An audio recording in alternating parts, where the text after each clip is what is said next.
Good morning, good morning, good morning, everyone. Hope you guys had a fantastic evening and fantastic night's rest. Mine was alright. I was alright. I kinda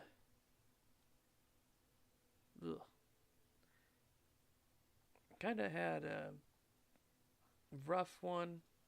It was up and down. Just a bit how it is. And yeah, I had a really not good breakfast. I tried this lean cuisine meal for breakfast. I wanted to try to get some protein at the start of the day, but no, it was not good. It was the spaghetti and meatballs one, and it was bad. It was is very bad. That tomato sauce, whatever that was, that pasta sauce was awful, awful, genuinely awful. Oh my god! But they were super cheap, so that's what we could afford. Yeah.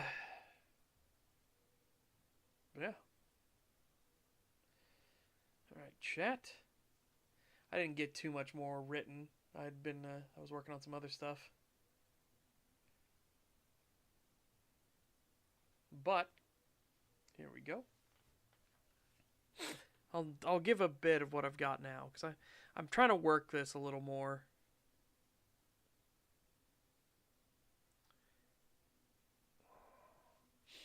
All right. Guess what I'm trying to work. So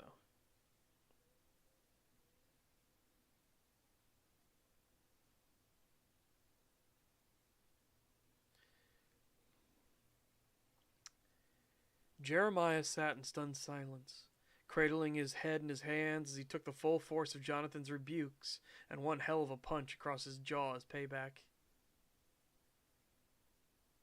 So eager to get your grubby hands on what isn't yours. Yeah.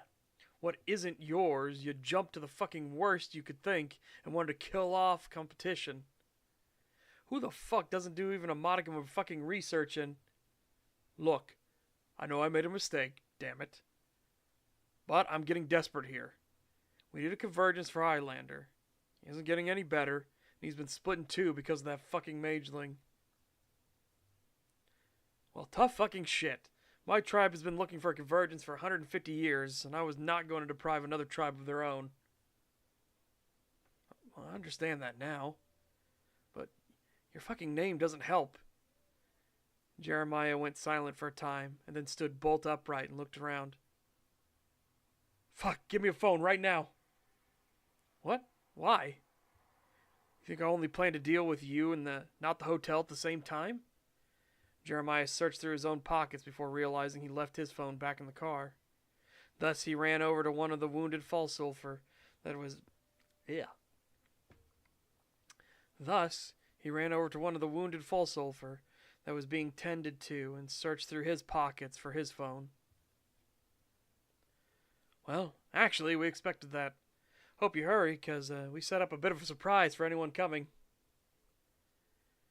Jonathan was still fuming and rubbing at the spot where the 50 caliber rifle hit his chest. The fetish had done its work to improve his resistance to firearms, but it still played havoc with him, and though his healing was far beyond that of a human, he still got to experience the pain of it all. Jeremiah tried his best to ignore the words and called his son as quickly as he could. He was at least grateful when the line picked up before his son could even get the words out in a questioning greeting. Jeremiah cut him off. Samuel, listen, you need to contact the team. Issue an A1A right now. No questions asked. A1A. What? Dad? Yes, do it now. Jeremiah didn't wait and instead hung up the phone before he offered it back to the full sulfur. Whoops. I spelled full sulfur wrong. There we go. Jonathan raised a brow and looked at the man intently, for his gaze looked at the ailing great spirit that was softly babbling to itself, after having at least stopped the current conflict here. So, what happened? First, are you not going to contact your people to warn them off? Jeremiah asked as he looked over at Jonathan. Not at all. Consider it more recompense for your transgressions. But also, they can make up their own mind if they want to get violent or not. I trust in their judgment.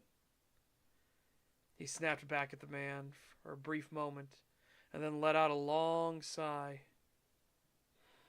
Fuck it. I'll get in touch with them. Jeremiah didn't say anything, but gave a nod of his head as he returned back to where he'd been seated.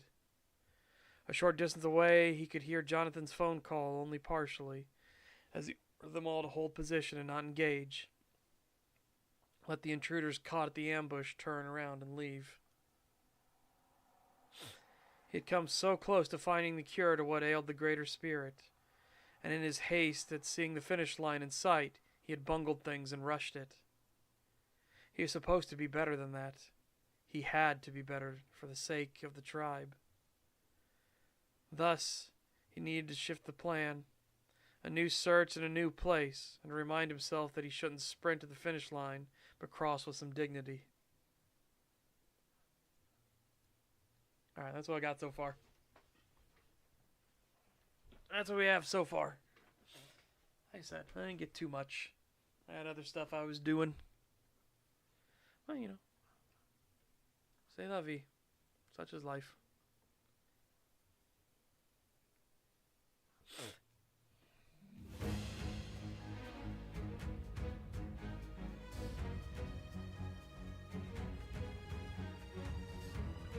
Oh, we got Morris on the screen.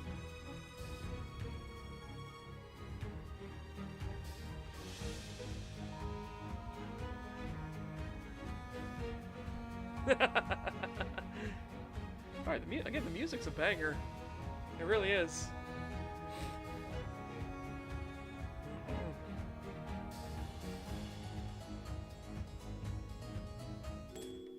Do do do do do do do do do do. Hop. Ah, I didn't leap it enough. Alright. Let's get back into the voice.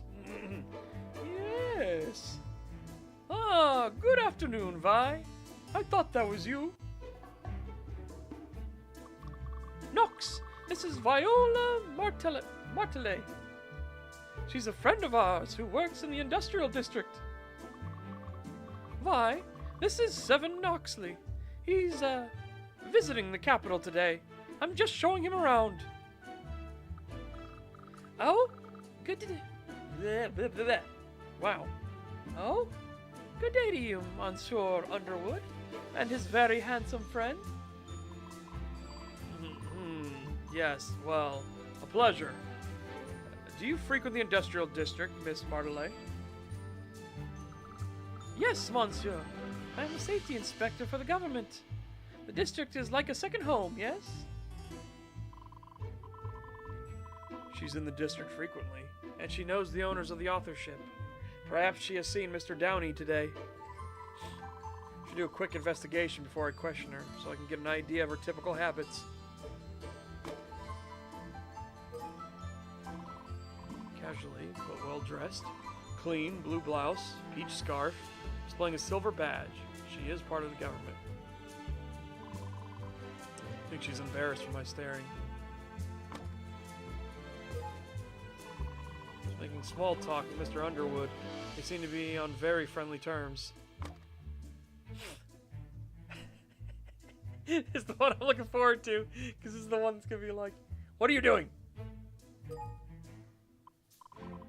Freshly laundered clothes, and some gentle perfume. No other scents stand out to me.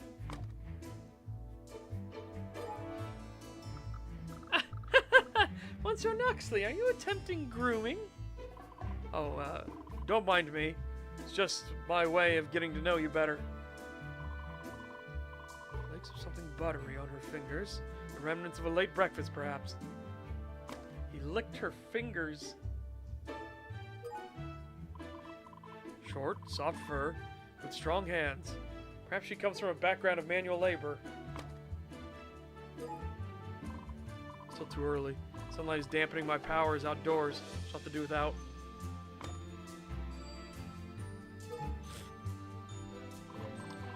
Miss Martelay, perhaps you can answer something. Have you seen Mr. Downey recently? Monsieur Cal?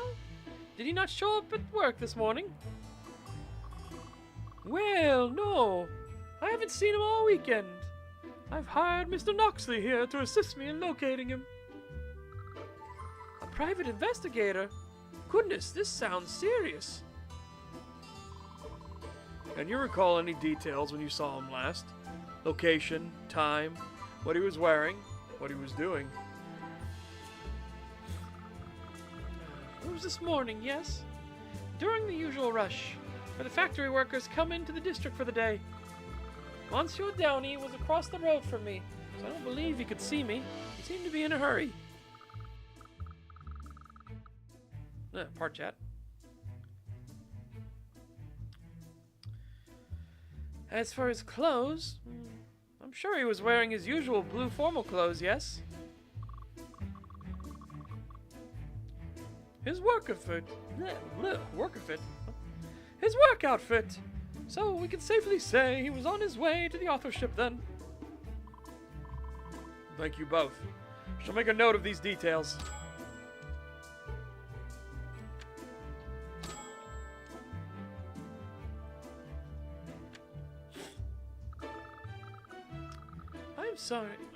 I'm sorry he was absent today, Monsieur Underwood.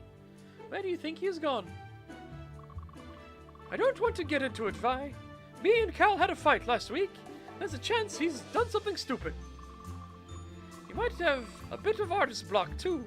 Maybe he didn't want to show up to work if he was feeling uninspired. Goodness. Perhaps he's sitting in the West Plaza. Perhaps he waits for inspiration to come to him. One over the bridge in the Dirt District? Not sure why he'd go there, but like you said, inspiration perhaps. Well, that suits me. Try to limit my sun exposure, so we shouldn't dally for too long. It's been a pleasure, Miss Martelay. Such a charming dragon friend you've made, Monsieur Underwood. Please excuse me as well. Adieu.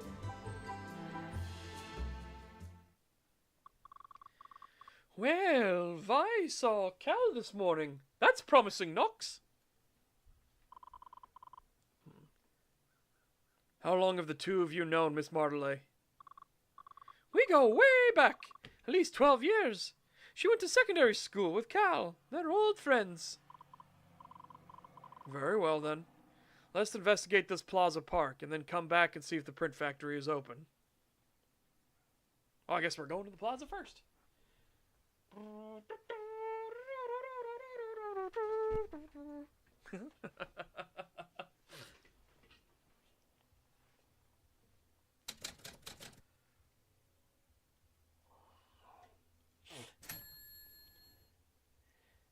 Oh, it's funny. This is the same screen they used for the Foxboroughs, remember? No sign of Cal in the plaza.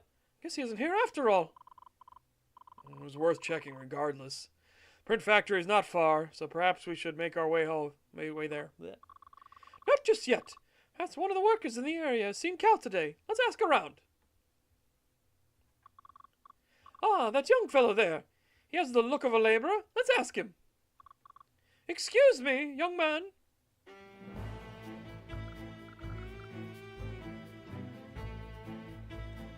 Yes, sir? What can I do for you, sir? Have you seen a magpie gentleman around the plaza today? He walks with a bit of a limp. Oh, do you mean Mr. Downey, sir? Do you know him? Oh, yes, sir. I've been a huge admirer of his works ever since I was a child. Wait a moment, sir. Are you Mr. Underwood? That's right. Oh, happy day. I've waited to meet you in person just once. An adoring fan. But just how adoring, I wonder. You have a moment, so we may ask you a few questions. All right. Yes, sir. I can spare a minute. He hesitated. Is he hiding something? Tell me about yourself. A name, for the record, for instance. Name? The name's Tim Burshank, resident knocker-upper of the Early Bird Service Company.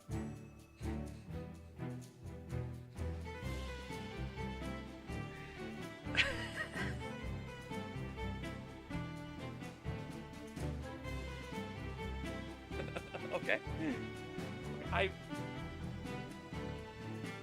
I will assume that was an old job profession, okay? And the name has gained new connotations, kind of like the word fetish, right? Fetish was an old word, and then it gained new connotations later.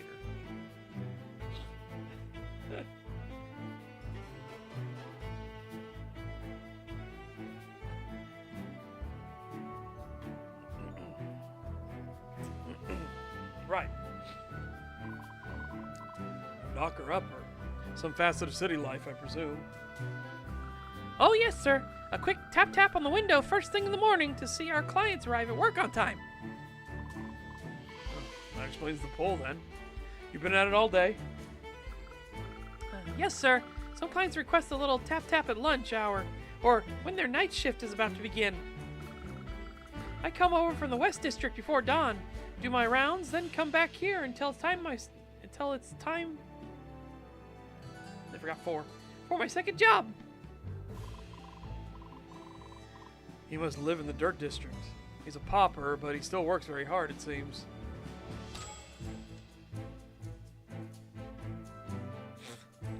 A knocker-upper. Is Mr. Downey one of your clients, too? Oh, yes, sir. It's a right privilege to serve Mr. Downey. He's doing it again. I should find out more.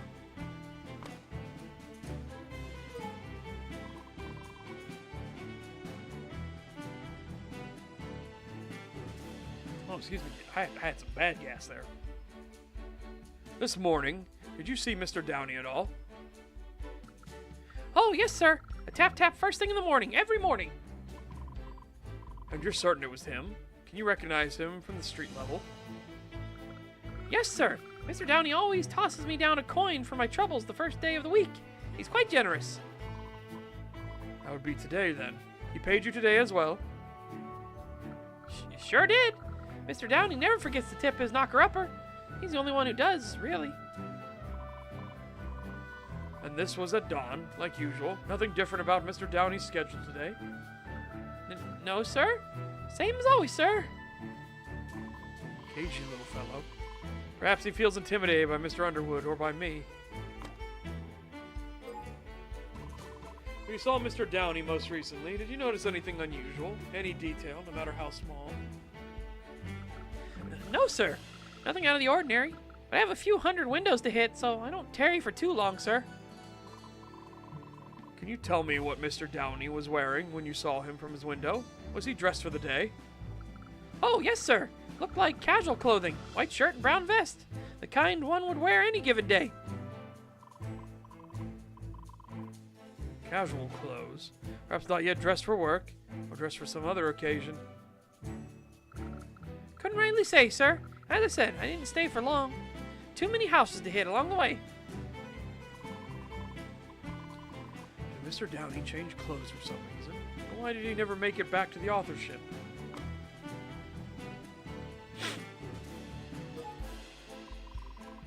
You're close to 15 years of age, are you not? Are you worried about the recently announced military draft? Don't scare the boy, Knox. Wildly inappropriate. Oh, no, sir. It's a privilege to serve the nation, sir. Well, it would be. You don't qualify? No, sir. Bad arm, sir. They said I wasn't fit to serve. That pension for service would be right nice, too. So I just have to work twice as hard for my city instead. I admire his spirit, but he seemed to perk up as soon as I changed the subject. Curious. That's all. Thank you for your cooperation, Tim. You've been very helpful today. Anything to help.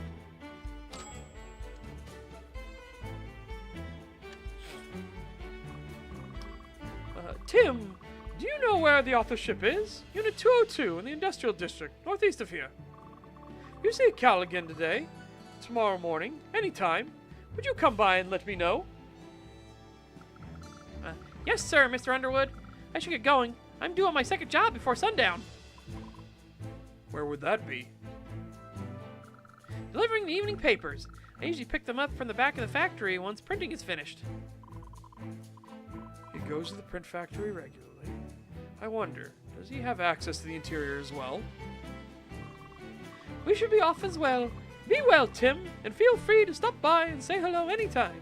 I do love meeting a fan. Yes, sir. Thank you, sir. Good evening.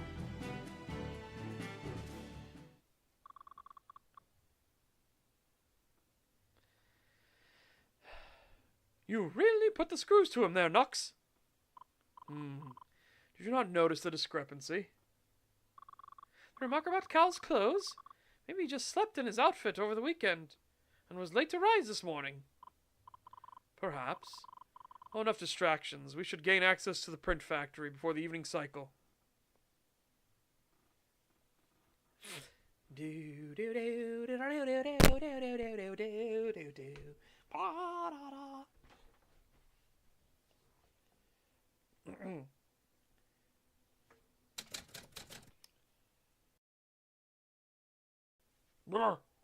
Oh my god.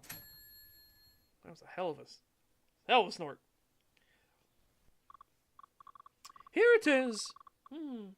Entryway gate is... Wait. The entryway gate is still locked. Flo must not have opened up for the day yet. So early. Good. Flo?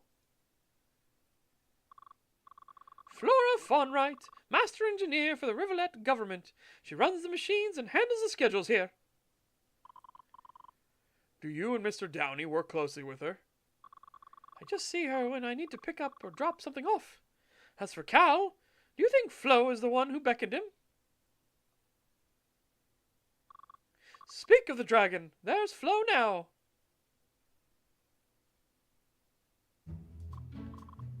Royal, we ain't open yet. What do you want?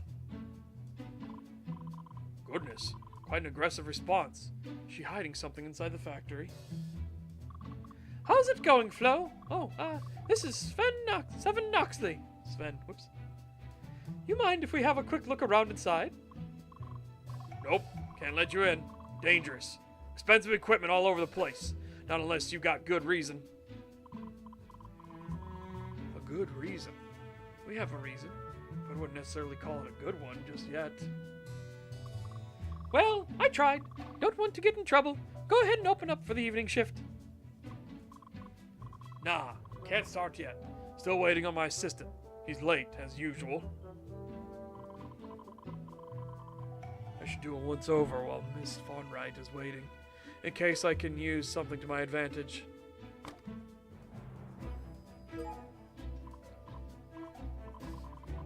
Lioness, early 30s, wearing an apron of tough material, pockets stuffed with oily rags. Is also hiding an agent's badge from the government of Rivulet, Silver Star, quite a high rank.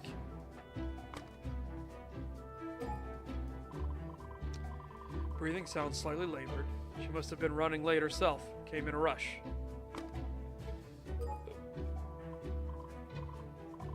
Many scents. Machine oil, perspiration, cleaning solvents. Time to clean up her work clothes, perhaps. Oil and coal on her gloves. She's been handling something mechanically recently, perhaps an electrical generator. Very strong arms and hands, lacking dexterity, however. The movable type may be too small for her to set by hand. Should be late enough in the day, and we're shaded by buildings. I focus, I may be able to use my magic here. Not something once living upon her person. It's... what is it? Seems so familiar. I can smell it in her pocket. A rose. Must be it. Why does she have a rose too? Is it a coincidence?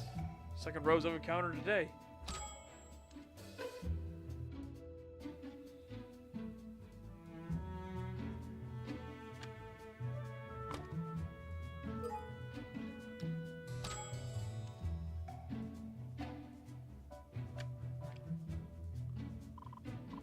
Miss Fonright, my name is Seven Noxley. I must ask for you to stand aside and allow us to investigate. You must, huh? You must do it. Just gotta get inside and get your nice coat mangled in the machinery, huh? Flo, please, just this once. Little favor for your favorite raven from down the block. Rules are rules. Swore my badge on it. You ain't even due out here for a few weeks yet, Roy. Can't this wait? She still wants a good reason for us to be here. Perhaps I should start by asserting my own authority. Roy, can you come back when he's on schedule? Roy can come back when he's on the schedule. But you, Dragon, you ain't allowed inside at all. Got it? She knows my name. She's trying to maintain her grip over me by calling me Dragon. Now to assert my own authority. Well, actually... See here? I'm a representative of the Riverlote government as well, Miss Fonright. Presence here can be vouched for. That a fact. Unfortunately, Mr. Noxley, that badge doesn't work on government-run facilities, you know. Maybe you didn't, though. Fact's the same, though. Can't let you come in here. It's for your own safety. She's bluffing. Still, I'm not about to get into a physical altercation over my attempted trespassing. What if it's something else? Not a tiny shred of proof that should be involved in Downey's disappearance. Something that connects her to a piece of information I found earlier. Something that could tie her to its source.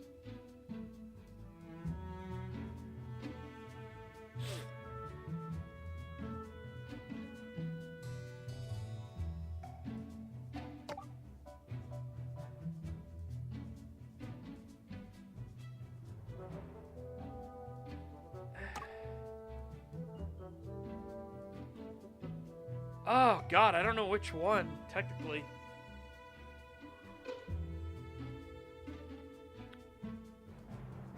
I mean, it said connect her, right?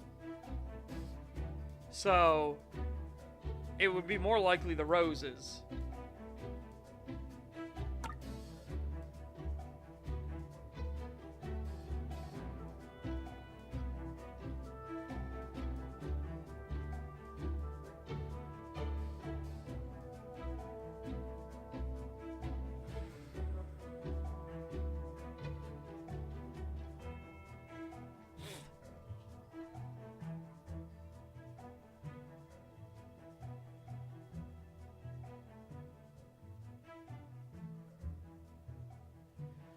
Yeah, I feel like the roses are more the print factory thing is just a factory sample, right?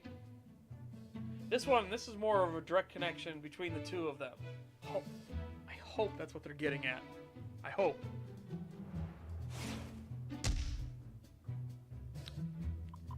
Miss Fonright, indulge me in something. Has to do with the fresh rose bloom you've concealed in your pocket. What? How do you know about that? Never mind that. I only bring it up because I encountered a similar specimen in my investigation earlier today. In the previous instance, it was accompanied by a note, you see, one I believed to be a threat. Miss Fonright, are you being threatened as well? You can trust me. I can protect you. Threatened? Get out of town. Why, your friend's a hoot. Nobody messes with Flora Fonright, you hear? Still, that was a mighty fine trick you pulled, Dragon. You can see how you got that badge. I'm impressed. Yes, Mr. Noxley is helping me with a very important matter. That is why we must be allowed entry. Hold on, Roy. I said he's good, but I still ain't seeing it. I'm gonna give you one chance to tell me what's going on. This is it. She needs proof of what we need. What we need came from inside the print factory, and I have just the thing. Yeah, okay, now here's the print factory sample.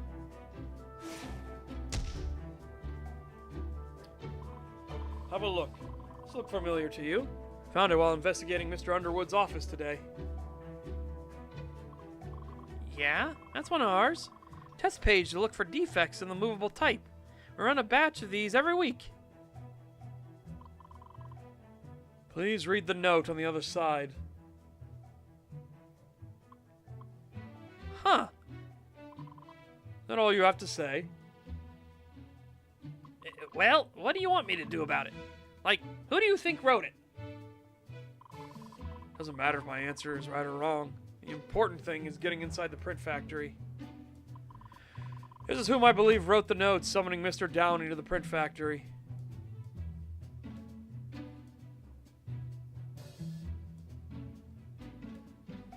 Well, the honest answer would be I don't know, right?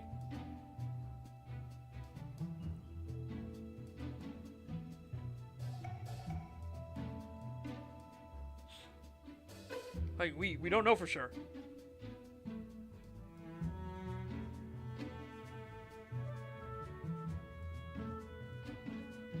But I don't know, this doesn't seem like one of those, you know, this seems more like a multiple choice thing, not a I can go down the list thing, right?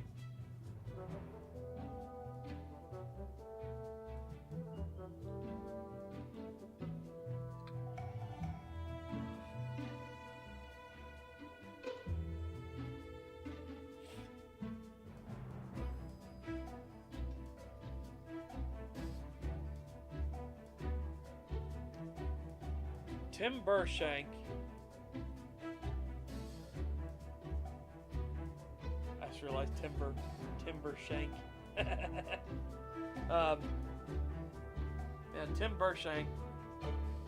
His one arm is messed up. 7 just said that her hands aren't very dexterous or nimble.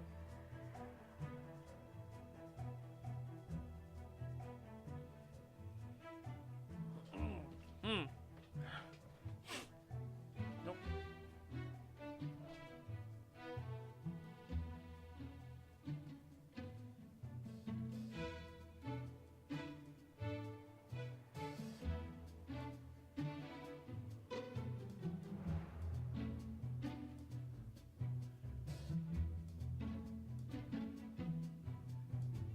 No, Tim said he picks up the newspaper, remember?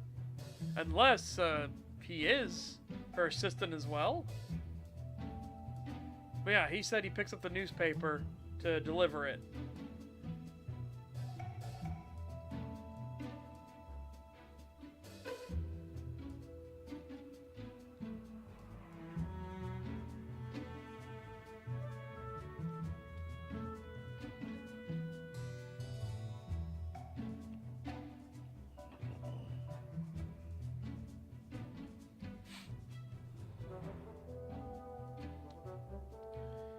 Wait, no, the typeset thing, hold on. Typeset thing is a false ruse. Right? Because it doesn't matter, it was the printing thing, it was a test print, that doesn't matter. What matters is what was written on the note itself. Hold on.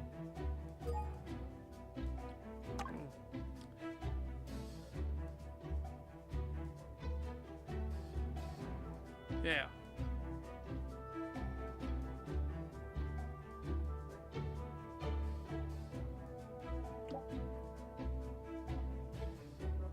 I'm gonna accuse her. I think we'll accuse her to see if we can go in.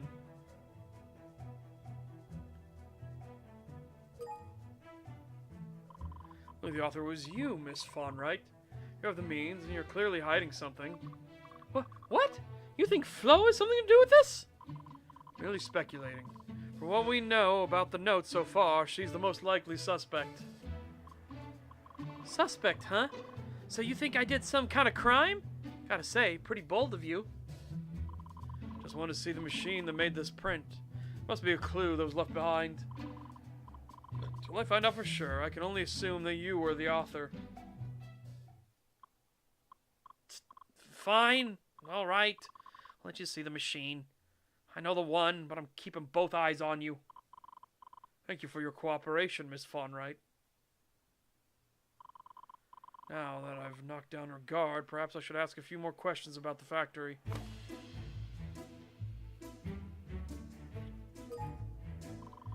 You're in charge of maintaining the machinery, yes? Can you tell me about the weekly preparation procedure? On the first of the week, like today, we'll do a quick cleaning to get rid of the dust that settled over the weekend. Then we'll get the ink ready and wait for the proofs from the paper office to set the type and run the evening news.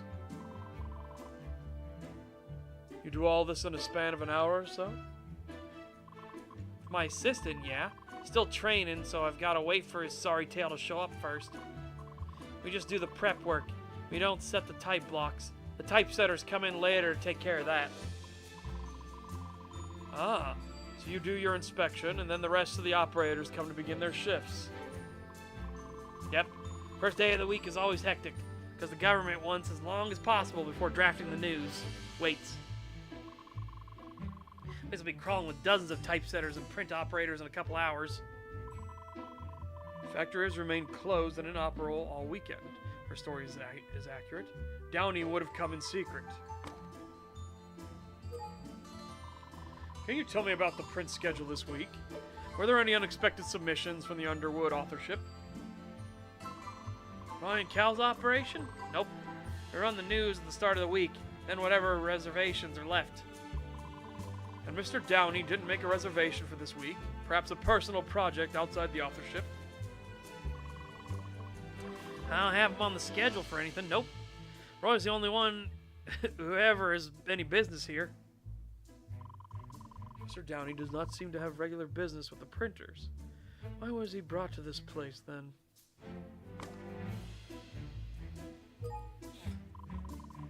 I'd like to see which machine produced this test page. The author must have taken the paper from close by. I have one machine towards the back that tests the typesets. Looks like this page was taken from that one's output tray. You happen to know where these letters came from? They appear quite large compared to normal type. Yeah, I have a good idea. These look like drop caps. They mostly go in nicer books, not the newspaper. I see. Types of books that Underdown authorship would publish, perhaps. I think you're right, Knox. Seeing them all in a row like this, I didn't rightly recognize them at first. But now I'm certain we've used a drop cap like this in our publications before. This has got to be the place. It's a lead, I suppose, albeit a small one. Could anyone have gained unauthorized access to the factory after hours? For instance, over the weekend? Wouldn't be easy. It's a government facility. It's locked up pretty tight when we finish for the week. Gonna need a key or know someone with a key if you want to get in. I don't know why you'd want to come here anyway. Why is that? There's not much worth stealing here. No cash boxes for one, and the machinery is hard to use alone. Safely, anyway.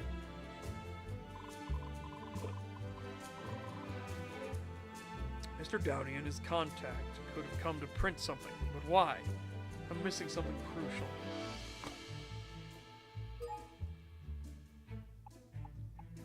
Sorry I'm late, Miss Fawnwright. I'm here. Gas. 7! You're here too? Wait. Why are you here too? I told you, Chuckles. We're on a tight schedule here. No more time for chit-chat, got it? Yes, ma'am.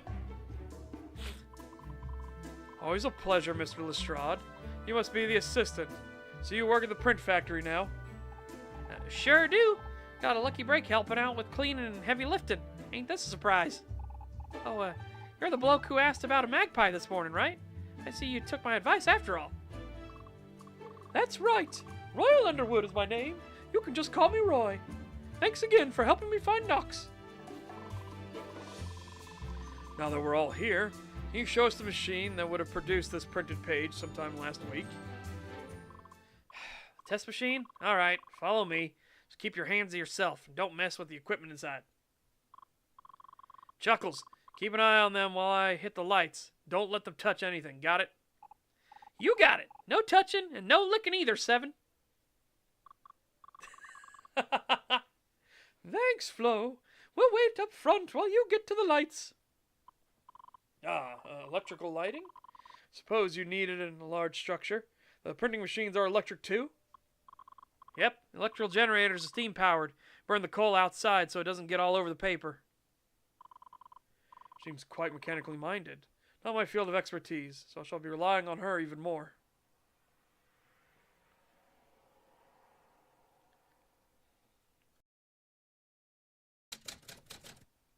Bay Road Print Factory. Printer area. Early in the evening.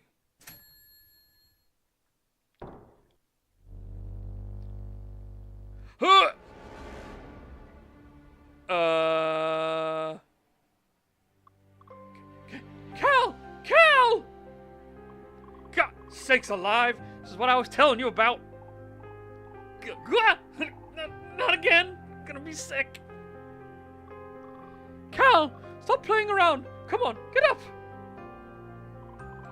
Leave him be, Mr. Underwood. There's nothing you can do for him now. Cal. Better get the police in here. Can't open like this. Sorry, Roy. I'm sorry. Wait, not yet. None of you can leave until I investigate. This could be a crime scene. You sure? It's like an accident to me. Police will be able to say for sure. Horse is right around the block. I gotta agree. The longer we leave him like this, the more suspicious we're all gonna look. I swore to act in the best interest of my client, Royal Underwood. That means limiting police involvement. A few minutes is all I ask for Mr. Underwood's sake. Flora, please tend to him while I see what I can find. Well, all right. Go over here and sit down, Roy. Take a minute or two and breathe. Let me help you out, yeah? I guess I kind of dragged you into this. Suppose Morris can wait a little longer this time. Thank you, Mr. Lestrade. If you feel you need to leave and get some fresh air, just let me know. I think I'm all right now. Where do we start? How horrific. Looks like he was crushed in the machinery. Perhaps he was accidentally pulled into the rollers. It looks like it based off of his coat. Shouldn't jump to conclusions so soon. This calls for a thorough investigation with the little time I have. First, we lick the dead body.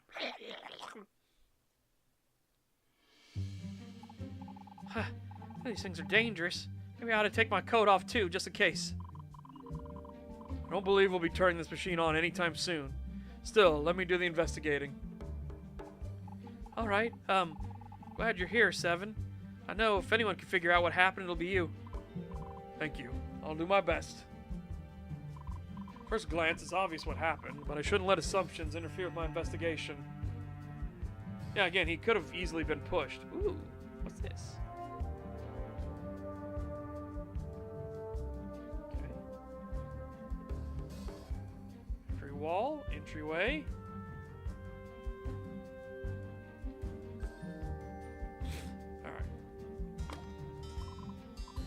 Reminder, the Rivolo government controls who and what passes through the factory. One passage to another part of the factory. I should keep my investigation in this room for now.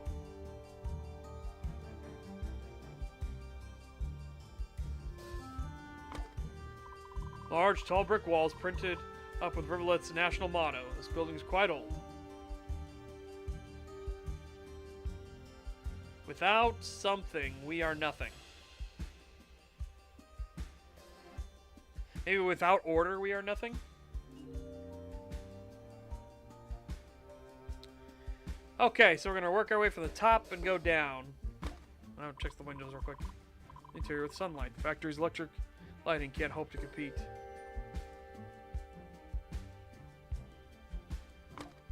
Printing machine, look.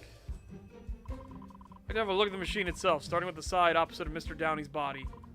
Must be a drying tray where the printed sheet is allowed to sit undisturbed. There are other pages here. Yep, that's right. There ought to be a few pages from our test runs last week. Have a look if you want. As suspected, paper sent to Downey matches the pages in the machine's output tray. This is the note's origin. You think someone working here snatched a page and used it for a letter? Why not just use a clean sheet? Note was anonymous and vague. Using the print type was deliberate. Downey knew exactly which machine to visit.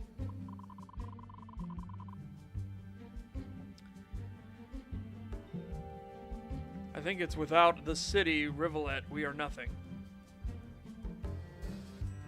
That doesn't really look like a T, though, you know what I mean? It's more like a circle. Because you have without here, W-I, and obviously this stuff's blocked, O-U-T, right? So I think this might be more like order. Right? Because we know this government is very controlling. Very controlling.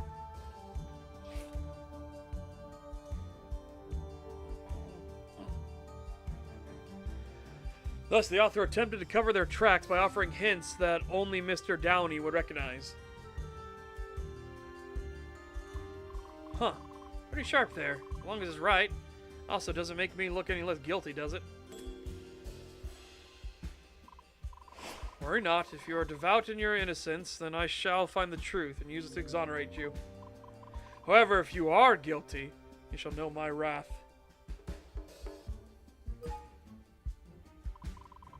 What's this machine creak and rattle when touched? Amount of weight must take its toll on the device. Hey, don't do that, Dragon! These machines are old! My apologies. You can bill the Rivulet State Office if I broke anything due to my investigation. Machine is no longer running. Perhaps it is malfunctioning? Could cause a fatal accident. Or it got damaged because of someone getting sucked into it. Burning stacked here smells several days old. Lack of freshness and chemical astringency. Do not smell any blood. Even a trace amount on the machine would have revealed itself to me. So it wasn't a stabbing or a mugging or something? Suppose there could have been a heck of a mess, huh? Trying to lighten the mood. I suppose I can't blame her. I was glad Downey didn't bleed out.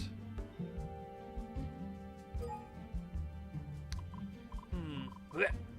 Overpoweringly bitter ink. Yeah, that'll learn you to watch where you lick. There could be other compounds mixed in with the ink, but even my distinguished palate cannot identify them. Like what? Poison or blood? Could be anything. Must be thorough if I wish to discover what happened to Mr. Downey. Well, this time, why don't you go with the simplest explanation and just say it's ink for now, yeah? Yes, I suppose he's right. Not sense any blood or poison around the machine anyway. Some sheets of paper are piled up in the output tray here. Paper feels dry and consistent, quite familiar. Hey, be careful with those pages. We've got to keep them so we can compare flaws between different print runs. Ah, my apologies. This machine sees a lot more use than I assumed. There was something underneath, you see. Here it is. Leather-bound portfolio. It's being concealed underneath the paper on the machine here. Yes, that's Cal's portfolio. He carries it everywhere. Takes it home with him after work. Latch is undone. It's been opened. Downey is over there, but his portfolio is stashed here on the other side and opened up. Strikes me as odd. Did he hide it here to protect it, or did someone take it from here and then try to find something inside? Cal carries it under his coat wherever he goes. He must have taken it out and hidden it here, right? But it does appear to be open, and the contents are disheveled. Perhaps someone found it and was searching the contents. Question now is, was that the assailant's goal? Was Downey carrying something that they desired? I think you may be right, Knox. Oh, Cal. What did you get yourself into? I'm sorry. Take all the time you need, Mr. Underwood. I'll bring the truth to light and clear your good name.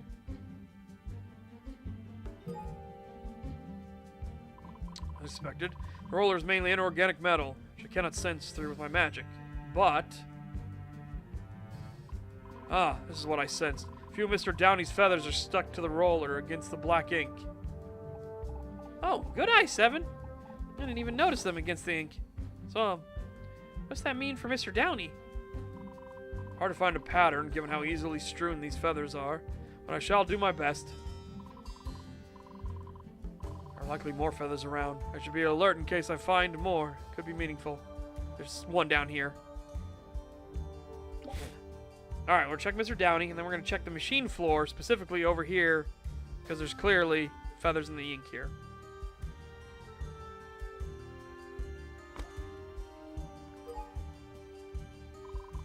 Appears to be the body of Mr. Downey, a magpie. Male, late 20s, well-dressed. Fits the description. Yeah, I never met the bloke, but I believe you. What do you think happened to him? See no obvious injuries, so I'll have to observe more closely if I wish to answer that question. Was Mr. Downey a victim of foul play, or did the machine deal the killing blow itself? Both outcomes are possible.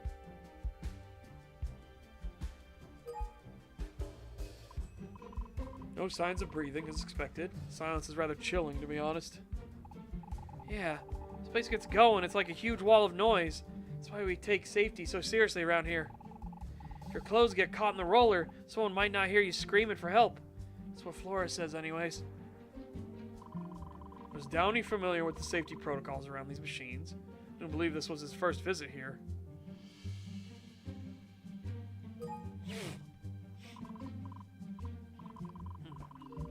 Mr. Downey smells quite strong. Busy day of sweat and exertion, and fusty feather dander under his clothes. Wait, it's subtle, but unmistakable. There's also a scent of rotting flesh. Rotting? Doesn't that normally take a couple days first? It does. Yet the scent is unmistakable. Downey certainly was not up and on his feet this morning. We had multiple people that saw him. Uh-oh. Uh-oh.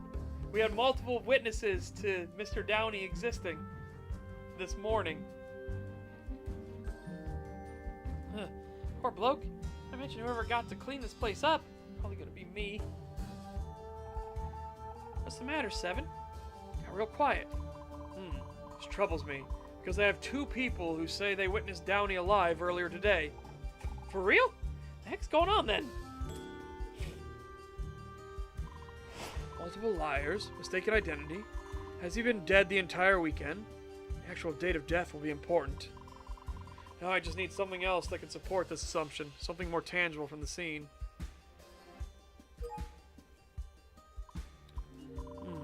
You seem to be clean. That's odd. Still thinking with your tongue, huh? What's odd about his fingers? If he planned to defend himself, free himself, or do anything, he would likely start with his hands. But his fingers seem to be free of ink, blood, fur, feathers, or anything else that could be revealing. Maybe he couldn't use his hands? Maybe whatever got him was something unexpected. Huh. Wait a moment, what's this? Single patch of ink on the elbow of his undershirt. It is dried, but tastes as bitter as the rest of the ink. Heck, that's probably printing ink. What's wrong with it? Think, my friend. Downey was wearing his coat during his visit. How would he pick up the stain underneath it? Oh yeah, good catch. Maybe he wasn't wearing his coat when he picked it up? Like he took it off at the door. But its existence means Downey knew not to wear his coat near the machinery. He was not wearing it when the stain occurred. Yet for some reason, he decided to put his coat back on over the wet ink before returning to the machine.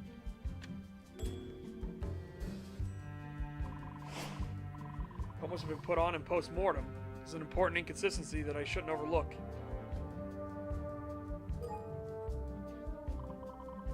Whole body beginning to stiffen.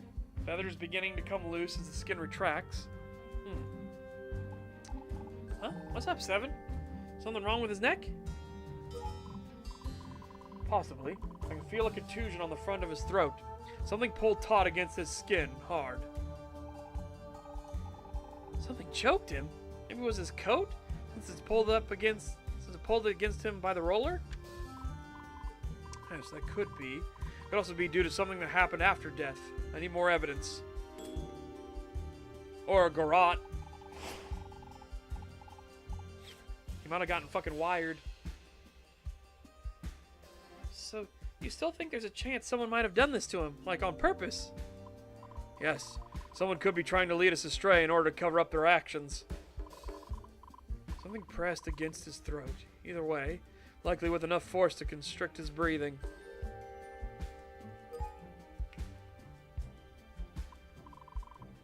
I'm sure as well as I can, but I cannot sense his death echo. His what now?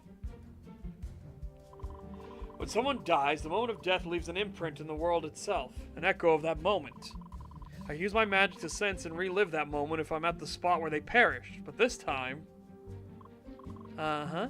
Does your magic hold up in court? Because I'm thinking it won't, and it's not going to help us out of this. Well, I'll need to find the echo to further my own investigation at least. So where did he die?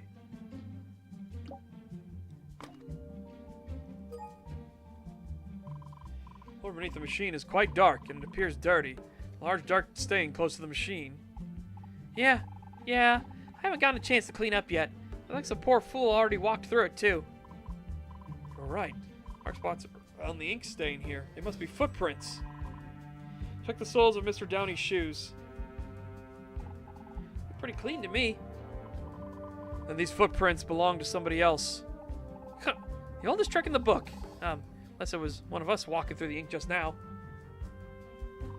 Our shoes are all clean. Either someone else was here, or someone left these prints with a different pair of shoes.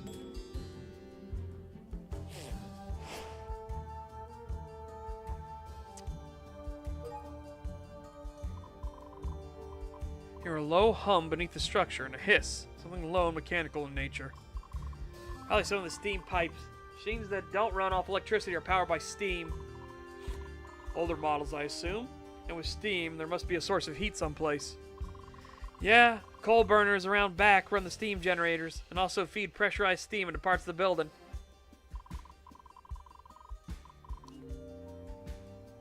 Powering up this factory seems like an ordeal that only a skilled engineer could handle, like Miss Fawnwright.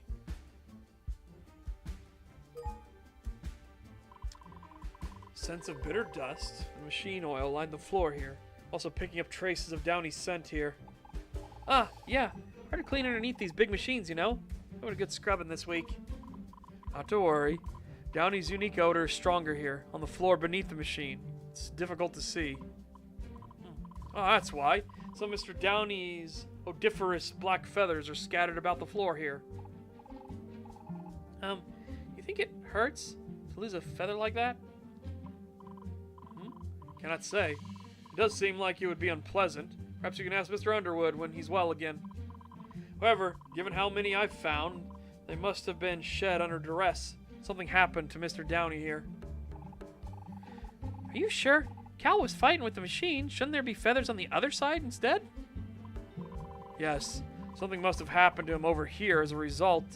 He shed several black feathers from his body. Meanwhile, someone trying to conceal evidence might have missed these black feathers beneath the shadow of the machine. Concealing evidence too? Feels like kind of a lot of assumptions at once, don't it? Indeed. I'll ask that neither you nor Miss Fawnwright do any cleaning around the machine until my work is complete.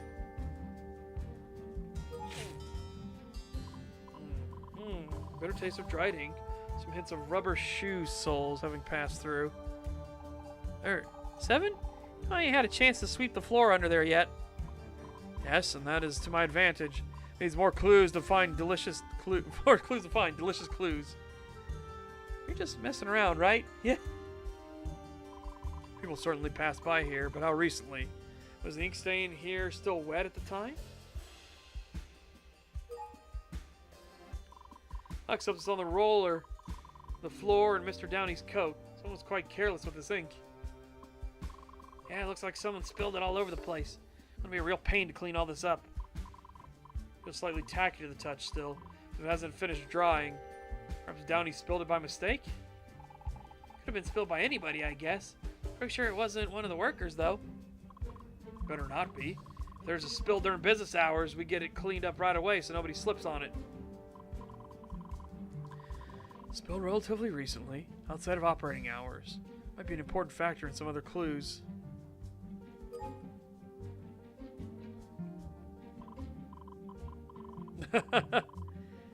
Here it is. It's faint, but it's a death echo. For certain. Could it belong to Mr. Downey? The only way to know is to center myself upon it and try to relive the moment of death for myself. It's old and nearly faded. Won't be able to experience the same severity as a fresh one, so I must try. Pressure. At the chest and neck. Something pulling backwards. Can't breathe. Slowly fading. Losing the light. It's like I've given up. Don't need to fight back. It's too late now.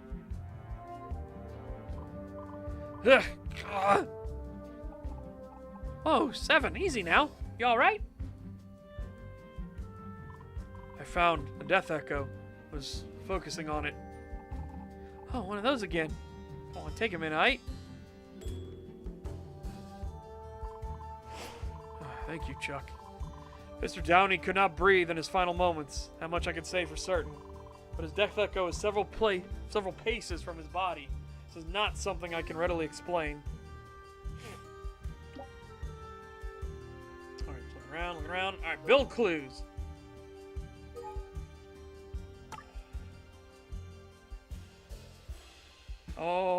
hold on. Oh, here we go. Let's do this one first. Body's decaying.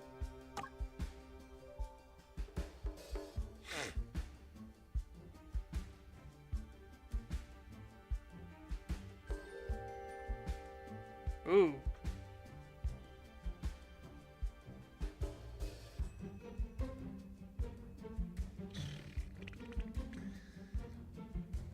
That's evidence that somebody did something. I need evidence of, like, time, right? I'll hold off on that.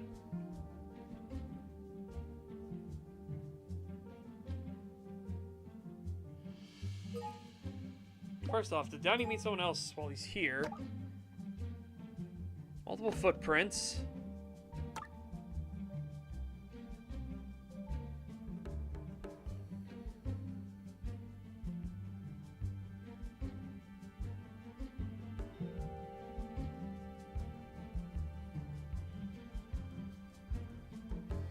Oh, man. 2, 3. Yeah, let's pull everything out. Pull everything out. No, to make sure. 2, 3, 2, 2. So we have 9 spots and we have 9 clues. So they all fit.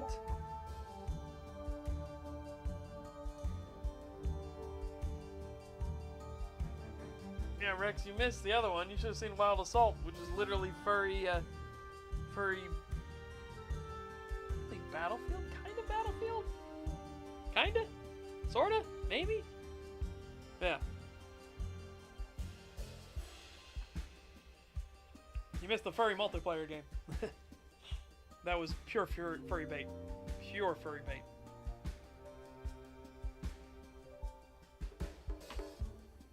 Ugh.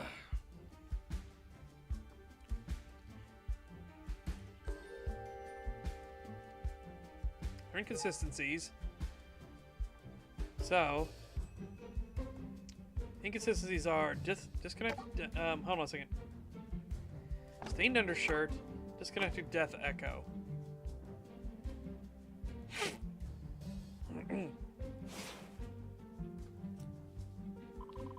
Found anything inconsistent with the scene? Honey's ink stains underneath his coat. His Death Echo is behind the machine. That's a cover-up. Almost enough to fool a rusty old detective like me, but not quite. Yeah, get him, 7! What are you talking about? Ink stains on Downey's shirt are inconsistent with the roller. His coat was put on after his sleeve was stained. Specifically, the ink from the spill on the floor here, several paces away from where he was found. All since Downey's Death Echo on the other side of the machine, not where he lies now, as one would expect. Makes me believe that for some reason Downey's body was moved to the machine after he perished. His coat was put on over his ink-stained shirt after he was already dead, and the machine was run to pull him under the roller, trapping him upright in his current position.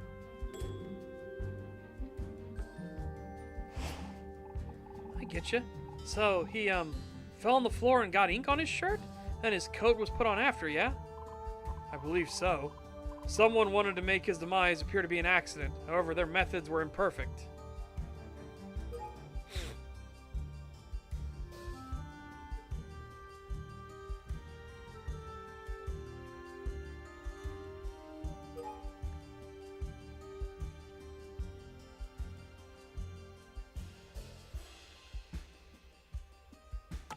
Okay.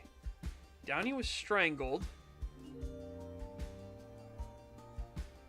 And there were feathers on the floor.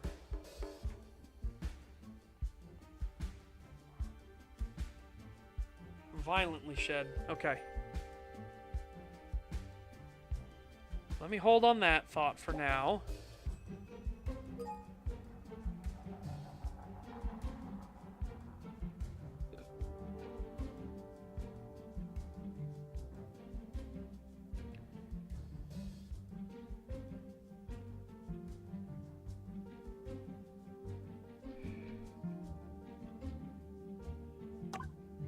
Little footprints. Portfolio has been opened. And a matching type sample.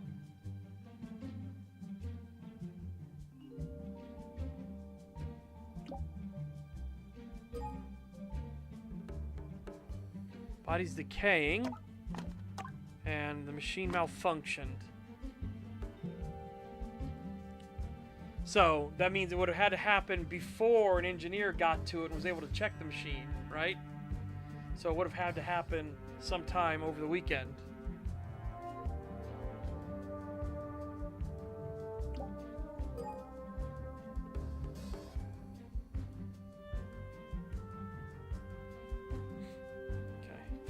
Try this one.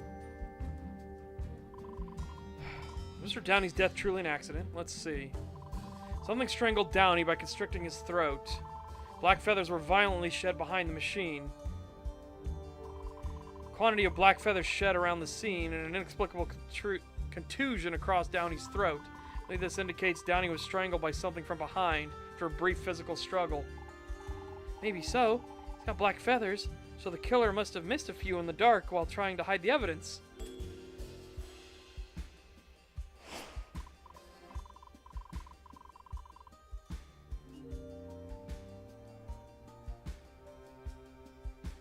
Yep.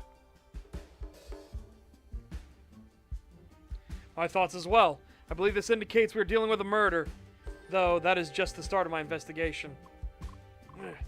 I don't know. I see your point, guess, but without something that names a name, I still think this is all a bad idea. Seven knows what he's doing. You don't got nothing to worry about, Miss Fonright. Just you wait.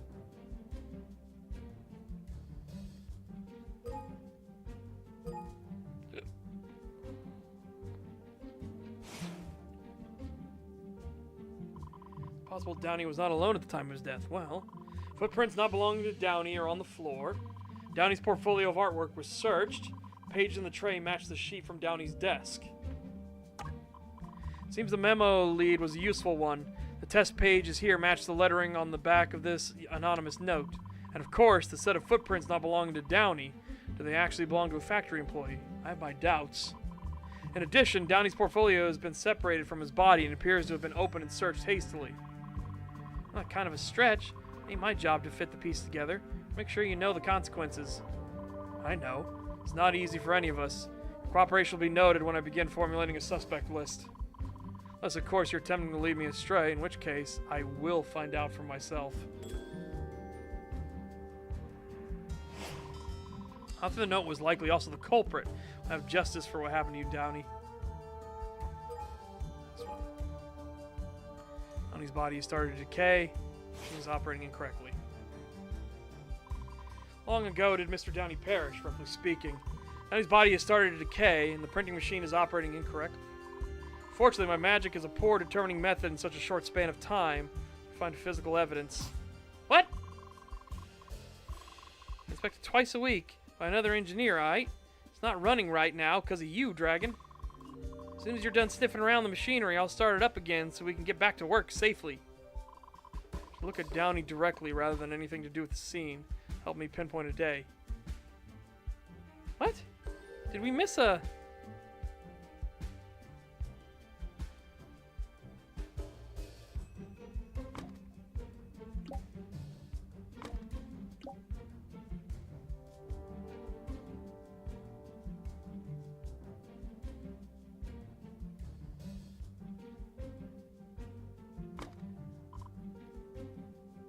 I checked the window.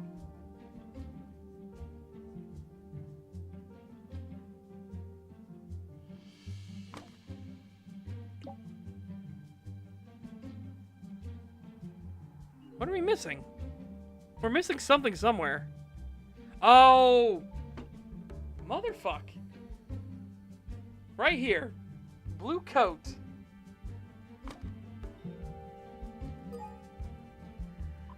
Oh, bastard bitch shit fuck. Because I couldn't find it in the thing. Ugh. Downey was wearing a long blue coat over top his clothes. The coattails appear to be protruding from under the roller. Recognize the style. Pre-revolutionary Rivulet Army officer's coat. Must have been bequeathed to him. Yeah, I like a good coat. You too, right? Makes me feel, fashionable. Indeed. Too bad it got ruined. It's in there pretty good and tight. Roller's real heavy. Presses down hard.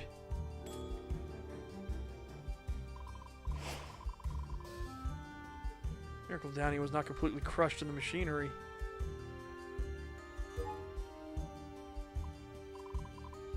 Yep. Rip perfect run. He's gonna still keep an S, hopefully, but yeah, that's a big old rip. No signs of movement as expected. Fabric seems to groan and grind against itself with the pressure. Let's see what else I can find. Ah, Downey has a golden watch affixed to his belt. His favorite watch. Passed down to him. Hold on a second. Yes. Yeah, his favorite watch. Passed down to him. Solid gold, too. He wore it to work every day. Was it functional? Yes. He wound it frequently. Took good care of it. Interesting, because it's not ticking. It's not? Maybe it was broken by the machine. It appears undamaged. I wind it. It begins ticking again. Appears to have stopped after winding down. Older watches like that need to be wound often. I used to have a similar one. Lasted 3 days on a full wind. He wound it on Fire's Day, and it ticked down over the entire weekend. How long has he been here? I've gathered 2 testimonies today saying Mr. Downey was alive and well a few hours ago. For it to wind down entirely, he must have died 3 days ago. Fire's Day after the factory's closing time. I suppose he did die at the end of last week, right after our fight at work. Oh, Cal, I'm so sorry. Calm yourself, Mr. Underwood. Shall untangle this web and clear your name as I promised. The state of this watch gives me a time frame to work within. I should keep this in mind. Yeah, we gotta get all the rest of it just in case we find other little things. Faint scent of coal on his coat, reminiscent of days spent in Rivulet's capital. He must have worn it quite often. Brief flash of some sweet scent wafted from the coat and then disappeared. Something faint. You sure? Heck of a weird thing to say when you're smelling a dead body up close like that. And yet I don't believe I'm mistaken. Fortunately, it's too faint to identify. Shouldn't let myself get distracted. Not knowing what Downing was up to before his death, I'll only end up going after false leads. Let's move on. This printing ink recipe it's quite bitter. Fortunately, that makes it easy to identify. Are you trying to eat his coat? Not as such, but identifying things that may be on the surface of the fabric. Seems to be mainly ink. Something hard on the inside of the tail of the coat. Hidden pocket, perhaps. Something Cal wanted to keep hidden from others? Can you fish it out? Or did the roller damage it? Here we are. Looks like a metal key, undamaged by the roller, thankfully. It appears to be iron, very old. A key? Not seen that one before. Must unlock something that Cal planned to visit after work. Indeed. Does not appear to be a usual house key, much too large and unwieldy. Has a stamp on the handle. Ah, of course! Has a stamp of the Central Rivulet Bank in the Industrial District. Key hidden in a coat pocket. He was trying to hide it from some aggressor. He was successful. Well, what could be waiting for him at the bank? Coat is made of very fine fabric. I believe it may be over a century old, likely passed down to him. It's a nice one for sure. Long too. Hate to see it all mangled up in the machinery like that. That's right. Death Echo's not where his body is now. His coat has trapped him on this side.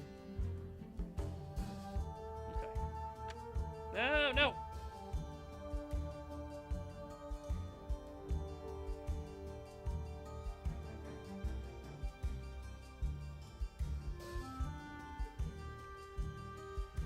Alright, build clues. How long has been dead for? Clear slot. Stopwatch.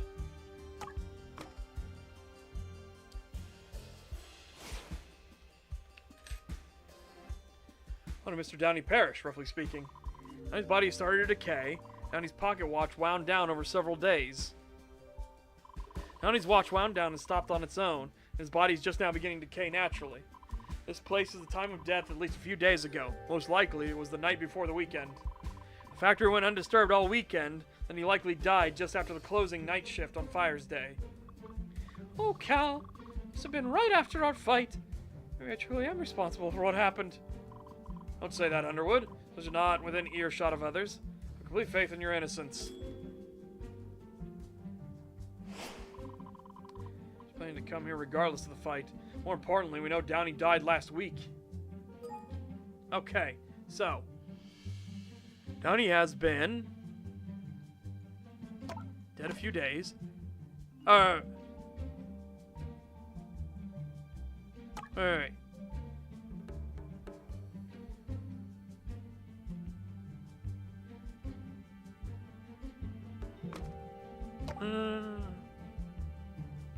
What is it attack?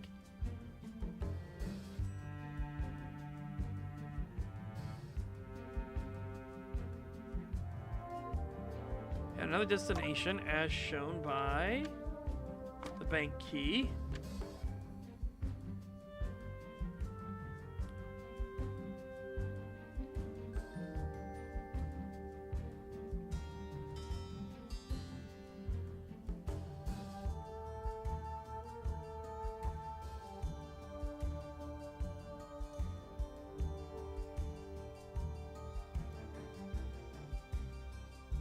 Because the body was moved.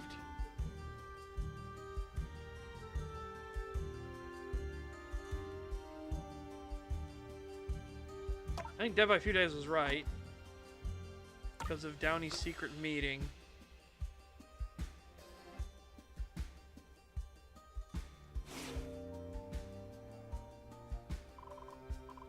And Downey perished. Downey's death was a few days ago. Was Downey alone while inside the factory? Downey met with someone at the machine. Or that Downey was killed deliberately? Downey was strangled from behind by an assailant. Signs that the killer tried to hide the crime. Downey appears to have been placed on the machine. Something showed Downey's next plan? Key tied to the bank was in Downey's pocket. Mr. Downey was beckoned here by a suspicious individual. Altercation ensued. He was strangled from behind. His attacker staged his body to make it appear like his coat was caught in the machine, but their methods were imperfect. During the struggle, Downey spilled a vessel of wet ink on the floor here, leaving a small black stain behind. The ink stained his undershirt when he fell to the ground. He was dressed in his coat again afterward by the culprit. Then his portfolio was searched, and he was left for the police to find and declare his death an accident. Mr. Downey was likely killed by his mystery contact here, who then attempted to cover up what they had done. His pocket watch wound down, indicating he likely died at the end of last week during this secret meeting. He was carrying a large key somehow related to the bank. Our next action is to find out what transpired there.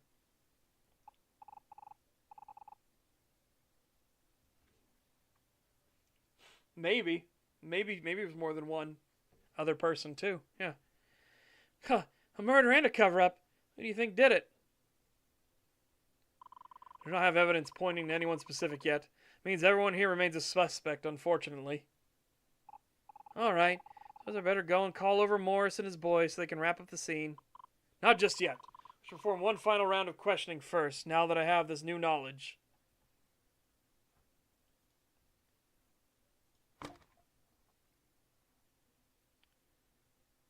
That's what I'm expecting to play. Oh. Murder, huh? I don't like it. Why not stick with a simple explanation? There was an accident, that's it. Excuse me? If it's a murder, then there's a murderer. That means we're all suspects. Any one of us could go down for this. But if we say it was an accident, nobody's got to stand trial, because, I mean, look at the scene. You don't trust my methods, then? Licking hands, picking pockets, dragon magic? Heck no. I don't trust any of that nonsense. Unless you want to name a name right here and now, I ain't going along with this. I told y'all, these machines are dangerous. The police will say the same. What do we have to gain from denying it? Do I actually have a suspect? I think this opportunity to organize my thoughts. People we've encountered who either know Mr. Downey or who have access to the factory, or both. I mean, she's the biggest suspect here, because powering up this facility takes a lot of fucking work, right? This machine is old, so it's steam powered, so you need to know that, how to operate it.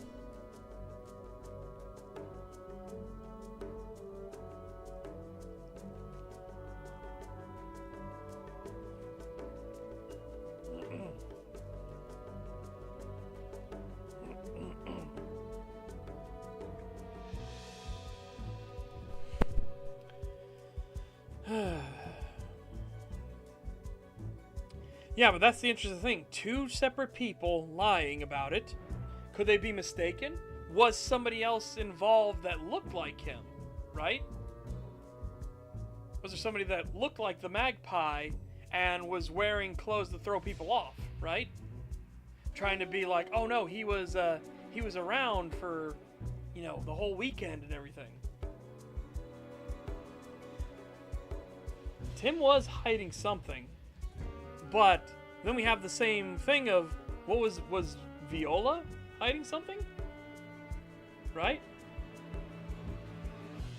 Right now, my primary suspect is Flora. Not just because of the way she's acting. I mean, that's pretty fucking sus. But, again, remember what Seven said specifically, was this factory takes a lot of work to power up, right? Odd that it's steam and electrically powered instead of using belts like IRL. Well, I assume that they do use the belts and stuff, right? Like, the steam probably goes into the machine that pumps and turns the belts. Like, maybe this one is electrical, though? Oh, all blackbirds look the same. Racist. That could genuinely be a thing. Remember, how much have we had of casual dragon racism, right?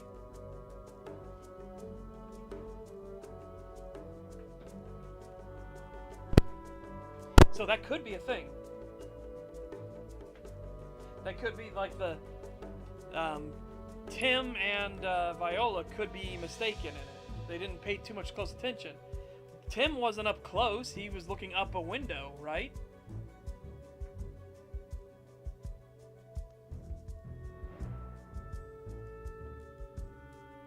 Viola was across the street. Now, Tim saw him in white shirt and brown vest, right? Or was it brown shirt and white vest? No, I'm pretty sure it was a white shirt and brown vest. So he was very much in casual attire. Viola saw him in his full, like, you know, blue coat and everything.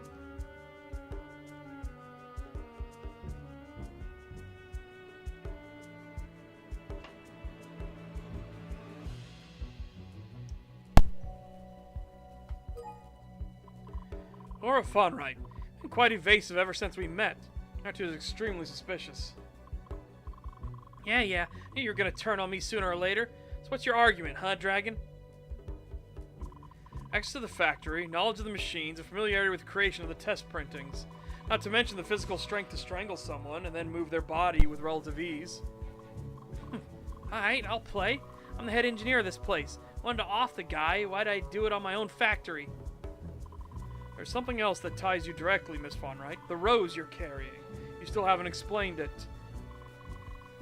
This is none of your dang business. It's got nothing to do with Downey, right? So forget it. Sir Downey had a similar, albeit much older, rose stored alongside a memo concerning money that was lent to him. Just dumb luck is all. Strength, accessibility, and potentially a motive. The only thing missing is familiarity with the victim.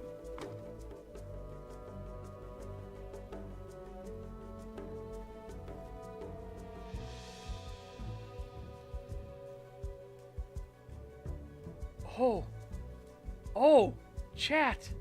What if? Chat. What if? A total fucking conspiracy. What if all four of them are involved? What if all four are involved in it? And Royal Underwood hired a detective and didn't want the police involved so that he could play the innocent part, right?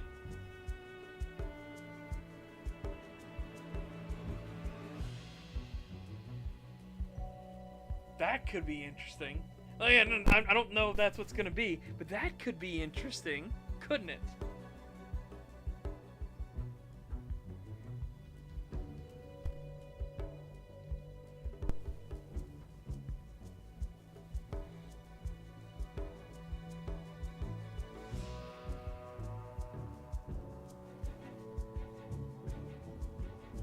Consideration. Well, Underwood is unfortunately the most obvious choice in a murder case. He'd be the most likely suspect. Knox! I didn't say you were guilty. I'm merely presenting a scenario. Court of public opinion, you are guilty. But as you are my client, I'm sworn to find the truth and clear your good name. Well, for what good it does me? I didn't do this. I know. Perhaps I shouldn't have said anything. But really? Come on, that would have been interesting. Tim has a bum arm, so he can't join the military, right? So he wouldn't be able to pull it.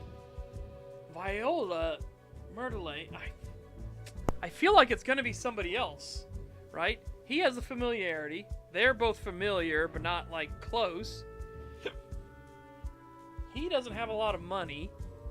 She's an inspector with the government.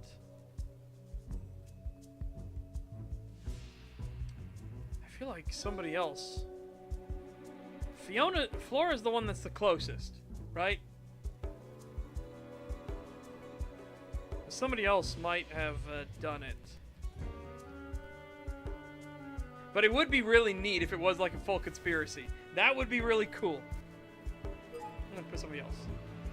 Fortunately, none of my suspects are a perfect fit for the facts just yet. Must be someone who knows Downey and knows of his financial situation, with strength and access to the factory. Huh? Someone's banging on the entry door. Come on, Chuckles. It's the police! What? Who summoned them? Nobody left this room. Don't do anything rash, Mr. Underwood. And don't try to run. I will convince them to keep you under my guard. Gah! This must be the scene of the death. Mr. Knoxley, good evening. Good evening, Morris. The deceased is Calamus Downey, the illustrator. Who summoned you to the scene? Even if I knew, I'm not allowed to divulge that. I was told by a junior officer who was alerted while on patrol. Possibly alerted by the culprit or an accomplice. Somebody wants to disrupt our independent investigation. Well, Underwood, yes? Person of interest in Mr. Downey's death, I must place you into custody. Be held at the barrows and questioned in due time after we've completed our investigation here. But I'm innocent! I had nothing to do with this. That's not my decision to make. Standard protocol, investigating a public figure with high notoriety. Morris, allow me to make a formal proposition on behalf of the government of Rivulet. I had a feeling this was coming. Mr. Underwood has been helping me investigate Mr. Downey's whereabouts since this morning. I would like to keep him under my protection while I continue my investigation into Mr. Downey's death. Bad idea. Even if he's not responsible, it's for his own safety. Because as soon as word gets out... Responsible? So the police already have reason to suspect Underwood in this. Why am I not surprised? Look, Detective Knoxley, you both know that people higher up the food chain are the ones who make that call. Then allow me to place Mr. Underwood under custody myself. Just for one day. That's all I ask. And what will you do if he is responsible for this? He won't be able to escape me. He's not a flight risk.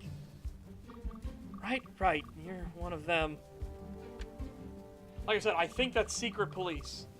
Or, you know what I mean? The gold badge is strange, because Morris has reacted very negatively. A couple people have reacted very negatively when they see it. Flora's the only one that didn't, right?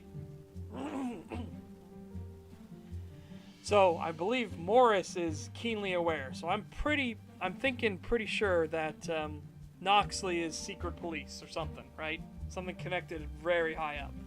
We already know Gold Badge is high connection, but the fact that Morris has had such a bad reaction to seeing it, but each time is what gives me that impression. Hi, Ultimate Agent. Better move along before the rest of my team arrives. I hate to have to make an arrest so soon. Thank you, Morris. I don't understand. What does he mean, Nux? He means we should continue on the trail of your partner's murderer. You've been given one chance to clear your name. Oh, Cal had the key on him, right? Something to do with the bank. Maybe he went there too. Mr. Underwood, you should go home and get some rest. Leave the case to me. You've been through a lot. No, I cannot stop here. For Cal and for the authorship, I must see the truth with my own eyes. You guys are heading out then. Just as well. As soon as Morris gets the body gone, we gotta prep for the week. Yes. Thank you once again for your assistance, Mr. Lestrade. I'm indebted to you twice over now. Yeah, I'm hold you to that, Seven. Wait, can I ask you something personal? Now? Quickly, please. You, ever heard that old story about how death follows the miasma dragons wherever they go? Yeah, that's why we're a huge morale risk. Pardon me? It's probably nothing, but, I mean, it seems like every time you show up, there's another dead body. Since I met you, I've seen more dead guys over a couple afternoons than I did my entire 2 years in the army. It's nothing. Never mind me. Forget I said anything. Sorry. The bank. If we hurry, we can get there before it closes. It's on the other side of the island. 5 years gave out on me a few weeks or a month ago. Oh, damn. That sucks.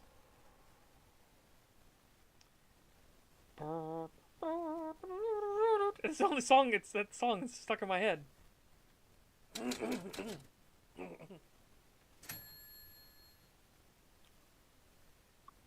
Wah! We're too late!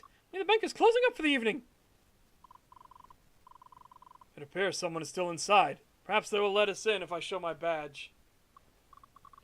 That's Archimedes Thornroth. Hey, Archie, open up! Oh my god. Ooh, all right.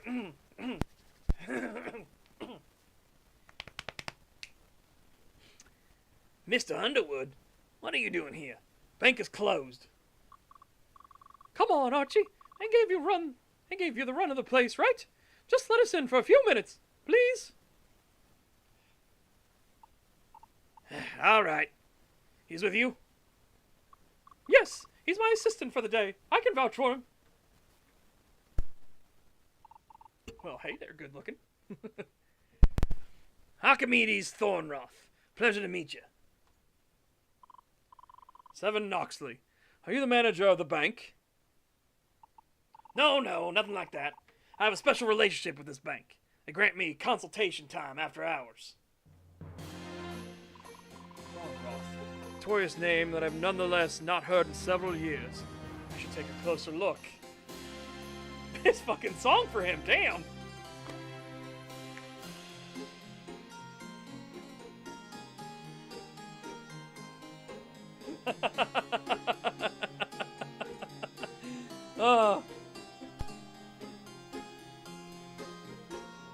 Superstition based on the fact that miasma dragons are working in fields where they are talented, which involves death a lot.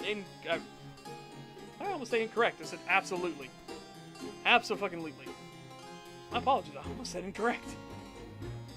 Alright, look at Thornroth. A very well-dressed silver fox who carries himself with an air of invulnerability. His expression is difficult to read. You hear the faint rattling of coins and paper whenever he moves. He must be carrying a lot of business and money. He radiates the finest soaps and flowery cologne from his body. He is a very immaculately groomed man indeed. Metallic taste lingers on his gloves. He's been handling a great deal of coins recently. Hey, get your tongue off my... Hey, what you doing? Get your tongue off my gloves. Fur is soft as plush, almost impossibly so. You better stop. Underwood is giving me a strange look. The red roses on his hat are real. Even more roses. These specimens are quite fresh. Are they a gift?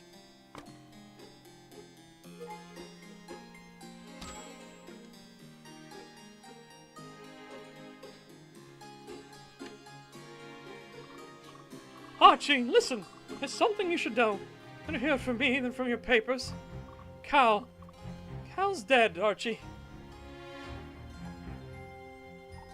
I see. Have arrangements been made? I would like to send flowers. No, not yet. We just found out. We? You and Mr. Knoxley. Is he an investigator? Yes, I didn't mean to keep that from you. Sorry. Lord Thornroth is on first-name basis with Mr. Downey. That means another connection. Potentially another suspect. Should question him while I have the chance. He won't be able to leave the bank while I'm standing here.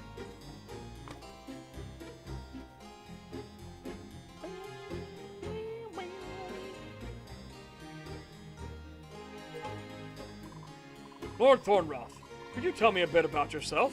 You appear to be quite the socialite of Rivulet. Well, I don't get out as much as I did in my youth.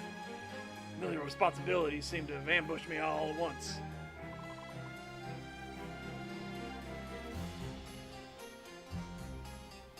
That's the squeakiest dog I've ever heard. There's the dog outside squeaking. From the Thornroth family, yes? That's right. I'm the sole heir. Third generation since the Revolution. All that history rests upon me. There are some who say the Thornroth family are the true rulers of Rivulet. That could have been the case before the Revolution. Now it feels as if the Platts are watching my every move. My grandparents staunchly refused the Revolution at first. They controlled large tracts of land outside the city walls.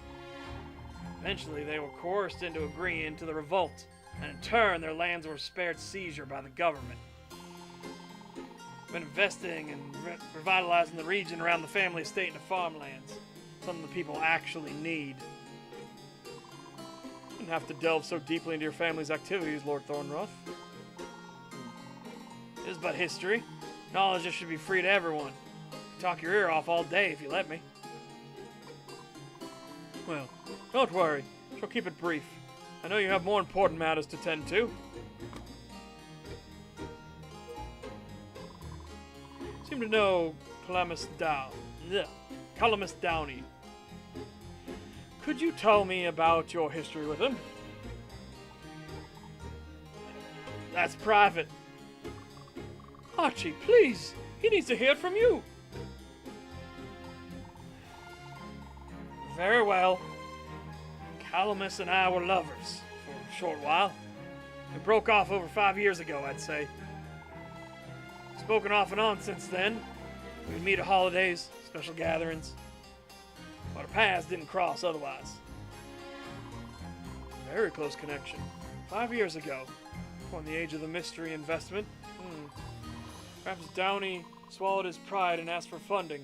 Perhaps he knew the consequences of failure. About that rose on your hat. It's not silk, is it? You like it? It's a custom cultivar. I converted a portion of the estate grounds into my own personal rose garden. Sounds nice. Would have a hobby, huh, Archie? Indeed. Provides an escape from my other business. This blood red variety is my estate specialty. May very well be the source of the roses. Or at least his estate is. I prove he's connected somehow.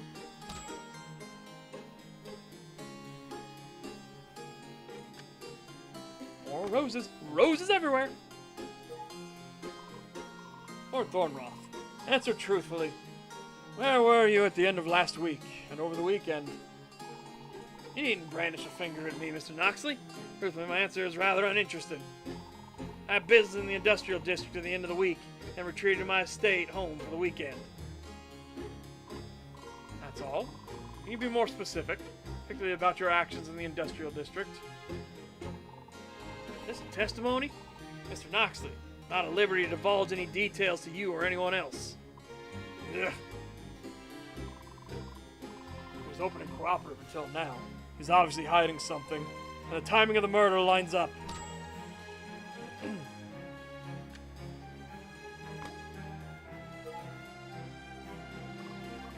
Archie, we're gonna find out who did this to Cal. So if you know something, anything, please. You believe he was murdered then? You suspect anyone? Police believe it was an accident. The head engineer of the printing factory still has much to answer for. For additional suspects, it seems the new ones have been revealing themselves at an alarming rate. In that case, tread lightly. You never know whose lives could end up ruined over a stray accusation. Was that a threat? Certainly seemed to get under his skin. Have to be going. Royal, be sure to close the gate when you're through here. The lock will engage automatically. Thanks, Archie. I wish we could have caught up on better terms. How much you want to bet somebody's going to try to lock us in or something, right? He said the gate will lock up automatically. Just want to bet we go into the box, find what's in there, then come out and the gate's magically closed. You're like, bastard, bitch, shit, fuck. Alright. You're thinking the same thing I am, aren't you, Nox? Archie was probably our mystery investor. Indeed. The rose, the sum, and the coldness of the memo. Did Downey and Thornroth suffer a bad breakup? Can't rightly remember. Archie has always been a little cold, reclusive. Maybe he's got secrets of his own. He definitely does. Choose not to mention the existence of the loan to keep him in the dark about our investigation. Well, he definitely knows you're onto him now. Why'd you have to apply his involvement, Nox? To judge his reaction. If he knows he's a suspect, he's more likely to slip up trying to cover his trail. Staging it to look like an accident would normally be his final act, but now he thinks he made a mistake in his cover-up. The Thornroths have been synonymous with shady dealings for decades now, with talk of organized crime in the capital. How much of it is truth and how much of it is propaganda by our government's newspapers is entirely up to you. I'm doing my job in defending you, Mr. Underwood, even if it means unearthing some ugly truths. Uh-huh. Well, mind your tongue around him. He no doubt has some powerful allies among the elite of Rivulet. Now, so why we came here? Key. Must be a key to one of the safe deposit boxes, right? My thoughts exactly. A heavy key for a heavy lock. In a building that predates the revolution by many decades. Which box does it fit, though? Does it say on the key? It says on the paper. It says on the paper. Remember the paper. It does not. Assume the owner is meant to keep up with their own box number for added security. Cal always handled the bank stuff. Never even mentioned a safe deposit box to me before. Well, I suppose we'll have to try the key in all of them. We'll be here all night. If I find something that may tell us which box to try, I should consult my notes.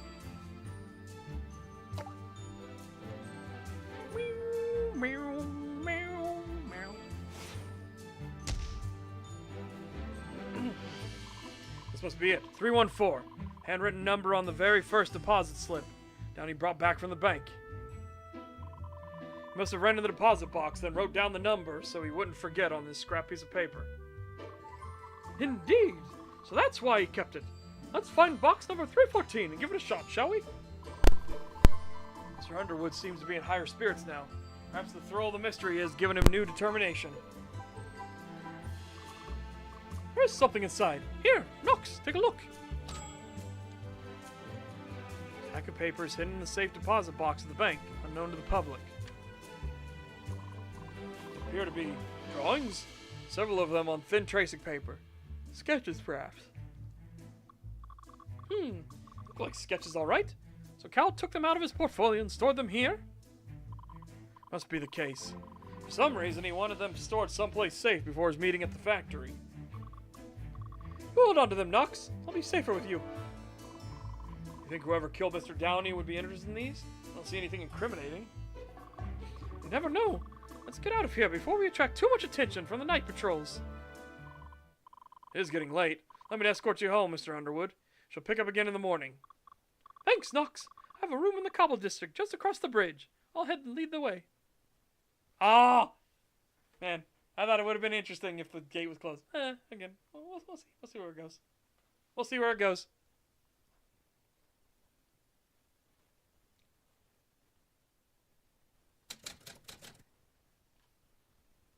Early nightfall. Someone's coming this way, I do believe. Ah, I know him. I'm acquainted with him anyway. Detective Knoxley. A pleasure as always. And this must be the esteemed Mr. Royal Underwood himself. Apologies. Have we met before? Asher Silverton. I'm here to force your confession concerning the murder of Calamus Downey. What? On whose authority?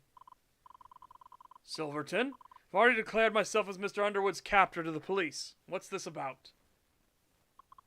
Ah, yes, the police. I gleaned your involvement while overhearing their investigation of the accident site. And coupled with a few interviews of witnesses in the region, I believe I have a formidable case myself. You've been conducting your own investigation into Mr. Downey's death. Indeed. I believe I have a compelling narrative that puts Mr. Underwood's actions into doubt. He's been using you as his personal guardian, Knoxley. Did you not ever think to verify his claims for yourself? Fine. Let's hear your recounting of events, then. Knox? If he has truly interviewed these alleged witnesses, then he may have details that we've missed. I'm confident in your innocence, Mr. Underwood. Therefore, we have nothing to lose. And if you cannot disprove my claims, then you'll turn the accused over to me? Indeed. And allow me to begin at the beginning. Feel free to interrupt at any time. I should listen to Silverton's arguments all the way through. For now, I must try to follow his logic.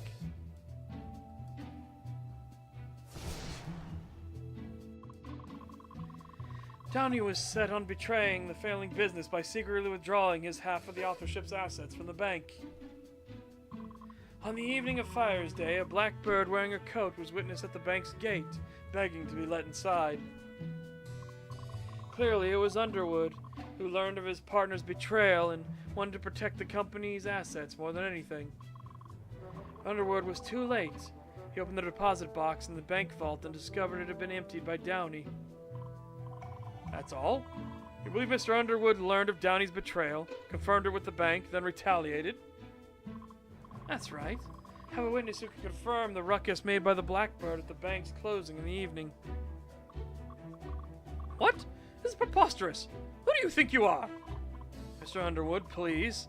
Emotional outbursts will only make you seem more guilty. Allow me to handle this. Okay, Knox. I'll leave it to you. Now I've heard the accusation. I should pick through his statement one at a time and find the flaw. One of his statements may conflict with something from my notebook to present the contradiction at that time. Alright, allow me to recount your assertions one at a time to find the flaw in your logic. And he was set on betraying the failing business, drawing his half of the authorship assets from the bank. This one I'm already kind of suspicious of. You think this scheme would work? Where could Mr. Downey possibly escape to once he'd claimed his share? Doesn't matter. Unless Downey was sufficiently angry or fearful, he'd do anything to escape this failed venture. Think Underwood pushed Downey to such a reckless move? But they've been partners for years. Why not talk it out? My place to say. I only know that they had very vocal argument with witnesses. Thus there is a motive. More witnesses. Perhaps they were overheard on the street. I don't believe I have any way to disprove that. I do not know the intricacies of the contract binding the authorship together. Nothing to counter with here. In Fire's Day, a blackbird wearing a coat was witnessed at the bank's gate, begging to be let inside. Okay, what kind of coat?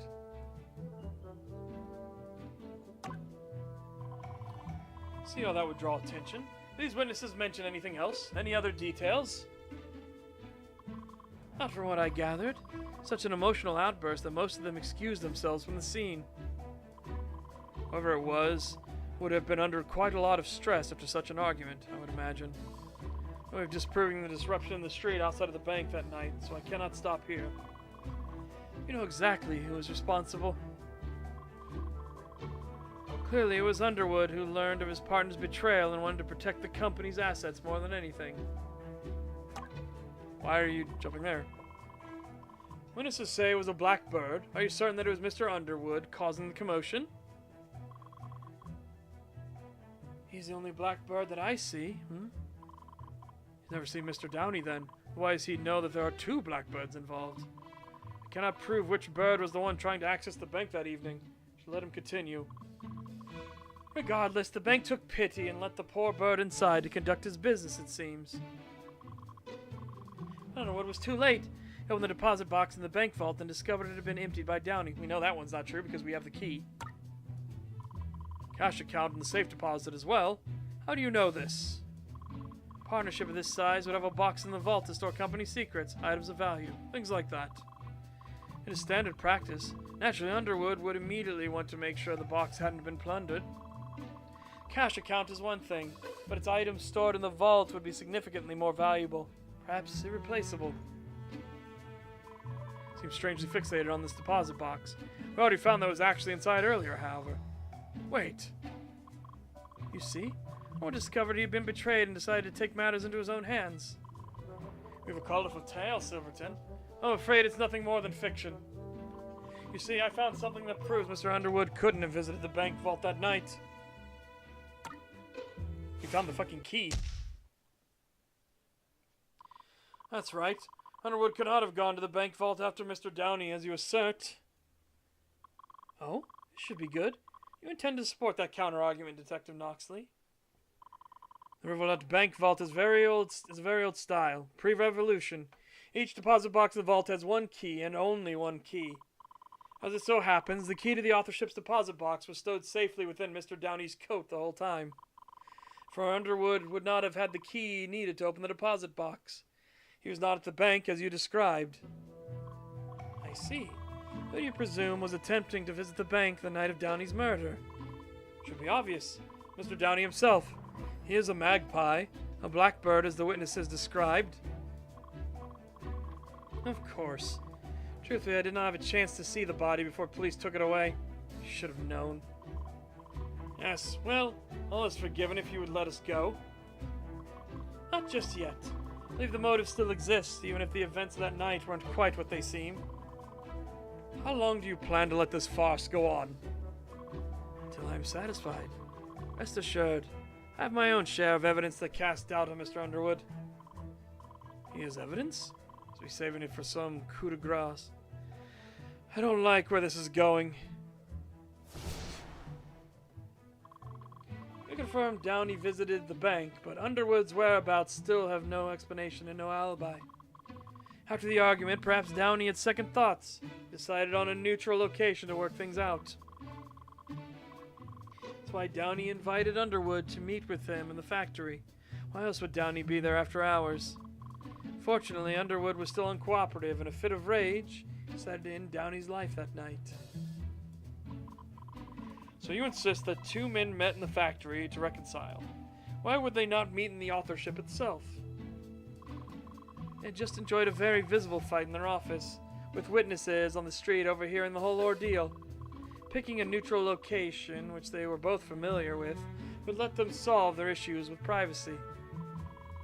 After Downey's trip to the bank, time to find the flaw in his logic once more.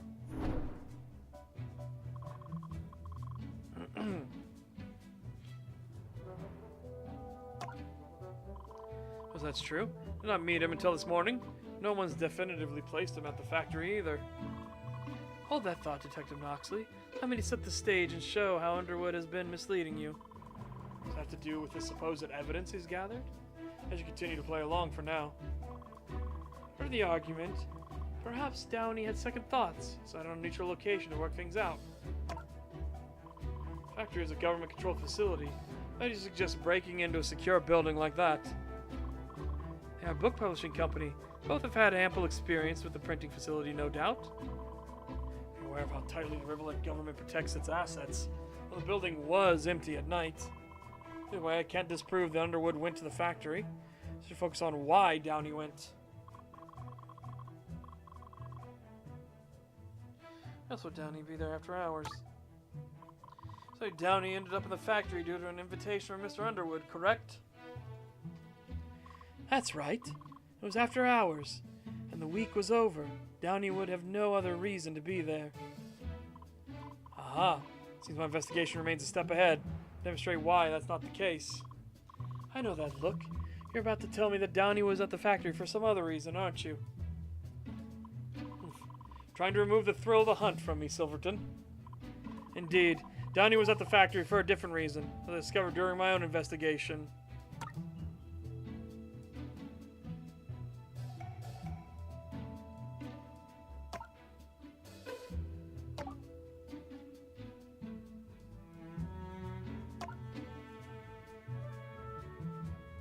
Here we go.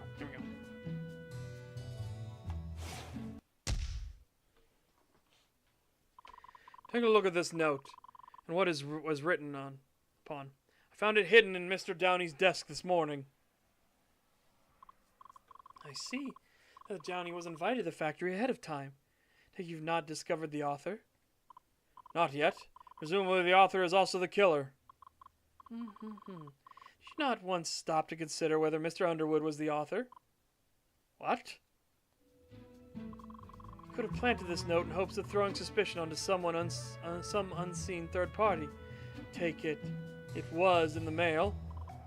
It appears it was correspondence meant for Downey. Hiding place was less than secure. Missing one detail about Mr. Underwood's whereabouts. Namely, without a key to the factory, he could not have entered. And yet, Mr. Downey was still able to enter regardless. Curious. Unless he was allowed entry ahead of time. I see now. Apparent accident with the machine, yes? Underwood did the deed without being there at all. What are you talking about? Downey was beckoned to the machine that made this print. As your reckoning, is it not? I have evidence that this is exactly what Underwood wanted. Oh, how I've been waiting for this moment. I believe Mr. Underwood somehow tampered with the machine and set a trap for Mr. Downey. Very good, detective. I have proof that Underwood would have had such an opportunity before Downey's death.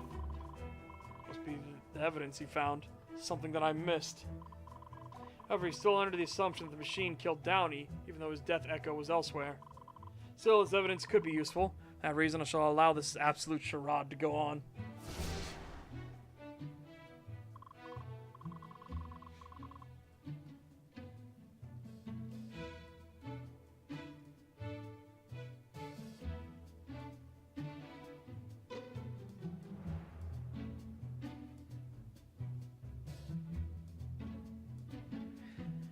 Have a look, detective. The administrator and visitor log from the print factory at the end of last week. What?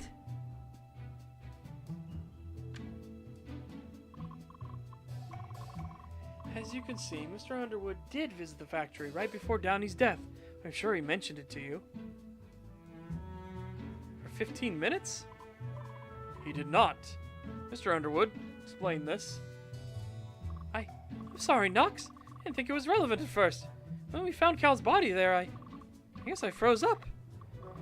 Being at the factory would have made me look suspicious, so I kept it to myself. You have to believe me. I'm innocent. I was only there briefly to check the print schedule for this week. It shows he's only there for 15 minutes. How did you obtain this log, Silverton? I took it from the clerk's records during my brief look around. It's Underwood's name and knew it would prove useful. And the entries in blue at the bottom are my own notes, added after my witness interviews. You just took it from the scene? Bold. Reckless. Something a dragon would do while in pursuit of prey. You see, proof that Underwood was at the scene of the crime. More than enough suspicion to involve the police. Underwood knew Downey would be loitering near the machine that made the print you found. He wrote it. So he sabotaged the machine in such a way that it would trap Downey and end his scheme once and for all. This makes the murder seem premeditated. The memo would have arrived before their fight. So was it all for show? No, I cannot doubt Mr. Underwood. He needs my help now more than ever. There must be a clue on the log sheet itself. Something that shows Underwood couldn't have sabotaged the machine.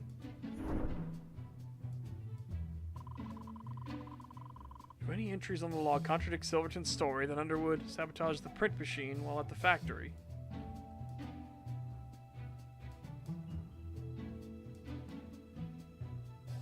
I mean, his time of departure, right?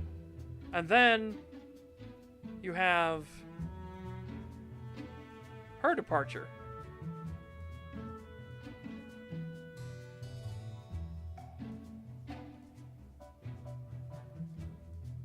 Yeah. She's the one that maintains and checks the machines. So the machine would have been running for 5 hours and 45 minutes still. Like, that's a fucking long time for the machine to be sabotaged. And the chief engineer didn't notice it, nor did her assistant, who departed just a little bit later. Lestrade didn't notice anything?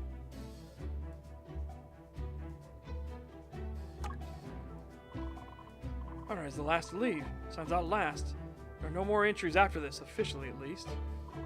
This contradicts Silverton's accusation.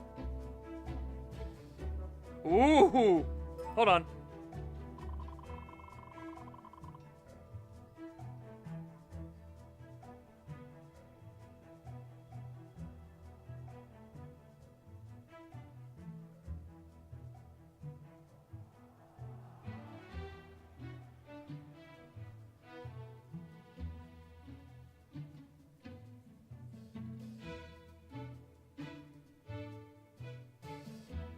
So, yeah. He left after 15 minutes, and then nobody noticed the entire time. I don't know what to pick.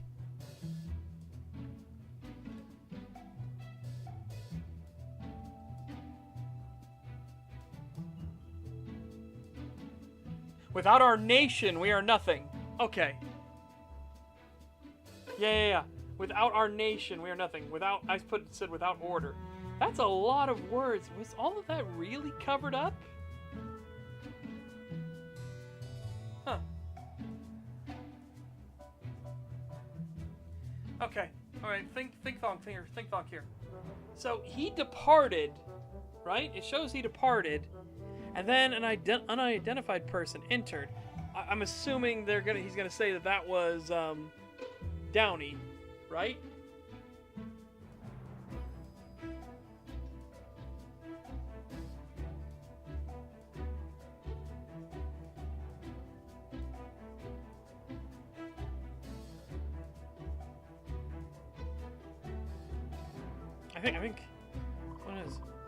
I think it's the one it is.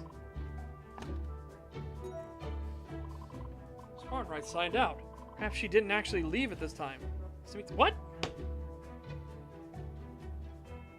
That's what you went with? Okay, I feel like I'm gonna get cracked here for a second. Perhaps Underwood's deed was already done at this point. How long she loitered does not matter. Suppose not. I've not forgotten about Miss Farnwright's strange behavior, but right now my focus is on Underwood.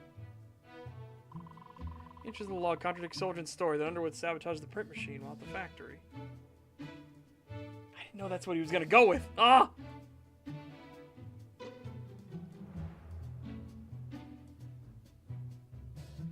No, because he talked to witnesses. That's what he says. He claims he talked to witnesses, right?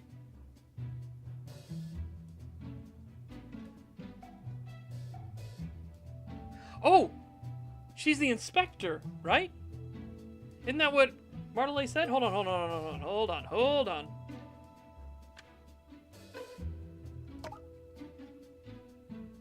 Safety inspector. There it is.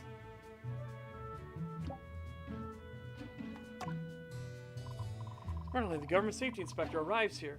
Mr. Underwood has already left by this point. This contradicts Silverton's accusation? Yeah. Line 5.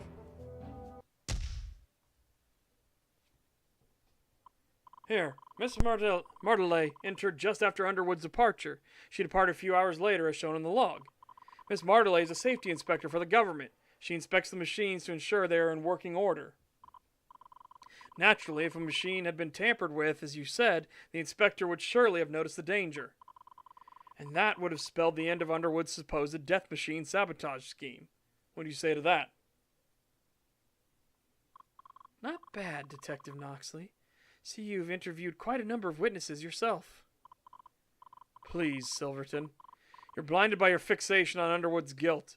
Step back and breathe for just a moment. Perhaps you're right. Try as I might, I cannot make the pieces fit together. Underwood's lack of alibi and public persona do make him the most obvious suspect. Therein lies the danger. The nature of the murder and its cover-up to look like an accident, all obfuscation done by the true culprit. Killer knew suspicion would immediately fall upon Mr. Underwood, should their fake accident scheme be revealed. You make some good points, Detective Noxley. Killer was careful to muddle their trail. My apologies, Mr. Underwood. Hope this cloud of suspicion hanging over your head is dispersed before long. Yes, well, I didn't expect the court of public opinion would have turned against me this quickly. No harm done. If anything, this confrontation has given us new facts to work with, and another obvious benefit. The killer's motive, a detail we've overlooked, and something I hope to explore more fully tomorrow. Tomorrow? Yes, it's getting rather late. Shall we meet at the authorship at dawn tomorrow, Knox? I shall see you there. I shall see you then. Silverton, if you would like to help with my investigation. I've done enough damage as it is. Let me leave you with the log and with my own collected notes.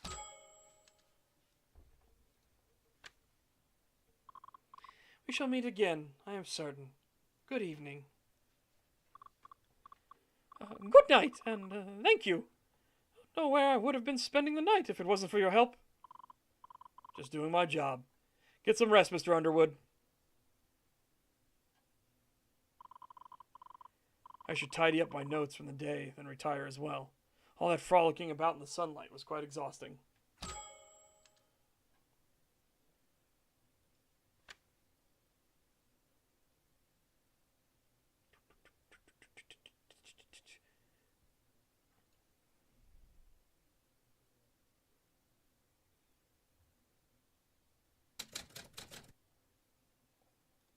Very early the next morning.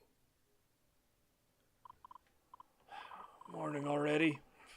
Sleep schedule's in shambles ever since I began taking on new cases again. Said I would meet Mr. Underwood at his office at dawn. Still early yet. Early. Oh, that's right. Tim Burshank, the knocker-upper. His story was full of glaring contradictions. Should be beginning his rounds in the Cobble District if I hurry. Perhaps I can intercept him and question him. If he is our culprit, then I'll wring the truth from him. If not, I have a few other suspects still to question. First, Flora Fawnwright. She had the means, and the time and location seemed to line up. Second, Viola Myrtle, the inspector. She inspected the factory the day of the murder. She may know something. And finally, Archimedes Thornroth. A shady individual. I should begin with figuring out the meaning of those roses. Time is wasting. My draconic sense is to track down Tim Burshank somewhere in the capital city. Whoop.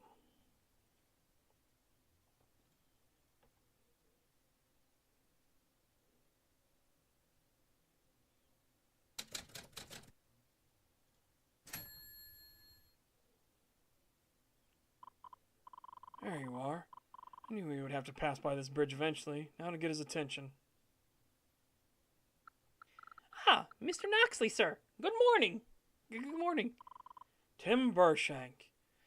I've been looking for you. You have? How did you know where I would be? You said you live in the Dirt District, and you do your morning rounds in the Cobble District. You would have had to cross one of the two bridges eventually. I just happened to pick the correct one. Well done, sir. Well, my rounds are about to start, so I'm afraid I cannot stay and chatter. Not so fast. Take you've heard the news. Oh, what news is that, sir? He's being evasive. Time to find out what he knows. Should try to be direct with my accusations. Unfortunate passing of Mr. Calamus Downey. I imagine it was all over yesterday evening's front pages. Oh, yes, sir, it was. Now he's cleaned up entirely. I know he lied about seeing Downey yesterday morning. The question is, why? Should be vague about the timeline of events. A few of us know Downey's true date of death at present. Can't press him directly. Guilty conscience always slips up sooner or later. I'll let him trap himself. Quick word before you go. So help me confirm something for me.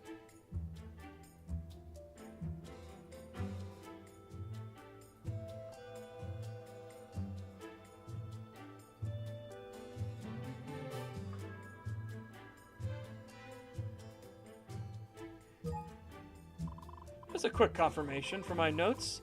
What did you say Mr. Downey was wearing when you saw him last? It was... Oh, right! His famous long blue coat! He wears it whenever he's in town. Thank you. I'm glad you remembered. Yes, sir.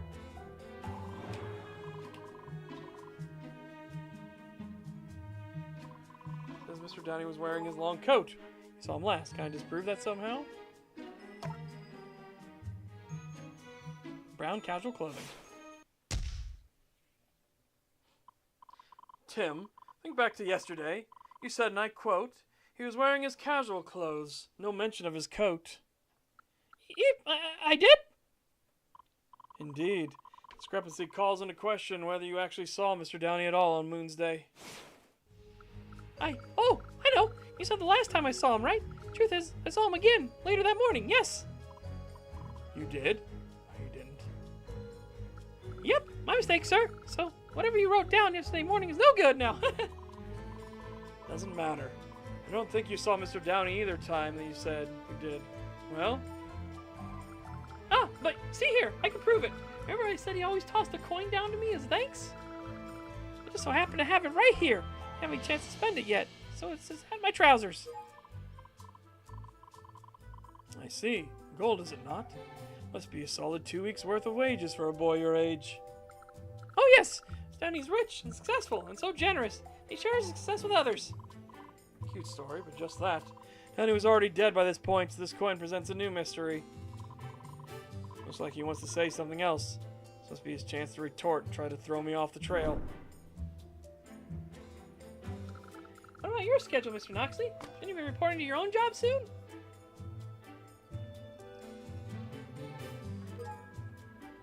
I am.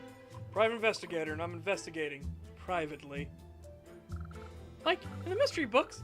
Oh, you're not investigating me right now, are you? Because Good. Keep him guessing without pushing too hard. And I can finally get some truth out of him.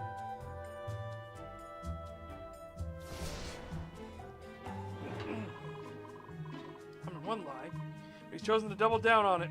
Let's keep up the pressure, then. Still my doubts as to whether you saw Mr. Downey at all this week. That's because...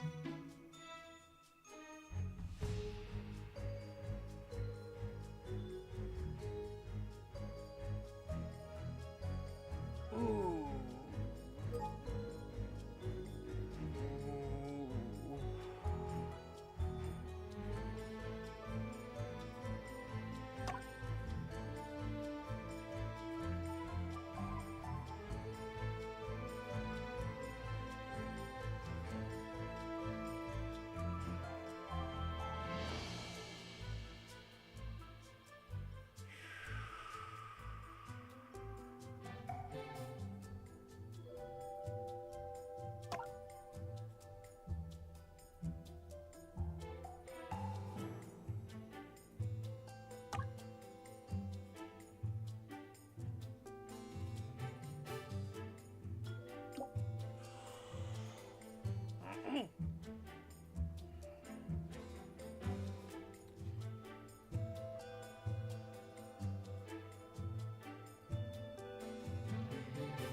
I know, but how do we prove that he didn't give him anything, right? I mean, I guess it could be that his, the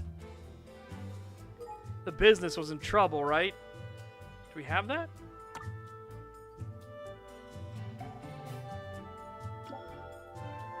There's a gold coin, too, so that's a lot of money. Yeah, we'll do that. Mr. Downey didn't give you anything, did he? Come on, fess up. I'm gonna be tarnishing his legacy. What? What? And he's quite wealthy, you know. Of course he would share his with a humble pauper like myself. Well, perhaps if he could. Or it's not just the fact that Downey was dead, but for business reason.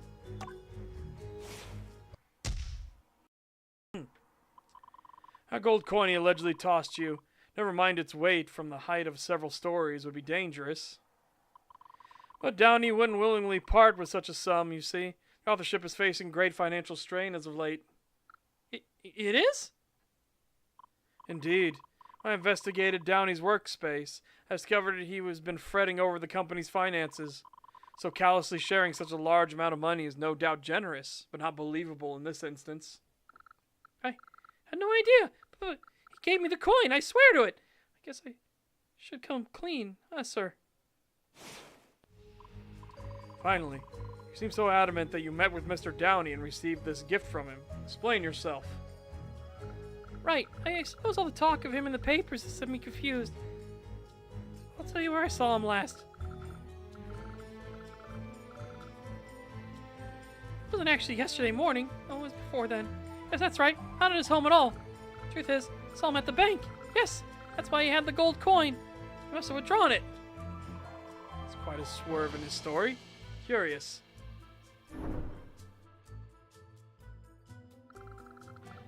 Why do you wear those things on your eyes, sir?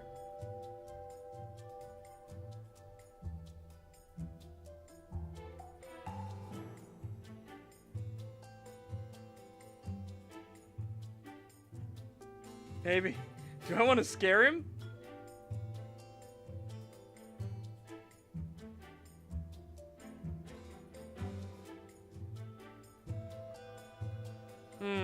Scare him or truth? Truth or scare? We want to keep pressure on him, right?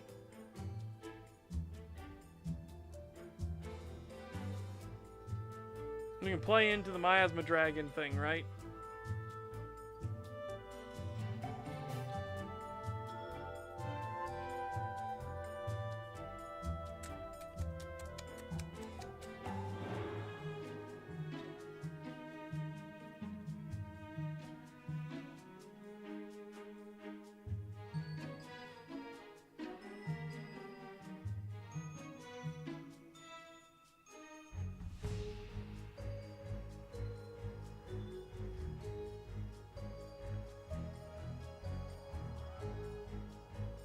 We'll see. Sensitive sunlight. All my eyes what dragons are. He's helped me see in the daytime. See, during the day, it's be quite the hurdle to your abilities.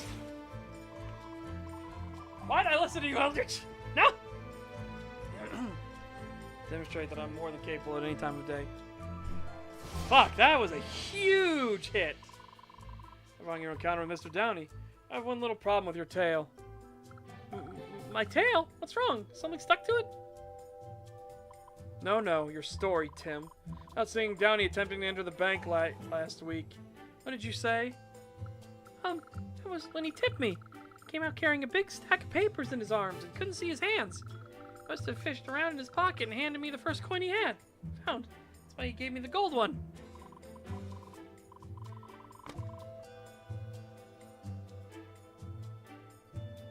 No, I said I wanted to scare him.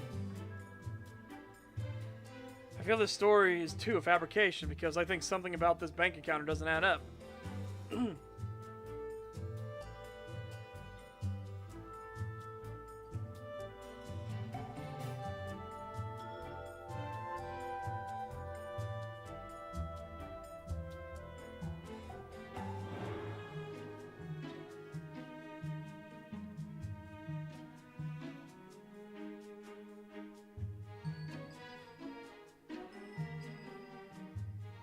You would have missed your paper route. Saw him that night instead. Why would you have missed your evening paper deliveries? Isn't that right? I not if I hurried, sir. I only passed Mr. Downey for a moment, sir. You had such a vivid, detailed encounter with him in such a small frame of time. Truly remarkable. Yes, sir. It is, sir. I didn't think it was that important, so I just kept it to myself, sir. What? Carrying all those pages. That's when he handed me the coin, then went on his way. Sing to it. What did Downey actually do at the bank? Something doesn't add up.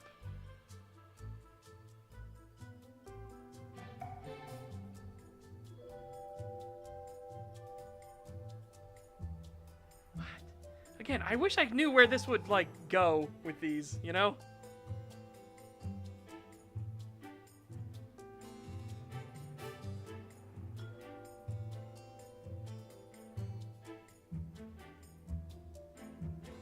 We know he went and hid the papers, right? So, you went to investigate. Hopefully the encounter with Downey was accidental. Rather, you were in the area and heard the disturbance. The disturbance, sir? The bank was closing up and Downey was desperate to get inside. Witnesses say he shouted until he was let in. Oh, poor Mr. Downey. Must have been embarrassed to cause such a scene in public. Which you knew about as you were there, yes? Yes, of course. What? What? You're not gonna let me call him on the fact that he put the papers in the fucking... Why was he carrying a stack of papers if he put them in the box?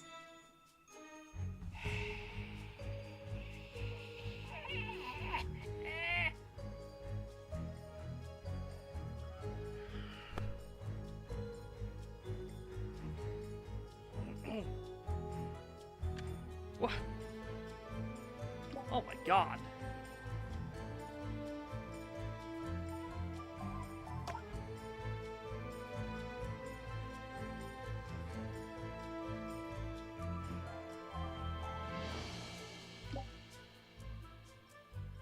Didn't actually see Downey at the bank. Downey had a very vocal altercation with the bank employees. I don't believe you met with him at all. Are you certain? I have the coin as proof. Yes, and your detailed account will be your undoing. Your memory is off, or you're spinning a tale. Went inside and emerged with a stack of papers a short time later that obscured his vision. While holding his pages, Downey gave Tim the coin and left. Can I demonstrate that this was not what actually happened?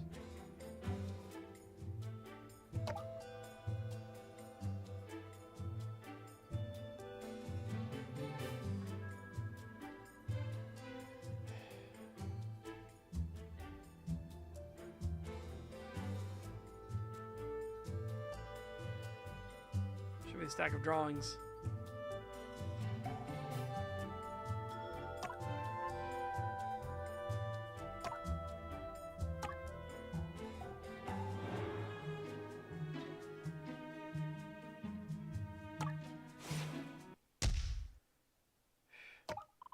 Papers you speak of, this happened to be that same stack. It's true they're quite large and unwieldy. Couldn't really say. Maybe. I didn't see what was on them. Just know he was carrying them when he left the bank. Curious, because these pages were found inside Downey's safe deposit box yesterday. In fact, after he was dead. Meaning he didn't leave with them. He deposited them and then left the bank after finishing his business there. Huh? Therefore, he couldn't have blindly handed you the gold coin. His hands would have been empty as he was leaving. Oh my god, thank god they nuked it all the way back the other way. What really happened is you learned of the story about his scuffle at the bank. That's why you mixed up the details. Oh! That is yet another lie. You're involved in this case somehow, I'm sure of it, and I intend to find out how. Well, it's good to see you, but I need to get into position for my rounds. I just want to walk and talk.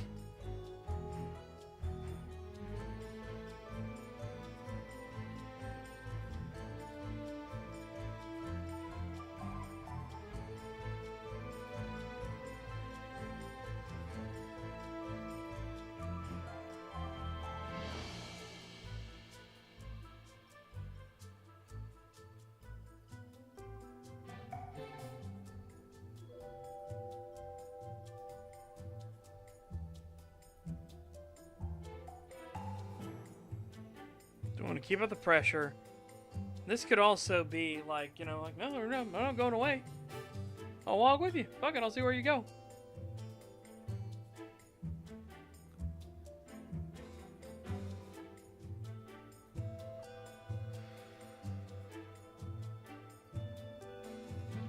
Wee, wee.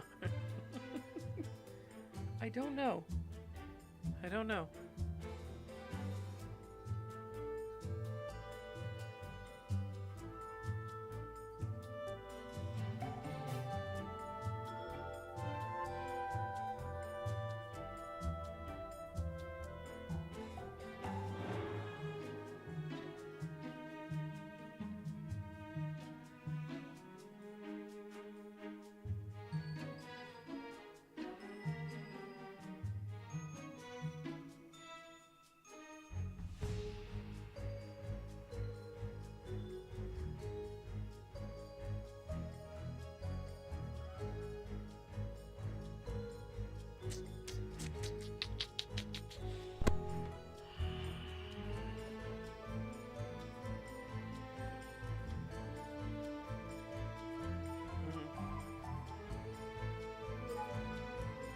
No, you're fine right where you are.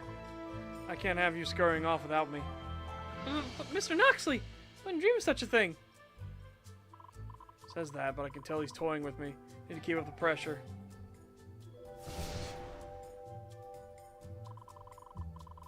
I appreciate your commitment to hiding something, but it's time to tell the truth. A man is dead, Burshank. You don't... Wait, you don't suspect me, do you? That's what I'm trying to find out. Through all the lies, I'm having difficulty picturing your sequence of events. Given what he's told me, what is the more prominent question that Tim has yet to answer for? To be truthfully, I need to know.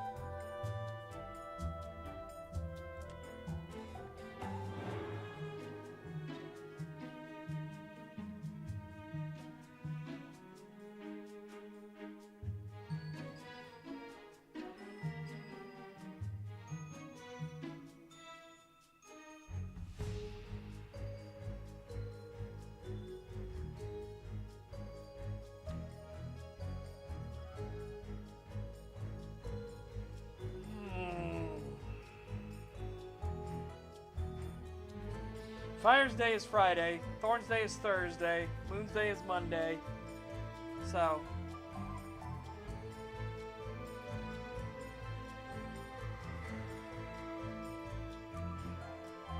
I feel like the weekend or Fire's Day would be what we want to ask, right?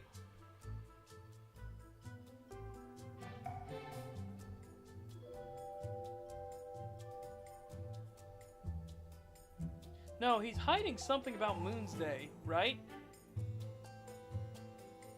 That's what he always claimed. He claimed he did all this stuff, but he's hiding something about Moon's Day.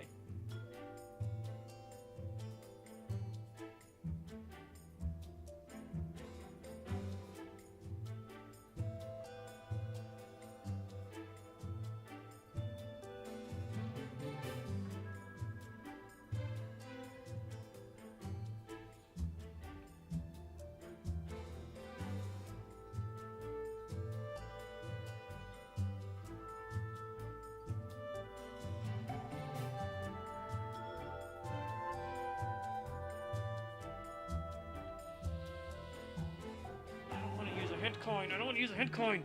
Ugh. Fuck it. It's not Moon's Day. Okay. Okay. So Fire's Day or weekend?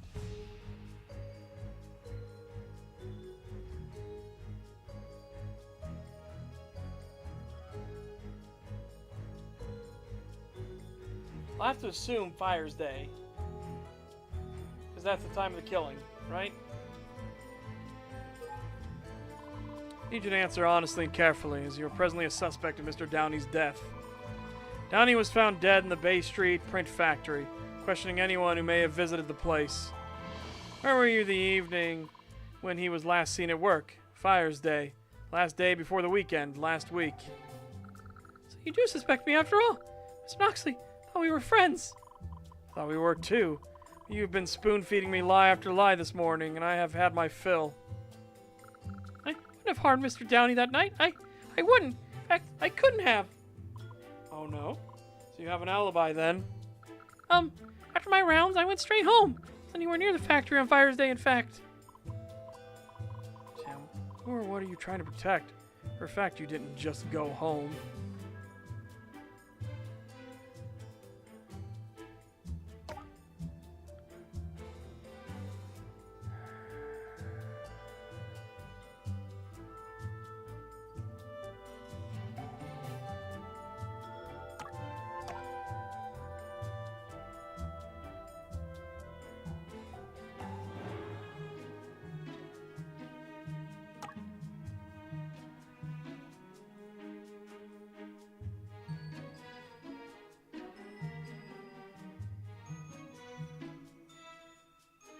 Son of a bitch.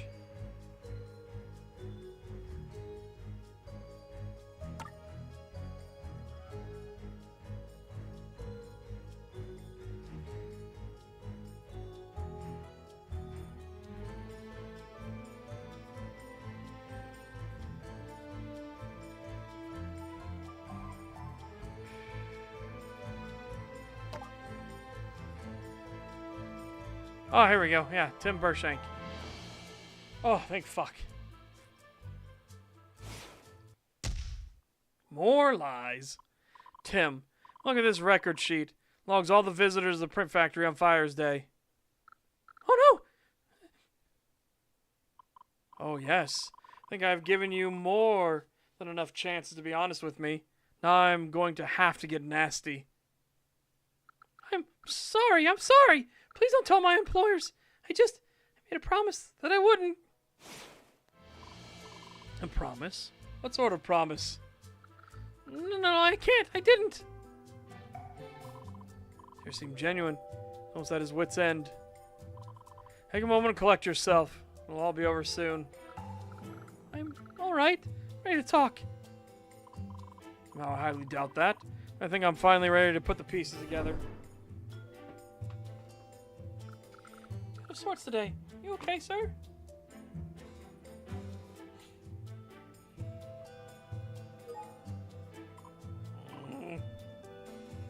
I scare you. You're afraid of dragons. Mr. Noxley wasn't very nice. People too. Mere animals, not anymore, at least. It was rather mean and rather amusing.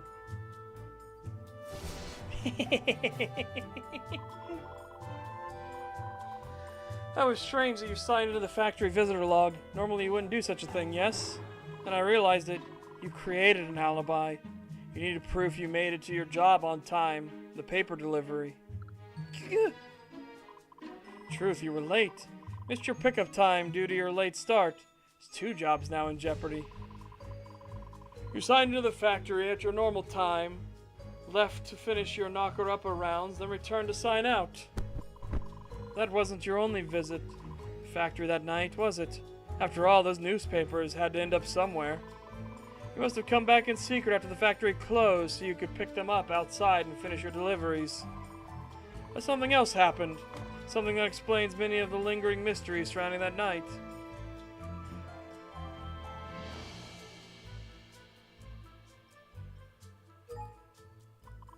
You did go to the factory late as you described, and you obscured the real time you were there to do your pickup. So where did the gold coin come from? Simple enough, it was a gift, but not from Mr. Downey. Ah! No, Mr. Noxley, please! Yes, and even a city as large as Rivulet's capital, a fine idea about who could have given it to you. Someone who wanted to stay invisible. Some who chose to pay you to look the other way. Someone like...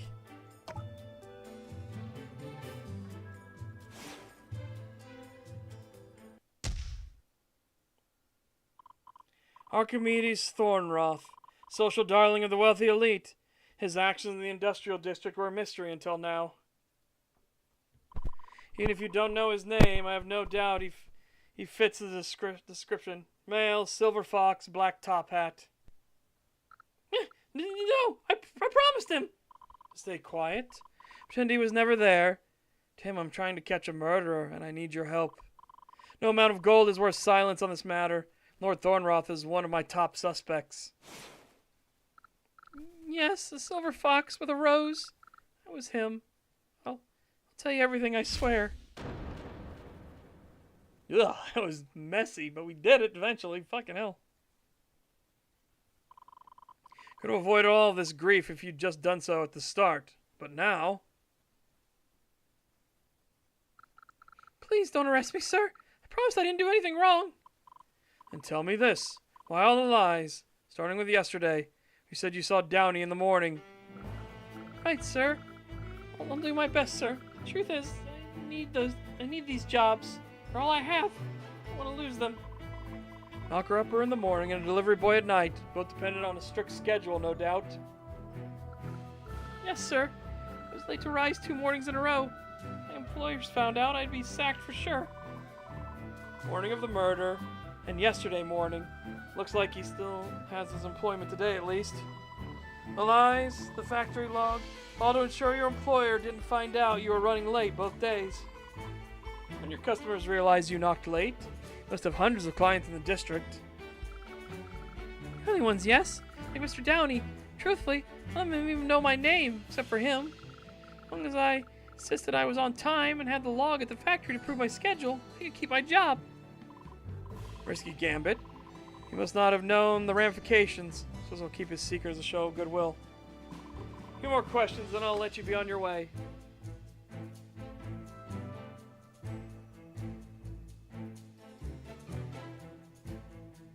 Discrepancy in Downey's outfit. Why did you testify seeing two different outfits that Mr. Downey was wearing? The answer yesterday was different. As you said, I was going off memory. In the morning, he has his casual wear when he rises from bed. Yesterday's front page had a large lithograph of Mr. Downey in his long coat and top hat. I see. Didn't have a true answer either time. Said the last thing you remembered seeing. Very well. Sorry for causing so much trouble. Please don't be cross with me, Mr. Noxley, sir. When you see Archimedes Thornroth. Lord Thornroth paid you for your silence at the print factory. This past Fire's Day. Approximately what time was this? Past sundown. Perhaps around 2000? Since I was late collecting the last stack of printed papers for my delivery. Out back. So Thornroth didn't use the front entrance. Witness saw someone around the factory at this time. Even him, sir? Most folks don't pay me any mind. Palmed the coin to me and told me he was never there. He sent me away. It's quite thrilling, I must say. It's like being in a copper dreadful of crime fiction. Thornroth didn't want any witnesses. His entry lines up with Silverton's account of someone entering the factory. Power was shut off after this point. Former bride, Miss Fonright, to leave the lights on as well? You see Miss Fonright that evening? She is the lioness who would have signed you in and out of the factory log. Her, right. No, can't say I did. When I did the bit of business with the sign-in sheet. I returned in the evening. I did not see her at the rear entrance. It was mainly on my papers. Realistically, she would have left from the front entrance. However, I have no witnesses who will attest to this. Signed out at 2000, according to the sheet. A chance she didn't leave the factory at this time?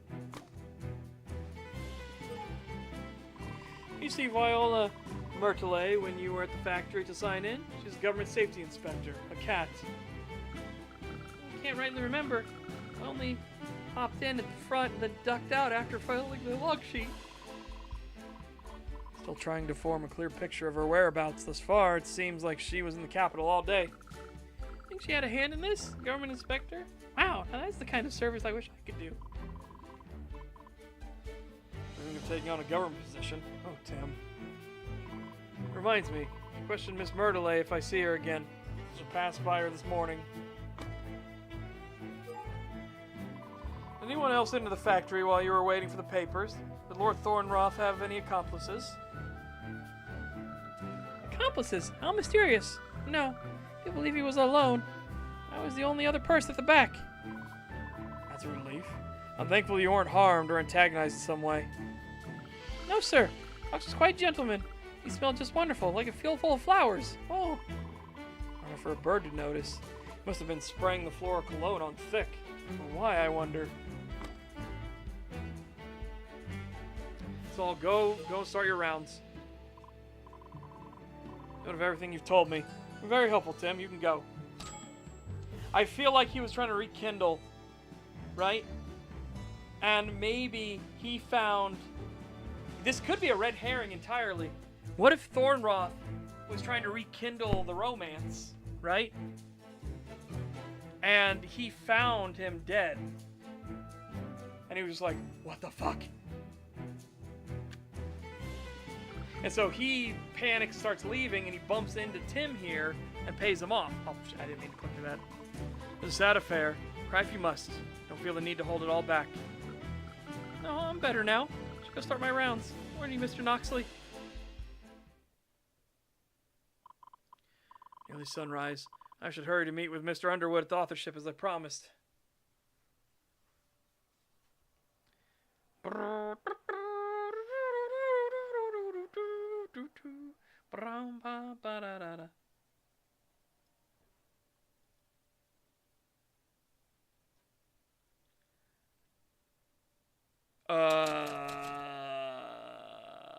It's been ransacked. I think somebody got poisoned. Because remember that we've learned that. What? What happened here? Detective Noxley, please step back. This is a crime scene. Mr. Underwood, is he? It's okay, officer. You can let Knox through. He's all right. Goodness, that scared me. Morris, Underwood, what happened here? It's like somebody broke in overnight and tossed the place, Knox. I have all the luck, huh? The culprit? Merely a crazed admirer. I need to get inside and investigate as soon as possible. Passerby earlier this morning saw the broken window and reported it to my tower. I'm just about finished here. Any leads or witnesses? Anything at all? Come now, detective. Even if there were any clues to go on, I can't be revealing them to you. So, no then. This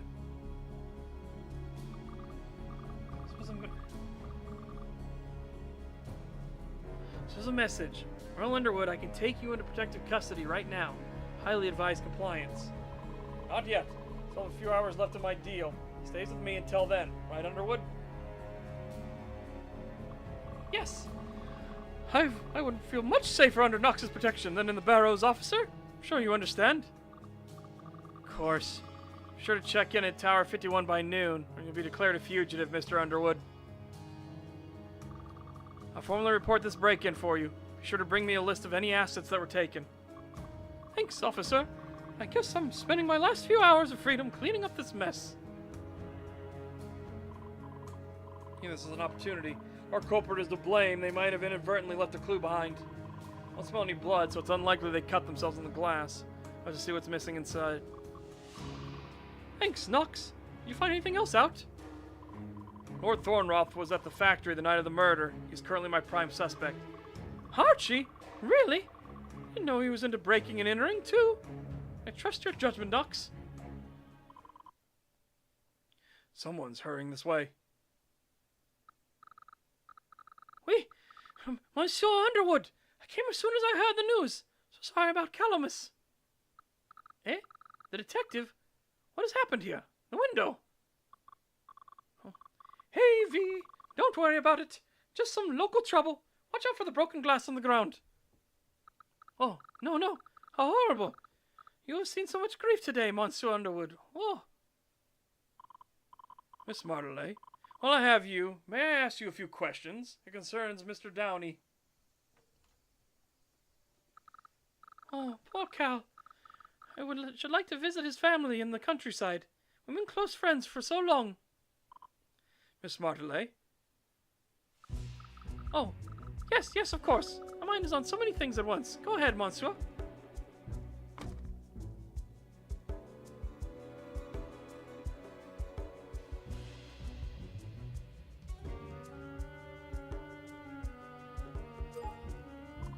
How did you hear about Mr. Downey's untimely passing? Surely you saw it. It was all over the papers last night. Picked up this one at the cafe just this morning. Thank you kindly. Appreciate that. May I have this for my records? Yes, of course. No need for it after reading it. Just seeing Monsieur Downey's picture again. Oh.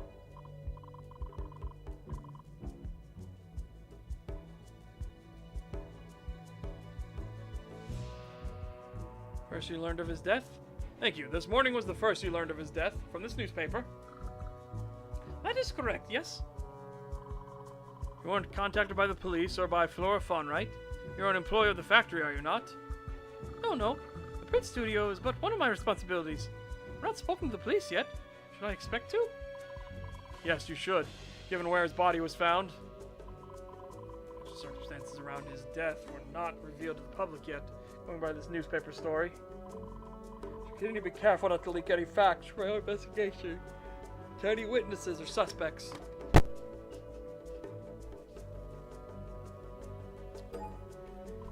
At the end of last week, did you notice anyone suspicious at the print factory during your shift? For the weekend?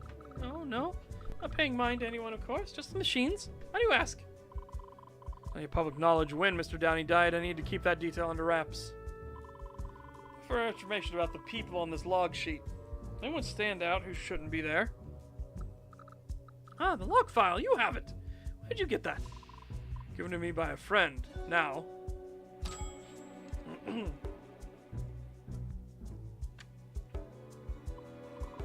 She snatched it from my hand. That is government property, monsieur. See? It says so right here.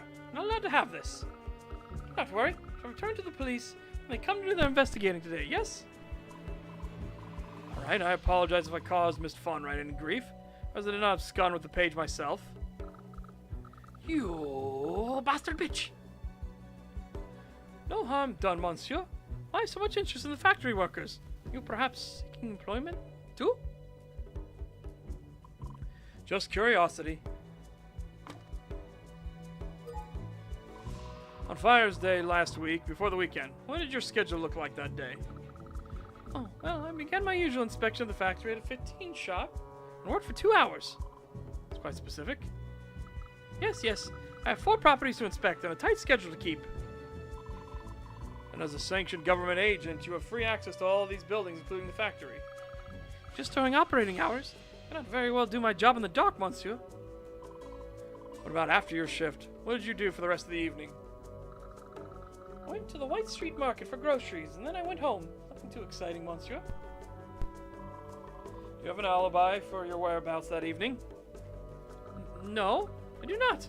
And at the market, monsieur. Surely you do not suspect I was... Whoops. Committing acts, I assume. No real alibi, but no proof she was there either. So I'll need to keep details of the case from her.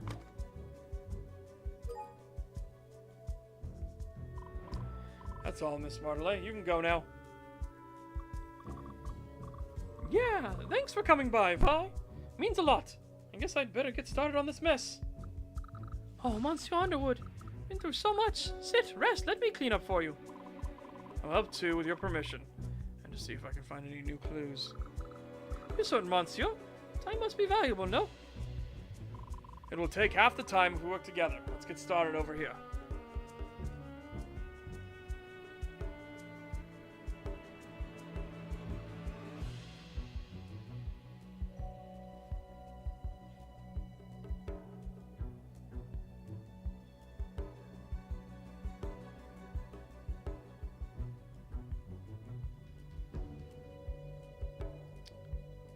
Start from the top and go down, I guess.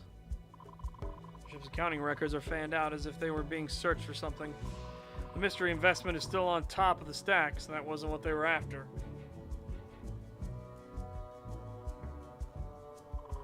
Reported plan was knocked over in the fracas. Should set it up right. Achoo! Achoo! Goodness, Vi, are you all right? Ha! I'm better now that the plant has been allergic to it. Careful not to shake off any more pollen from the plant. It appears to be quite sensitive.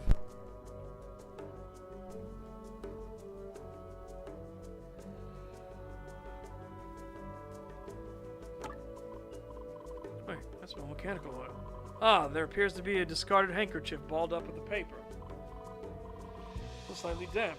Must have been used recently. Should undo it and study it later.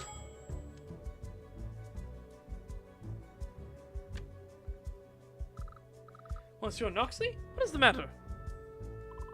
Nothing is wrong. Just setting the waste basket upright again. Waste basket upright again. You need any help with me? Something? No. Just tidying up some broken glass. Do be careful where you step, monsieur. No monogramming on the handkerchief. I suppose that would be too much to ask. Time to continue my search.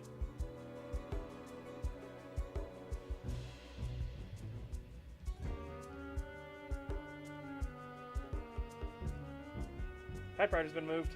As has the thing.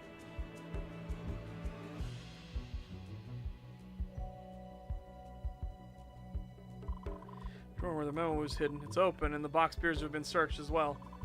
There's nothing of note left in the drawer. I'll tidy up Downey's desk while I'm here.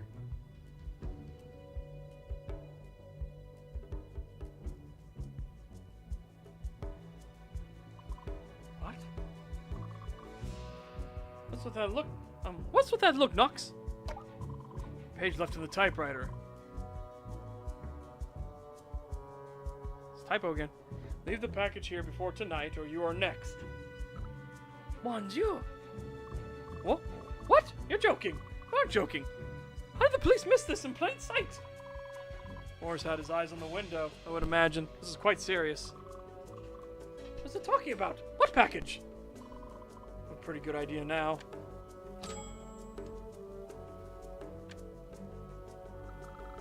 Mr. Underwood, do you need a safe place to stay? Doesn't matter. Headed for the barrows anyway. Not just yet.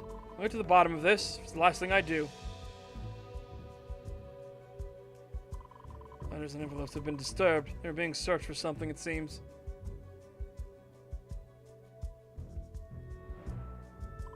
Soft spots of something on the floor. It's candle wax. Clearly no random break-in. They came with purpose.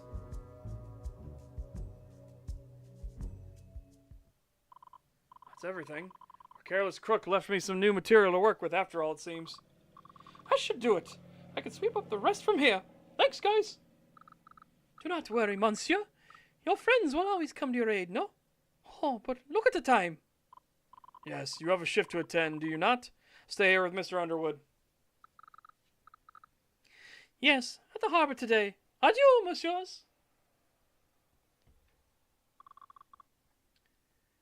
What are you thinking about, Knox? The break-in. There was a commonality with all the places the culprit searched. Did you notice as well? I'm too tired to play guessing games. What was it?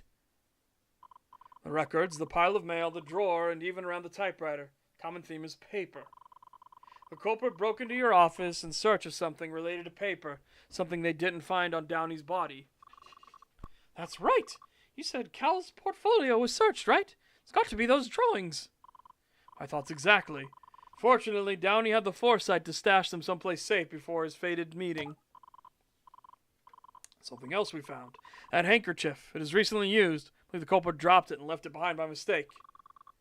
You really think they were that careless? It was balled up and discarded with the trash. They might have thrown it out instinctually and forgotten about it. There are a few black stains on it, either oil or ink. That points us to someone who may have been at the factory. Judging by the threat of my typewriter, they didn't find what they were looking for. They were probably frustrated. Ah, yes, that's as well. We should put the stack of pages back in a safe place until we decide what to do with it. Back in the bank vault? Still have the key. I should leave it with you in case they do take me to the barrows. I swore I wouldn't allow that to happen. We must hurry. The bank should be opening soon.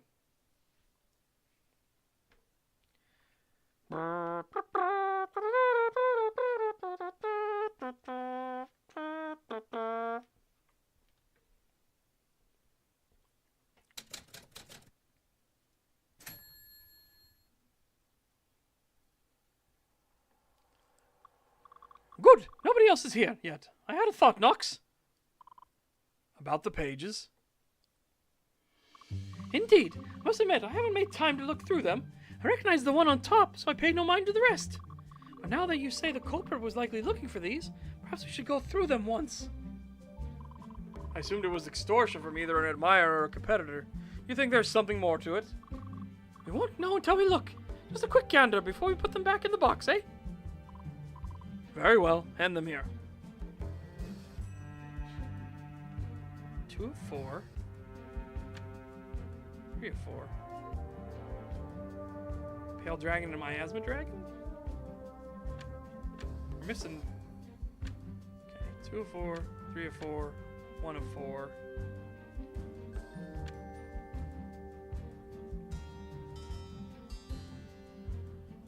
Oh!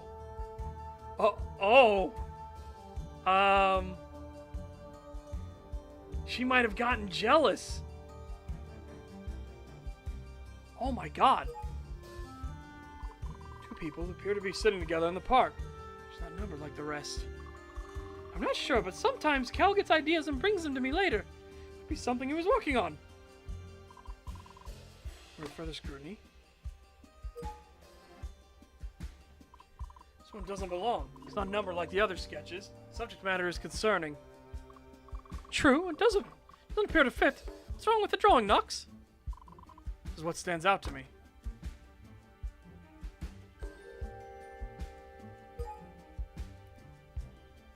The people sitting on this bench, I believe we know them.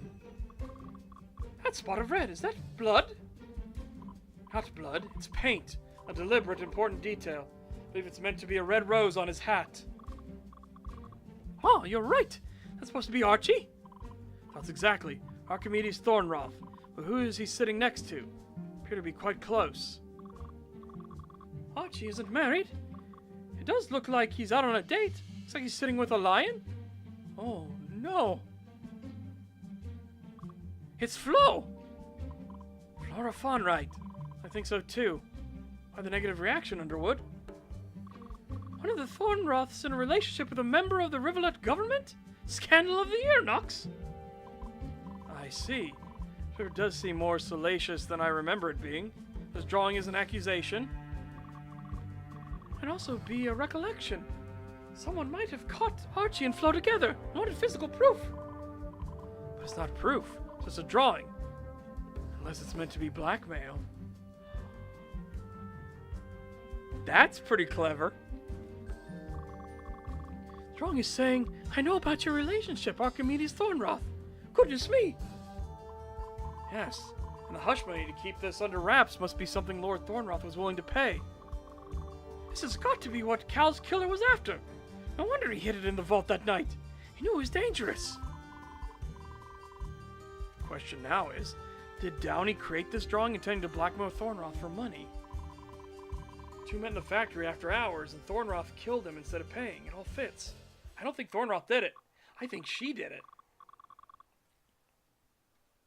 Oh, Archie. I don't want to believe it. Did he kill Cal to try to put a stop to the blackmail? Not necessarily. Recall the oily handkerchief and the fact that there is a second person in this image.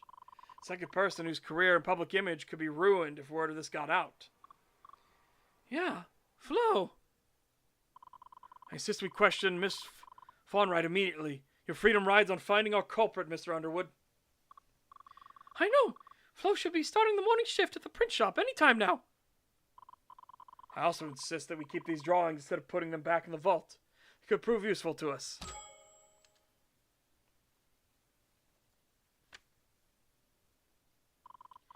To the print factory, then. Not a moment to lose. Fawnright, you won't evade me this time. Yeah, so I think maybe Thornroth wanted to pay the stuff, right? And Fawn was like, oh, fuck that, and she just killed him.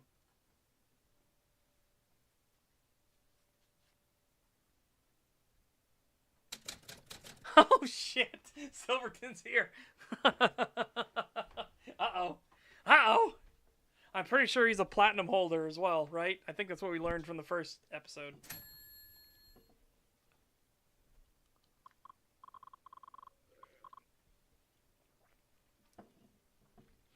Well, well. Look who's returned to the scene of the crime. My top suspect. Who are you? What business do you have here? It's Archie, and that other detective. Lord Thornroth, what are you doing here? Came to warn her that she's a suspect in Cal's death because of you meddling dragons. Flora Fawnright, compelling evidence that proves your involvement in the death of Calamus Downey. She's innocent in all this because he's gonna confess to it. Ah, he's trying to protect her because I did it. I killed Cal. Wait, no, how we did it? Because I did it. I killed Cal. There we go. That was his voice. I see what I was here to confirm. No, it was you who was sneaking around the factory late last week. You confessed to it? What's going on here? He's protecting her. He's literally protecting her. Archie, how could you? Mr. Underwood, let me handle this. Right, of course. Lord Thornroth has motive, certainly, but some of the evidence does not fit. Should hear his confession in full. Detective Knoxley, run and get the police, would you? Not just yet. I want to hear his confession in full first. Motive, method, and the time and place.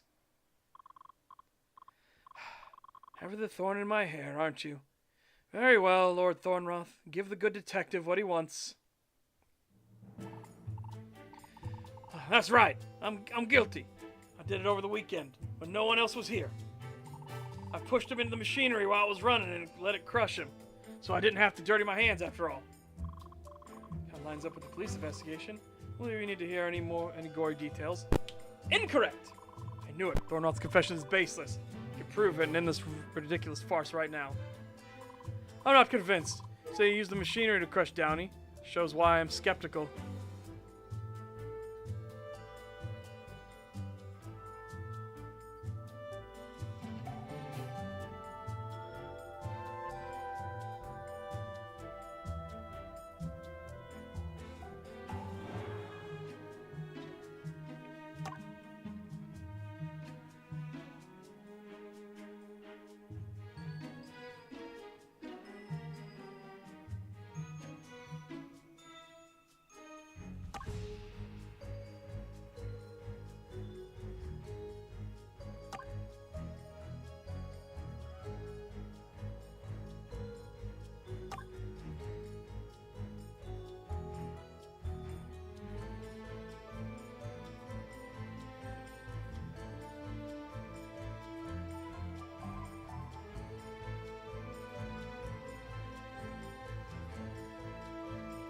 Huh.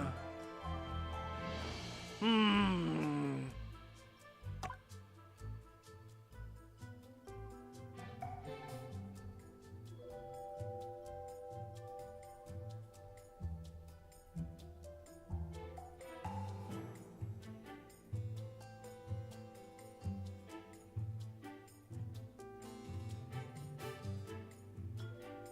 All right. I think it's this one. I think it's this, right?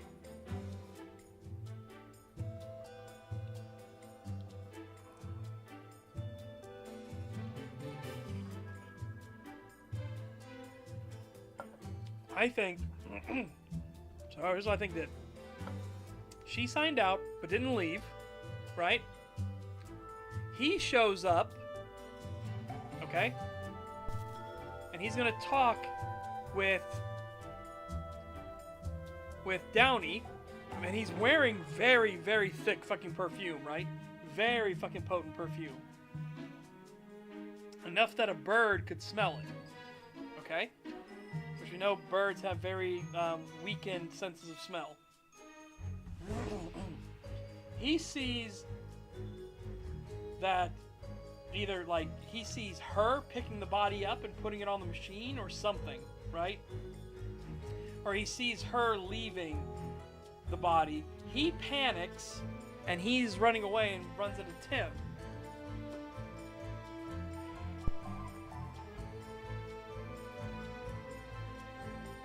Yeah, but I convinced you, say you used the machinery to crush Downey. This shows why I'm skeptical.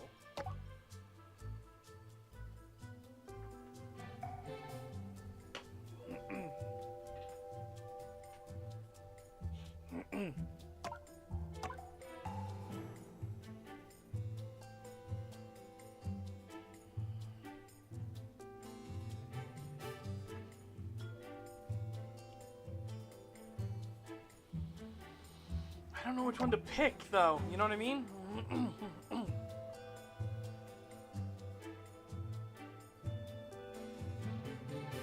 Because this it was messy.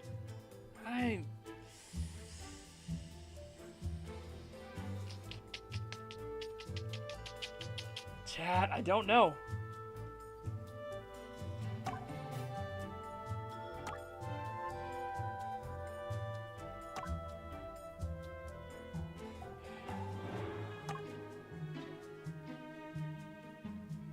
Yeah, okay, I'm gonna do this. Alright. We're gonna do this because this is only public information and he's saying crushed, right? We know he wasn't. So I'm hoping this is it. Well, actually. Here, yesterday evening's news, which broke the story about Downey's death. Must have seen it too, Thornroth. Unfortunately, it's mostly speculation and leaves out many key facts about the case. Facts which I discovered. Never mind the fact that the machinery couldn't be running if power to the factory was cut off, as Silverton discovered. About that. Called up with a witness who claimed the factory's lights came back on briefly that evening. What?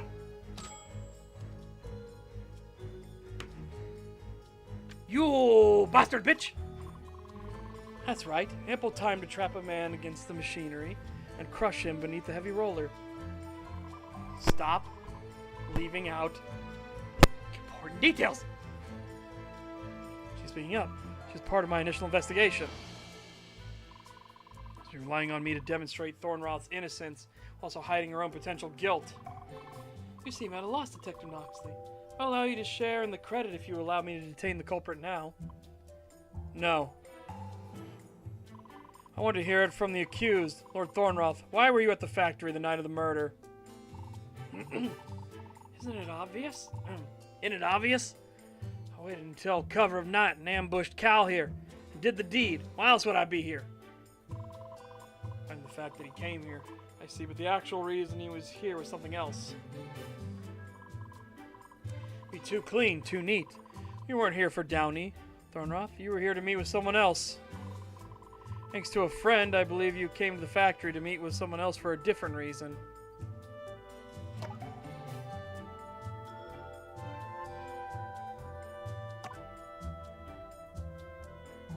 I don't want to reveal the blackmail thing yet, right?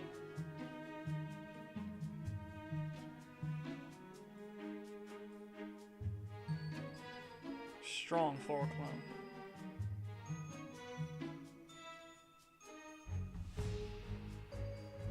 I feel like this is the one.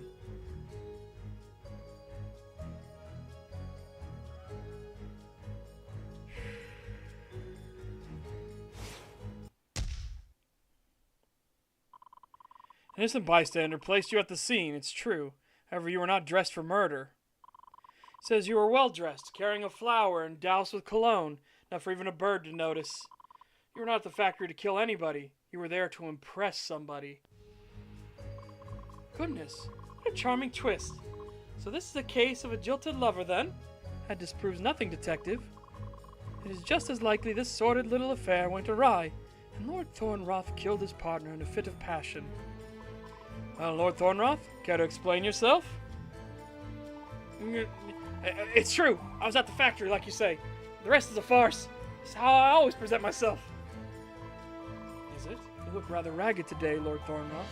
Must have hurried over here to warn Miss Farnwright. Wait, Miss Farnwright, of course. Mean anything, he's trying to protect her. Why are you still arguing, Detective? Farnwright confessed to the act, and you yourself have evidence that he was there. Stand by my assertion. Lord Thornroth didn't arrive with the intent to kill anyone that night, and I can prove it. The flowers, the cologne, the secrecy, it's all for a reason. Never states whom Thornroth was meeting.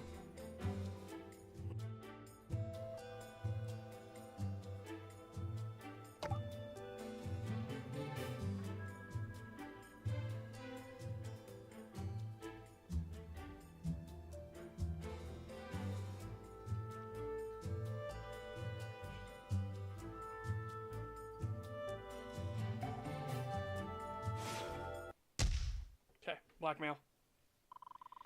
While investigating Downey's activities, I came across this drawing in his possession. Take a look for yourselves. A drawing? Something to be printed? What is this? Is that meant to be me? Is that meant to be me? Yeah, is that what I should have done? Is that meant to be me? How curious. They both seem genuinely puzzled by the drawing. They would jump at the chance to retrieve this page. It's us! You and me, Flora. Say Cal had this? That's right. I think Mr. Downey found out about your relationship and intended to go public with it. How fascinating. Truly gut-wrenching irony, Detective. Let's see how it helps your case, though. Explains a great deal, Lord Thornroth's secrecy that night, for one. Came here to meet with Flora. A Thornroth in a relationship with a member of the Riverlot government would be a scandal in the eyes of the public. Drawing was stashed in Downey's bank vault. He knew about these lovers before he went to the factory that night. So you don't believe there was a confrontation? Why did Downey have the pages at all? Surely he was planning something. Underton authorship has been in financial danger recently. The day of his death, Downey had been poring over finances. In fact, I believe Lord Thornroth was aware of this too. Had proof of his financial involvement.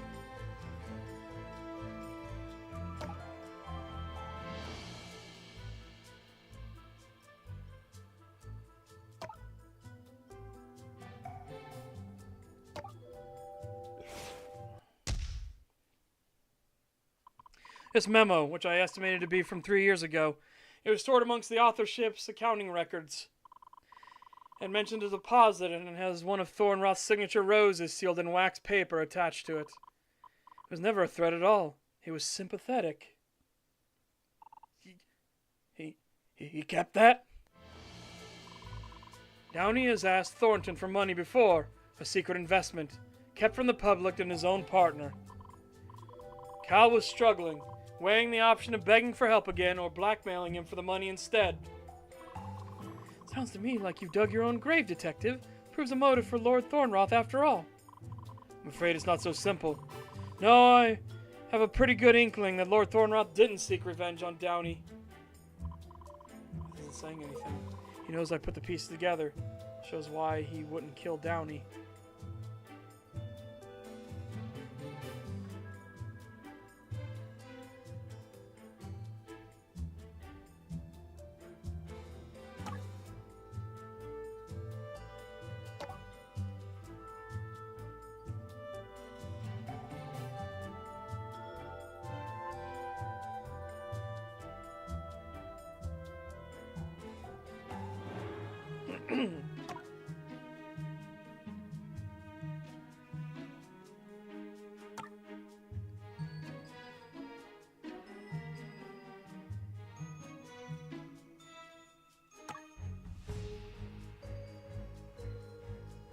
Why he wouldn't.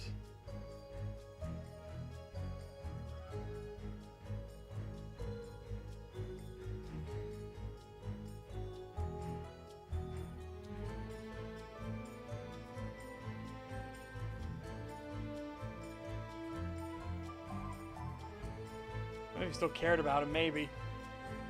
Right? I think he still cared about him.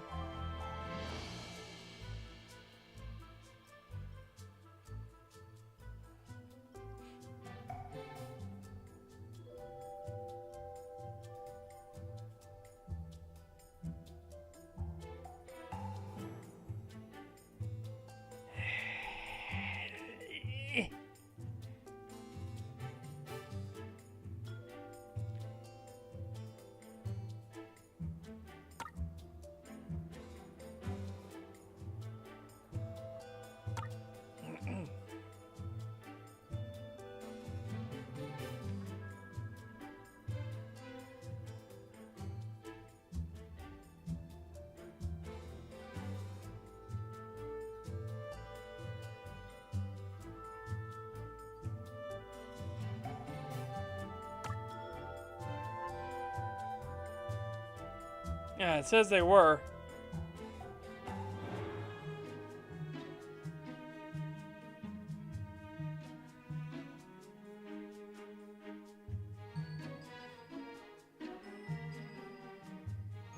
But I don't know, how would he know, again, how would he know that the drawings were there, right, at the bank?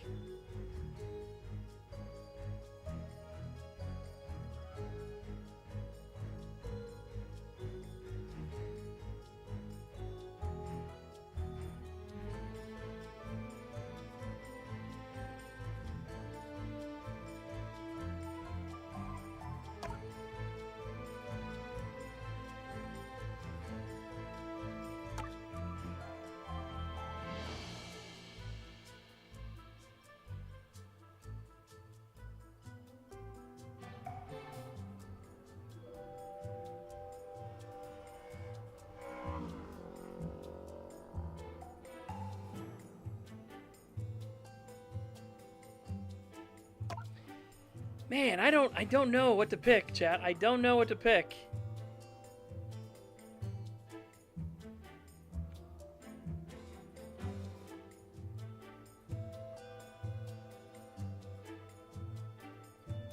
I legitimately don't know. What, like, we need something that definitively shows it, right?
try it. The roses. One on Thornton's hat, one attached to the note, and one Miss Fawnwright was carrying even yesterday. I'd wager she still has it now. It's Rose Thornroth brought that night. Special personal gift to a loved one. Ethan is holding back, but the dam is about to burst. It's the only way to spare him further guilt. Lord Thornroth cultivated these roses himself. He gives them to his lovers. The investment came years after Thornroth and Downey split up. He still harbored feelings for Downey. He might still today.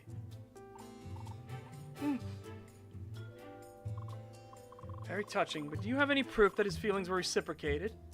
That they went the other way? That Downey still had feelings for Thornroth? Why does that matter? Think about it. Downey was in it for money. He could have struck the first blow if Thornroth was not playing along. Thornroth defended himself, pushing Downey into the machine. Realizing what he'd done, he made it look like an accident. I think Silverton just answered that question for me. Downey still cared for Thornton as well. Again, he kept the rose.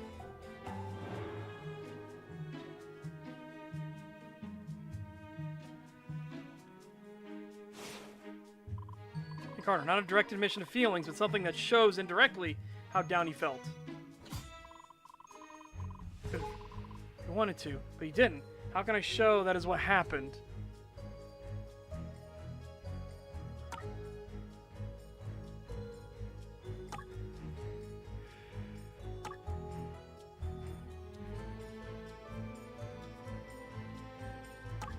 No, because the blackmail drawing is still, like...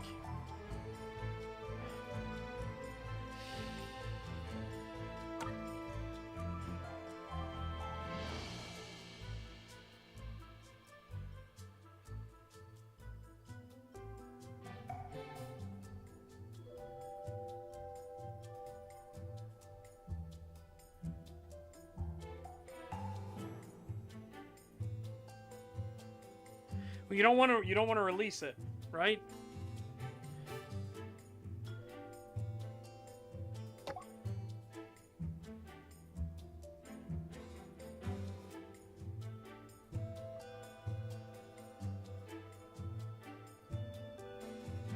Because again, the blackmailer, you don't want to give up your blackmail, right? And the point is to hold it over them for as long as possible.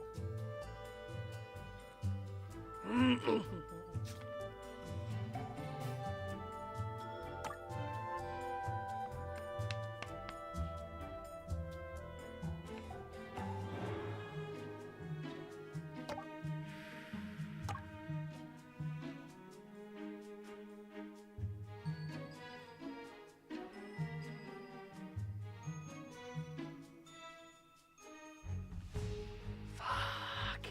I don't know. This one is tricksy. This one's really fucking tricksy.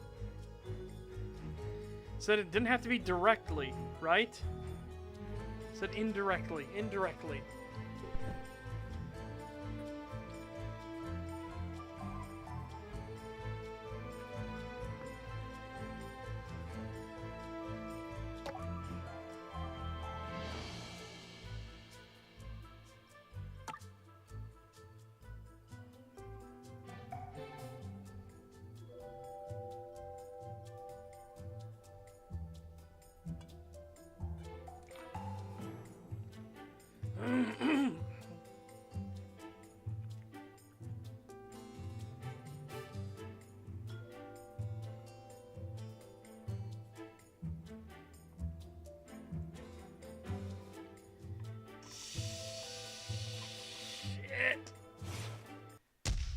I'll try it. The very existence of the drawing and the fact that he chose to hide it instead of acting upon it. Yes. Downey had no intention of blackmailing Thornroth. The killer, meanwhile, searched his portfolio and office for this art. Downey was stopping this accomplice from moving forward with the scheme, at least temporarily. The culprit would kill to retrieve this drawing. Why?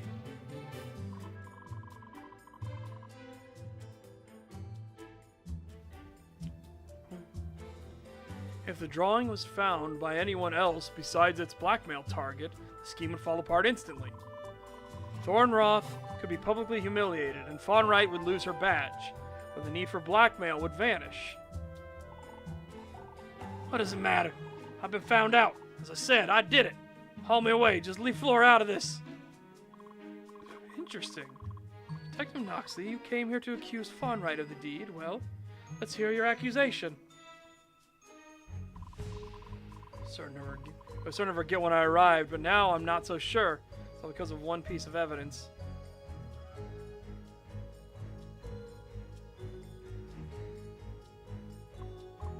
Well, come on, Dragon. Ain't got all day. Out with it. New piece of evidence, potentially showing Flora Fawnright as the culprit. It's now or never.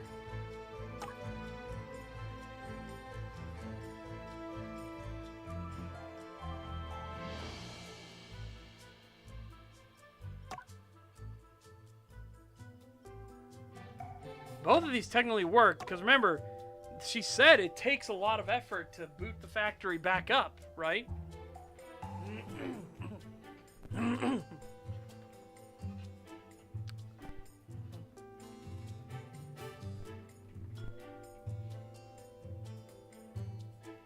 She said it takes a lot of effort to boot the factory up.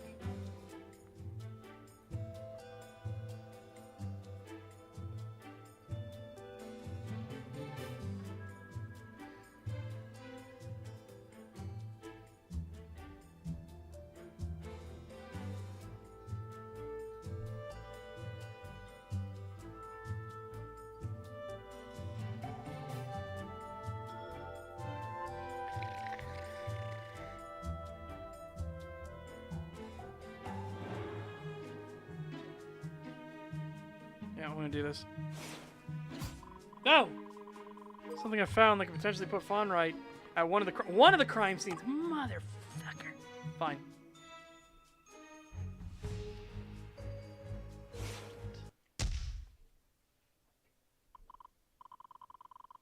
That's fair, Mouse. Miss Fawnright, please present me with the handkerchief in your back pocket. Okay. Arch, Mr. Thornroth gave me a full set. See the rose here? And ignore the oil stains. It's not a match. This isn't like the handkerchief left behind in the authorship at all. Miss Fawnright is not the killer. Well, yeah, no kidding. You missed the part where I was here when you found the body? How dumb do I gotta be? It was arranged to make it look like an accident, not a murder. I was so suspicious at the time. Or someone broke into the authorship last night and left a vital clue behind. Their own handkerchief. As you said, I had a little after 2000 to escort Flora from work to my estate home for the weekend. She shut off the lights and we escaped together under cover of darkness. Testify to her whereabouts. Even though it would publicly expose your relationship. Yes, anything to protect Flora. Fawnright and Lord Thornroth had already departed when the murder was occurring. Leaves one person. So, the owner of this handkerchief is the guilty party. Some rather flimsy logic, detective. It is, but It is the best I can do for now. I have one possible suspect left to question.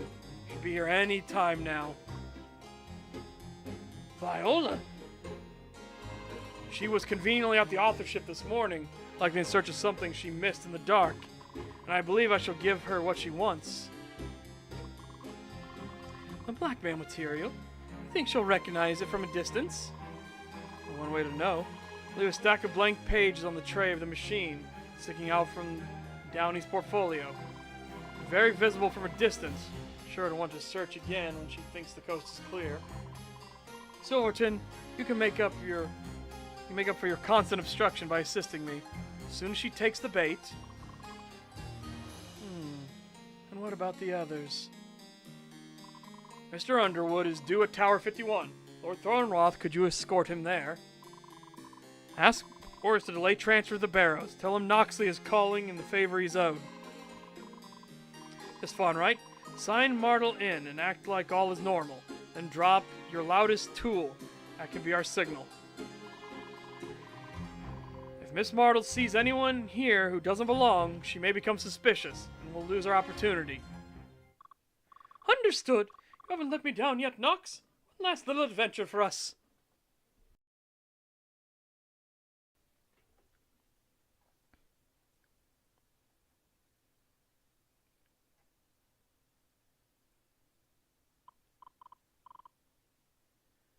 Ah, Miss Martel, there you are.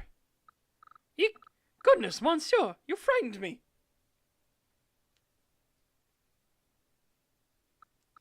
Eh? What do you need, messieurs? I'm very busy today. Detective Silverton and I are jointly working on an investigation, and we need your help, Miss Martel. We're collecting handwriting samples to have control versions. Basically, text written by unrelated persons. Oh, I see. Yes, there are some test pages in the tray there. Here, take my writing quill and ink tube. Yes, very well. Anything to help you, Monsieur Noxley? She was planning to walk out with the portfolio. Now we're going to trap her and confirm my suspicions. What's handwriting? Doesn't matter in this instance. Rather, I'm looking for a different pattern. Please write the following for me. Just a quick sentence, please. The stars shall guide our way tonight. Eh? You a poet, monsieur? Let's see. There, all done. Thank you. Fold it up and hand it to Detective Silverton so neither of us can see the handwriting. Of course. Because it's the control sample, yes? Detective Silverton, hold on to this for me, won't you? I have a couple more questions for you, Miss Martel. Thank you, madame. And you as well, detective. This will be very useful. More questions, messieurs? I'm on the clock, no? And we are right next to the scene of Cal's accident. Must excuse me. Under strict schedule. Silverton isn't letting her leave either. You must trust my intuition. Now to begin the real questioning. Do not like this. Getting Miss Flora. Shouldn't be allowed back here, messieurs.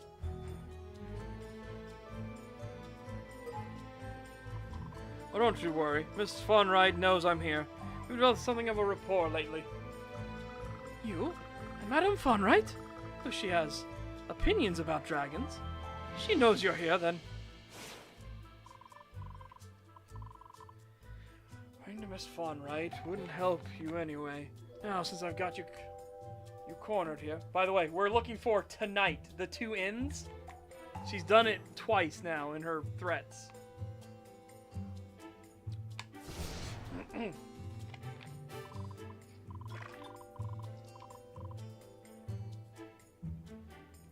Attack indirectly. Okay. Job here at the factory. We certainly don't want to interfere with such important work.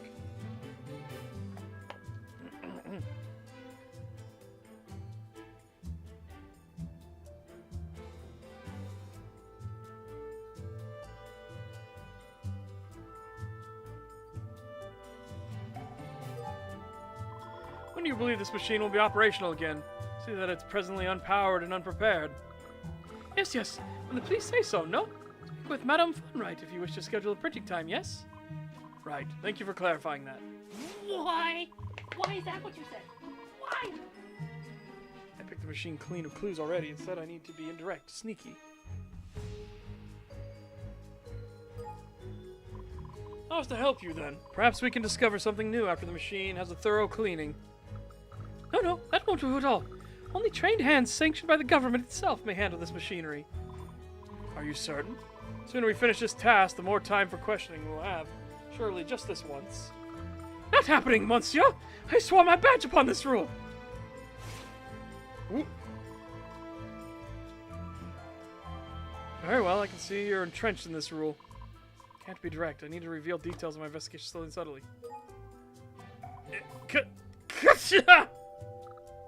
Goodness, you must have allergies to the ink, no? Do you have something for me, nose? That's what you were after? A handkerchief? She'll try to offer me. No, she's gonna try to offer me a handkerchief.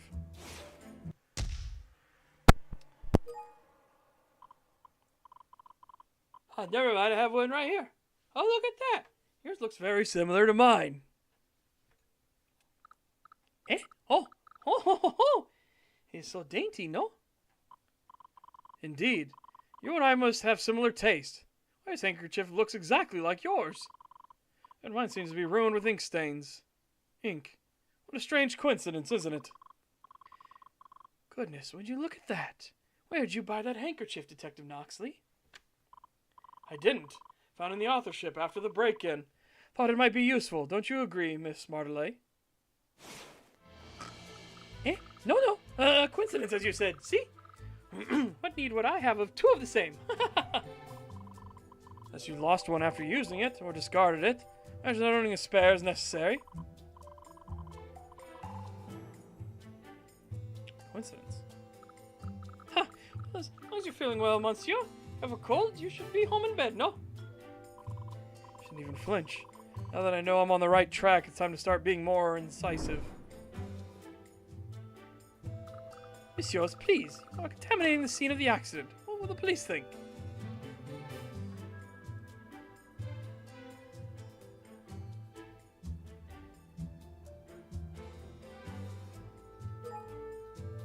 Police investigation is finished. It's merely shut off until you can finish your inspection. It is? Eh? Ah, well then, I should see to it. Ask you to step aside, monsieur? Sounds relieved. While the police may be finished, it doesn't mean I'm ready to quit. Well, denying it, I know this to be your handkerchief. You need to establish a link between the crime scenes. Just a coincidence. However, two coincidences. I would call that a pattern. Do you agree? Eh? I have no time for games, monsieur. I told you I have my handkerchief here. Yours is not mine. I'll spring my trap with Silverton's help. First, I must tie the break-ins to the murder. These death of the authorship break-ins were perpetrated by the same culprit, and I can prove it because...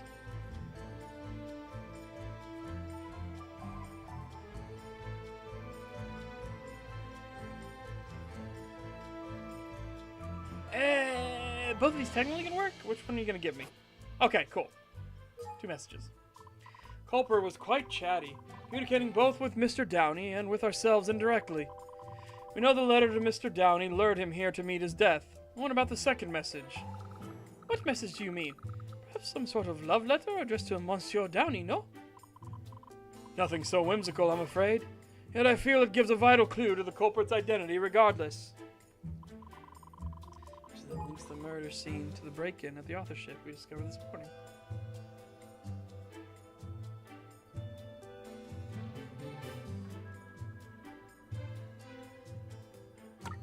No. Where's the new one?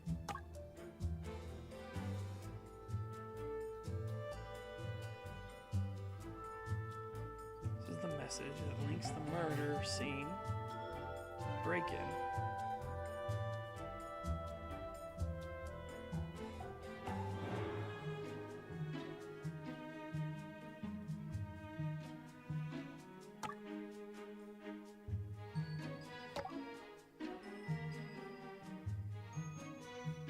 I guess. Yeah, this morning, yeah, so.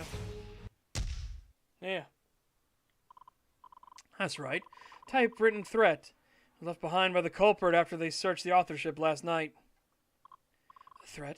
How deliciously evil. Well, what did it say, detective? I saw it too. Threat against Monsieur Underwood, no? Asking for the package to be returned. Detective Silverton, present Miss Martle's writing sample to us, if you please. Here you are. I take it I am to expect some grand reveal? Indeed. So I could demonstrate that I did not tamper with the contents. Let us have a look. The star shall guide our way tonight. Ah! A slight spelling error here, madame. What? Indeed. Innocuous usually. Perhaps the sign of a household that did not speak Revolin growing up. And that same spelling, tonight, it appears on the threat left on Mr. Underwood's typewriter. It is a simple mistake. It's as you said, your language. It's not my first. My family came from Soblanc, no? That is the language my grandparents spoke. My parents as well. Spelling mistake proves nothing. I'm afraid I must agree with the madame. Herself did not speak Revolin growing up, either. I know the struggle. Yes. My family, they immigrated to Rivulet before the revolution. We spoke our native tongue at home, yes? Silverton is pushing me to find better evidence, and he's right. I can't stop here. I need something more. It's a gold badge of yours, Monsieur Noxley. Where did you get it? Rest assured, I performed my service and earned this badge just as you did yours. Oh? It's in a bearer of the gold in many years. Tell me what you did to deserve such an honor. No, I shan't.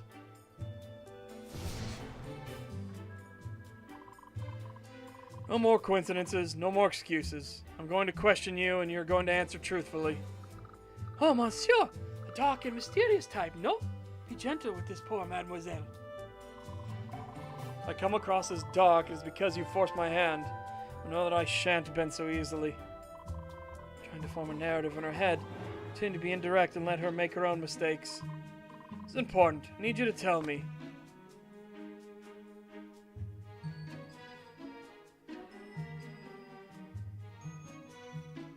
Now, why would you do that one? That one's the obvious one.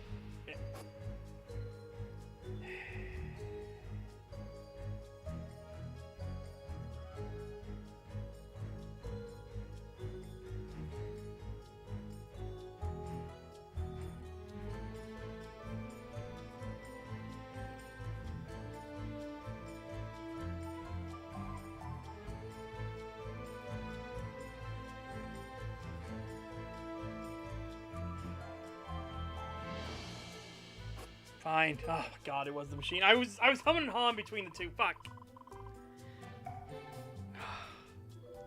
This machine. Oh, Mouse got it. Mouse got it right away. Fuck.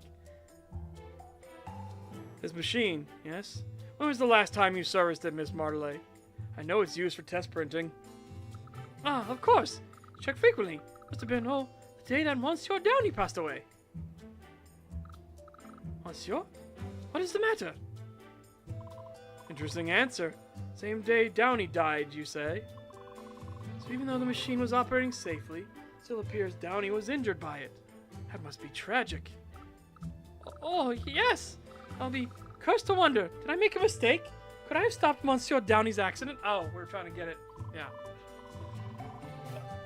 Well, you just finished hollowing out your own grave. I said something interesting, Miss Martelet, because you revealed a detail you shouldn't know. Yeah, she shouldn't know the date of the accident. She gave us the paper, remember? She gave us the paper, and it was Saturday and Sunday. You say you learned of the case from this newspaper story just this morning, didn't you?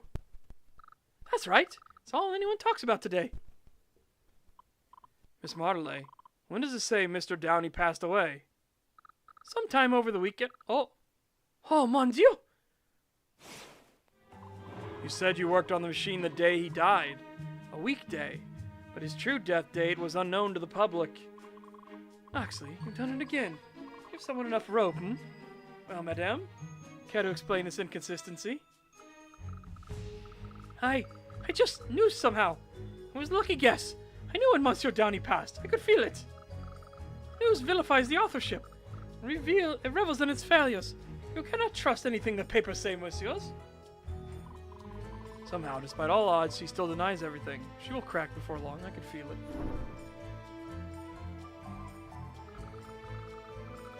You know, not what it is like to put yourself at such risk every single day for a mere job.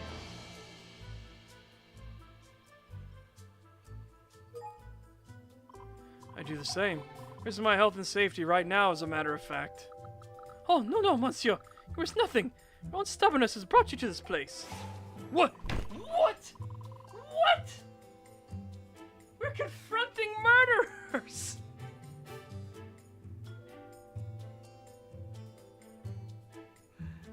Help me. Help me. What do you mean? Try harder to regain control. Fuck sakes! What do you mean? Revealed you know details about Downey's death that aren't public. That makes you extremely suspicious. This task is establishing a motive. Why would you have such animosity towards Mr. Downey, I wonder? Frightful dragon. Monsieur Cow was a dear friend. What happened to him was truly horrible. I think your relationship was more than mere friendship. No, there was more to it than that. Something mutual to gain. Something I found will pull you back into this web. Something even Mr. Underwood was unaware of.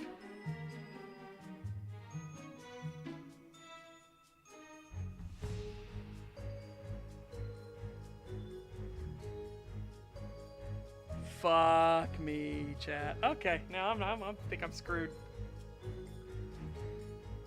I know, that was a huge hit. I can't believe that, like, okay, I guess from her perspective, she's like, oh, you don't risk anything. It's like, what? We're confronting murderers and gotten enough struggle before, like, a fight to the death. What do you mean?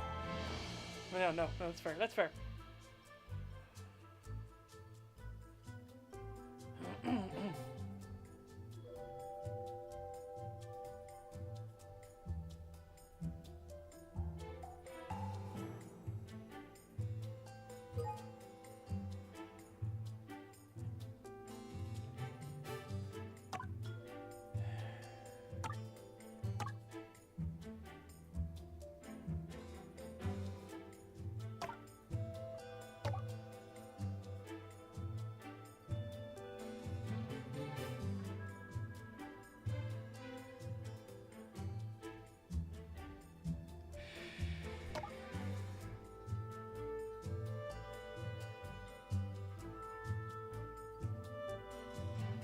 I know, that's what I'm looking through. I'm trying to think, what can we set up to knock this down, right?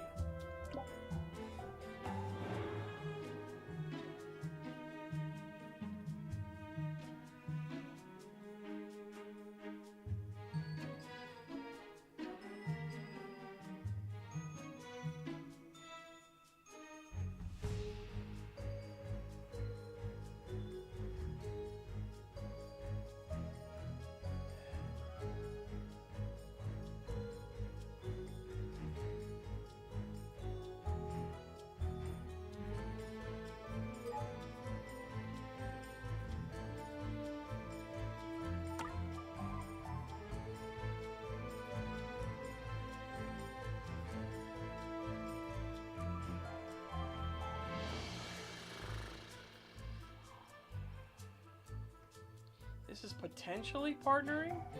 Potentially?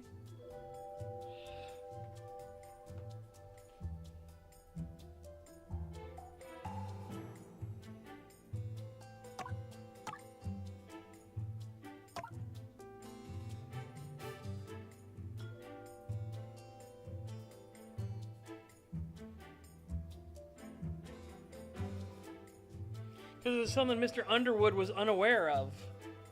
Like, what was he unaware of?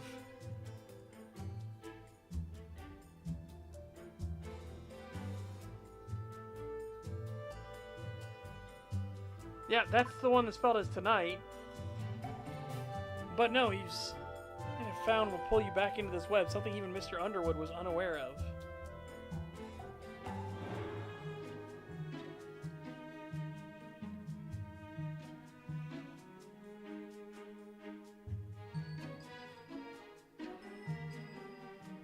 I think this is... We haven't used it yet on her. So, we'll give it a shot. I think this is the one... Is it? Maybe partnering with him in secret?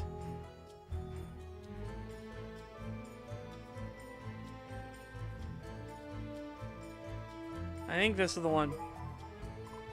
Was partnering with Mr. Downey in secret. Mr. Underwood was not aware of this relationship. Mr. Downey kept something, a single lone thread tying him back to this web of deceit. He kept something? You think it somehow relates to me? Our lover of conspiracy, no? No, I mean, yes, until now. I had doubts about this mysterious third party, but now I'm confident. I'm sure it's you or Mr. Downey's secret co-conspirator.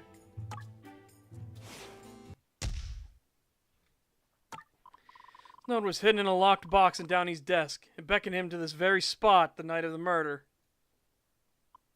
Note the spelling error. He had that? What is this nonsense?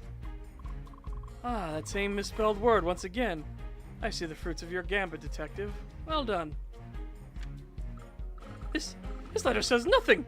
There's no sender, no stamp, nothing to tie to me. You are both fools. Letter mentions something extra. What do you believe that means, detective? Assumed it was payment for something initially. Now I have a different idea. I likely wrote the note, but does that mean the package was attached with this letter as well?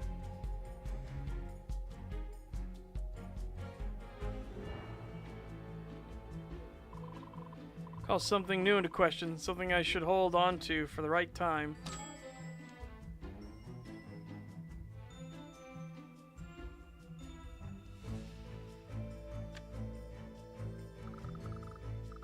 I have no trail. You have no proof. I have no case. Why must you bully me like this? It's barely holding together now. I can't stop here. Monsieur Knoxley, you look disheveled. No, you aren't thinking straight at all. Did you get any sleep?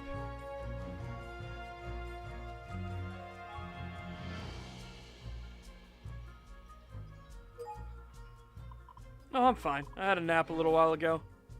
A nap? A nap? Goodness, just look at you. You're like a tree in the breeze. Go get some real sleep. What the fuck would you mean? What was the other one? Running on... Well, I'm running on fight or flight right now. I'm not used to the day.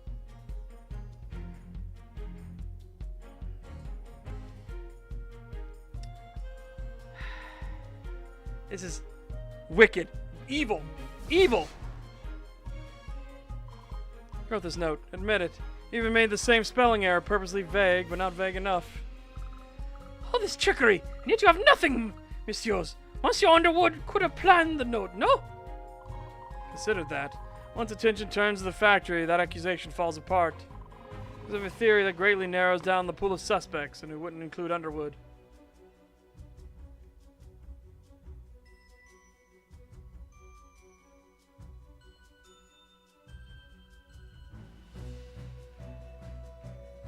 It's one of these two.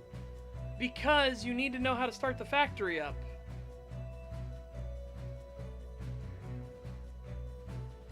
So I think only a government agent can be responsible, because you need to get into the factory and you need to start it up, right? So I think we would use this one.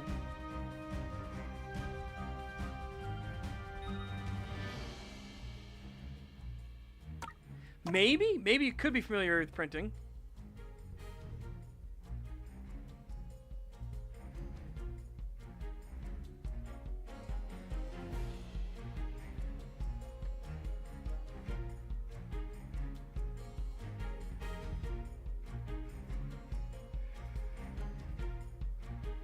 Oh my god, chat. I have botched this so hard from just poor choices in the retorts. Poor choices in the retorts have nuked us. I'm hurting.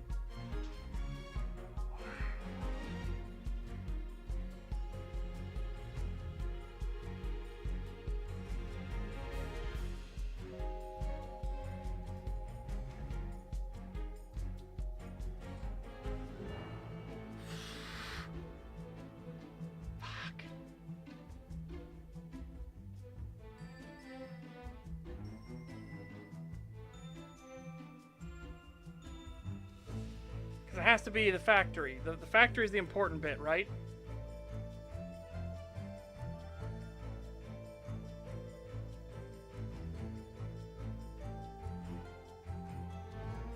It's one of these two.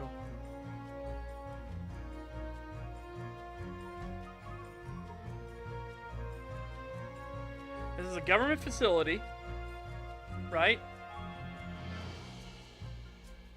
Do this. Only a government employee with access to the factory after hours could have been responsible. After Miss Farnwright leaves, the factory is locked up and the power is shut off. Not easy to access the interior. Interesting. This is a government-controlled facility, Miss Martelay carries a silver badge of Rivulet. Indeed, and something you told me more or less confirms this fact, Silverton, because that night this happened, power was restored. A witness testified that the lights in the factory briefly turned on again sometime after 2000 in the evening. After Farnwright had shut the power off and locked up for the evening, thus someone returned to the factory. So you think this showing of lights was the moment of the murder, eh? No, the murder was done in the dark. Lights returning was to set up the scene and power the printing machine. Eek! I see. Only someone with the keys and the knowledge could open the factory and restore power, yes? Precisely. And narrows it down to technical workers in the Rivulet government, like you, Miss Martelay. You horrible dragons! Dragging the workers of Rivulet through the mud like this! How dare you! And now you forget. Why? If I had this secret meeting with Cal like you said, why would I want him to be dead? She's still on the attack. If she wants a motive, I can present one of those two. She will allow me. Monsieur Noxley, you're keeping me from completing my inspection. You're ready to bear the consequences.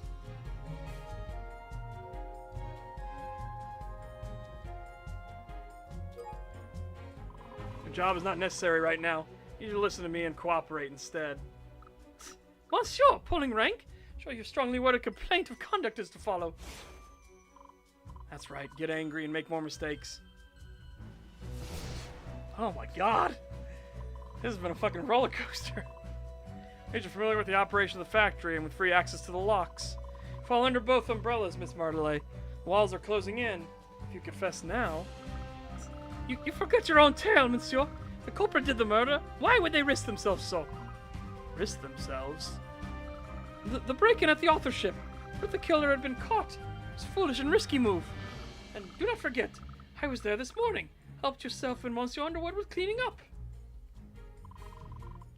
For something important. I think Downey had that was hidden from you. You knew about their existence. You knew about the blackmail scheme. In the note. And tied to the package with the drawings.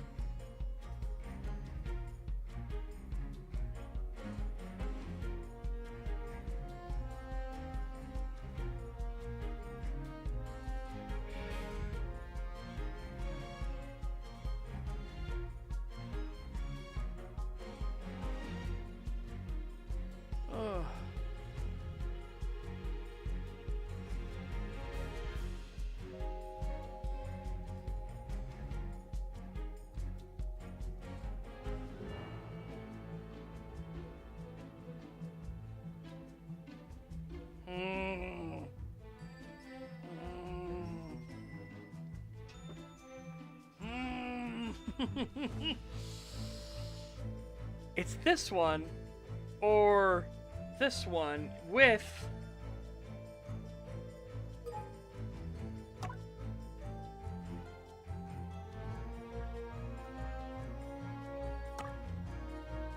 we haven't used stack of drawings. We haven't used the blackmail. So I guess we'll use the blackmail drawing for now. I think Downey knew a dangerous secret.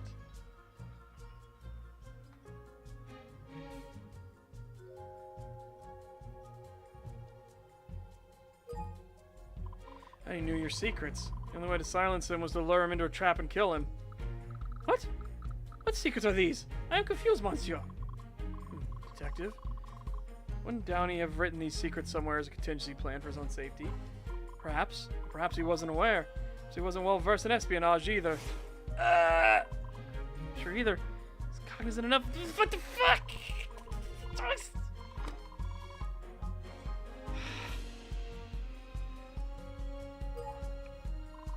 Belong. Why would the drawings be important? I am hurt. It's always these. I'm hurt myself on these. For what? Money? Sounds like some common robbery, monsieur. That's this missing piece of the main drive of the killer's actions, something unique, irreplaceable. Fortunately for the killer, I so happen to have it with me now. Does this look familiar?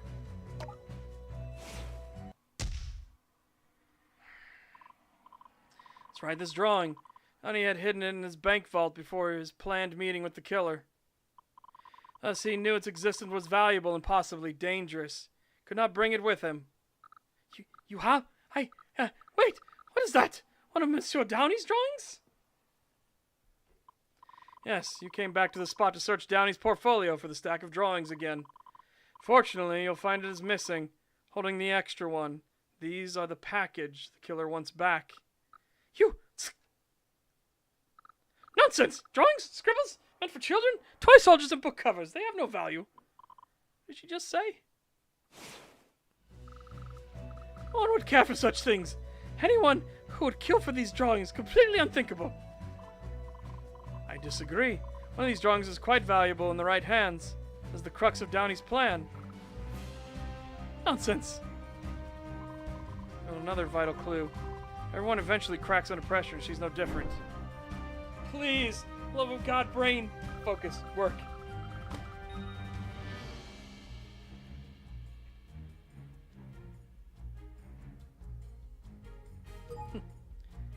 T, about never. It's never good for you. Goodness, monsieur, frightfully rude. It was rude, but this is serious. I can't let her lure me away from this spot. It's curious. Mentioned toy soldiers. One of the drawings in the stack depicts exactly that. It's the basis of Monsieur Underwood's next story. Everyone knows about that. This means nothing. Not so. They're production sketches for stories that have not been revealed to the public yet. Only explanation is that you have somehow seen these drawings. Even Underwood was unaware of their contents. Rotten dragon! Could it be? Secret beyond the blackmail that Miss Martelet could possibly kill to protect? Drawings were mailed to Mr. Downey, yet Miss Martelet has seen them before. There's only one explanation. A deep dark secret, of course. This explains everything.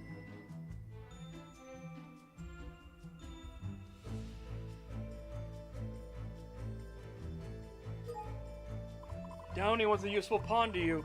The fact is, you were the mastermind of this complicated blackmail scheme. You accuse a member of the Riverlet government of more crimes now? Monsieur, you will be reported for this. I admit the good detective is more familiar with the finer points than I. What exactly is your accusation? Miss Martelet's involvement in this blackmail scheme, and perhaps the other schemes, can be summed up by this. Miss Martelet, the only way you would know the details of the package of drawings is if you had seen them before. Yet they were sent to Downey, who stored them out of sight. They are wholly unknown to the public. The only explanation is you are the artist.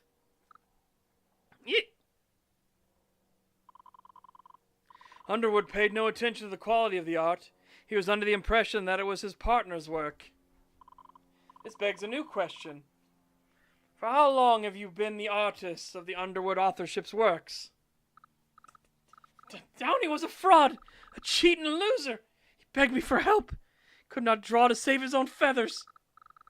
I supplied the pieces and he takes the credit, and we split the earnings for each book release.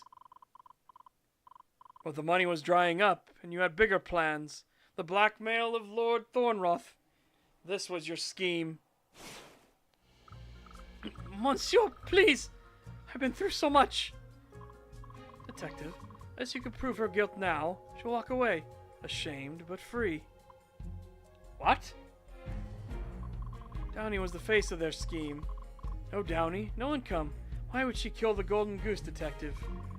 Unless you can demonstrate a method, you've basically let her motive dry up before your eyes. She looks more smug than ever now. Gonna have to finally explain how she could have killed Downey.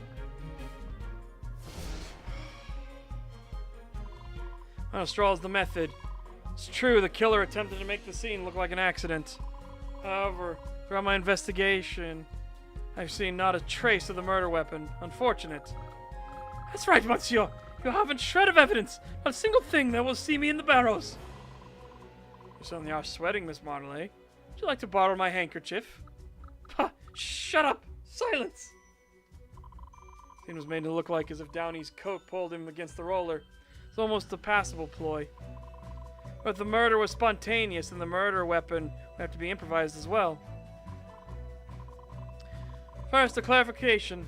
Downey wasn't crushed by the machine. Instead, his death was because... Downey was strangled. A contusion on his throat means he was choked by something from behind. The cover-up was created to make it appear as if his own coat had pulled around him and strangled him. But we know this was merely fiction. He was killed by your own hands, Miss Martelet. My hands? These tiny hands, monsieur? Not possible. His small fingers and Cal's big neck? It would not work. That is a quandary, isn't it? You don't have much of a case without a murder weapon, detective. Murder was spontaneous, thus there is no weapon to speak of. It's not a planned assault. So you have nothing? What a shame, monsieur. Unplanned. Something improvised. Perhaps the murder weapon is still here.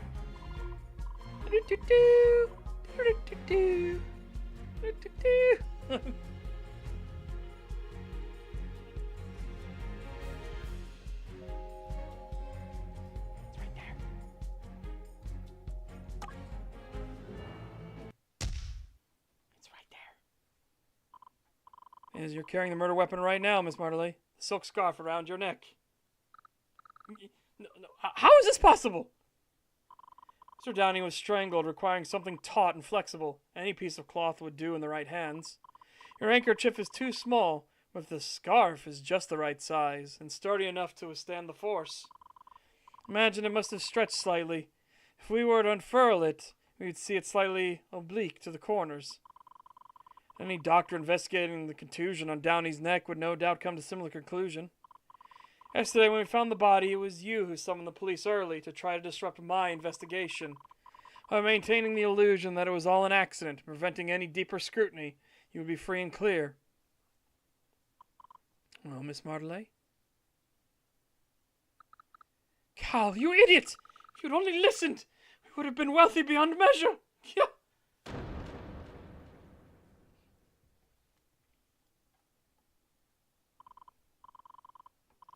Dr. Silverton, help me escort Miss Martelet to Tower 51. You need to free Underwood from custody immediately.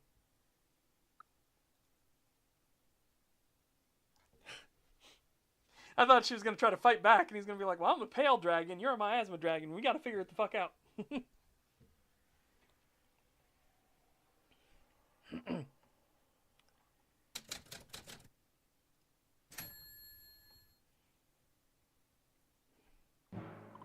Officer Morris, is Royal Underwood still here? Yes, I received your message. What is this about? We brought who we believe the true culprit in the murder of Calamus Downey. We? Who's we? Where did Silverton go? He was here a moment ago.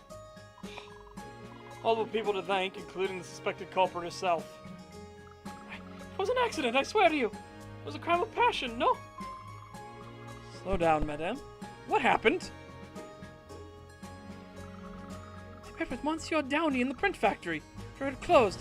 Here's my key to unlock the door so he could enter. We have met this way many times. Always in a location I can access. This time it was the Bay Street factory. Send a note when it's time to meet, and he brings the money he owes. You mean for your artwork? Those are easy to share through the mail, but coins are too easily stolen, so he pays in person. But this time, something was different. Sent the art through the mail, along with a little extra piece I had worked on. It was for his eyes only. It's a new plan to save the authorship. Let us keep working together without needing a government grant. Blackmail. Blackmail too? Madame, this is unbecoming of a carrier of the Silver Star of Rivulet. Details do not matter now. When Monsieur Downey realized the plan, he became hostile, belligerent. So it's true. He hid the piece on purpose and went to the meeting to try to talk you out of the scheme. Yes, he threatened to expose everything. Not just the plan, but our entire relationship. He was tired of it, he said. Downey's face is the illustrator. You had been keeping up this scheme for nearly a decade, hadn't you? Yes. He was in over his head from day one. But somehow, We made it work. Then the money became less and less. At the factory, Cal tried to storm off after threatening to expose the plan. He would ruin years of sacrifice. I was so angry, I grabbed him from behind with my scarf like Monsieur Knoxley said. Pulled and I screamed. Years of frustration came out at once. Those years of credit he stole from me. When I opened my eyes, he was not moving. Oh, messieurs, I'm sorry. Downey's struggle was next to the machine, and he knocked over a jar of ink that stained the floor on his undershirt.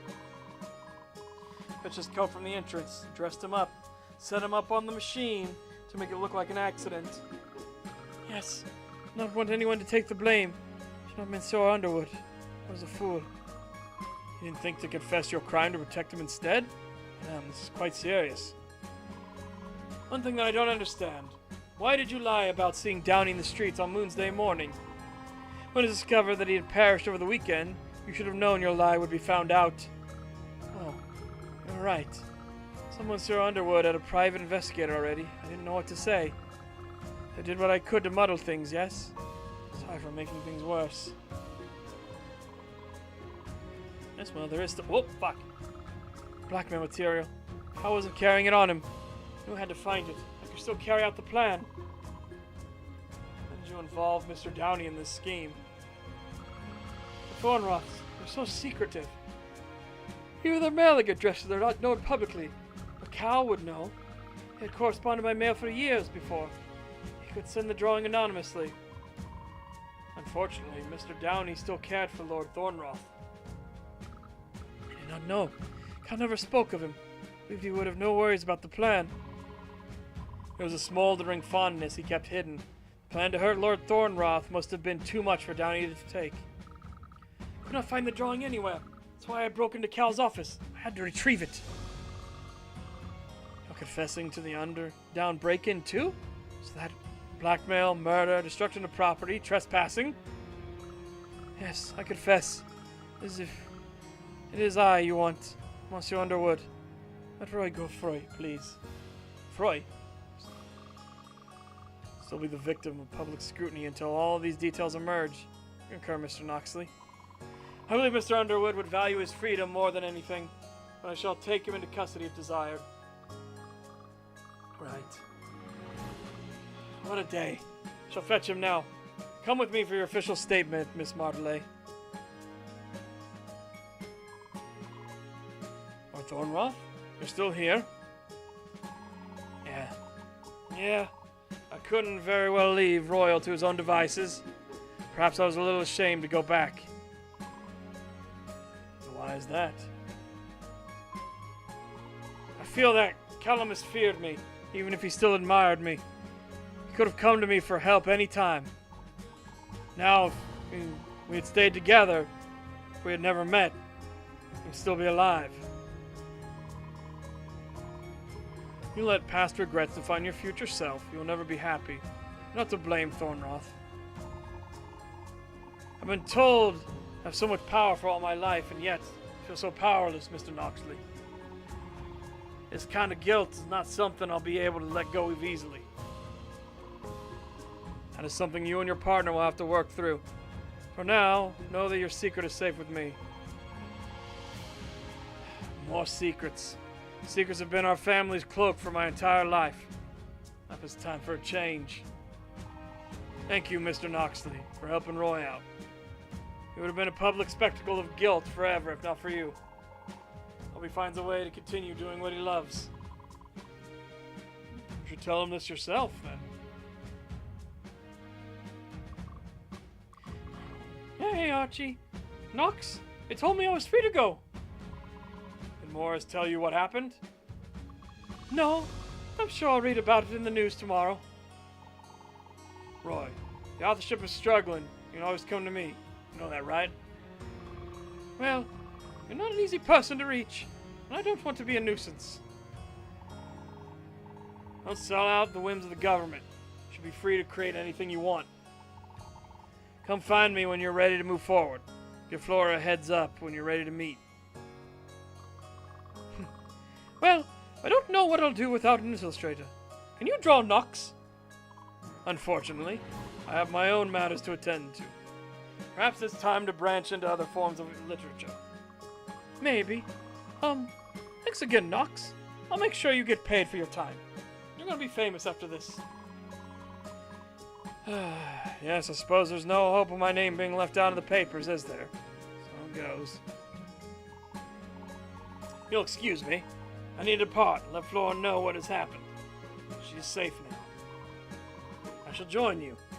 Oh, you both an apology, I believe. Let me know next time you're in town, Knox. It was a real pleasure getting to know you. I have a feeling you'll start writing detective novels.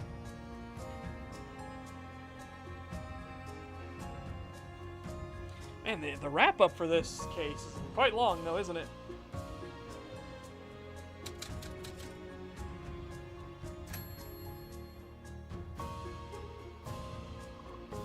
You're back. What happened with Viola? She turned herself in. I think we're going to be okay, Flora. I wanted to apologize for involving the two of you in my investigation. Pursue the truth above all else. Of course. You're just doing your job. Fortunately, you need to turn over the blackmail drawing as well as all the other evidence to the police. Do what you gotta do. I'm tired of hiding in the dark. Archie, who cares what the Platinum Stars think anyway? True. With the new draft and expansion, they're likely not going to give up good help for petty reasons. Another draft? So soon? For what reason? Saw it in the papers. They say Fellfather's trying to dam up the river that's fed Rivulet. Chancellor wants to expand the front up the lake so the Empire can't pull a stunt like that. That's the official story, perhaps.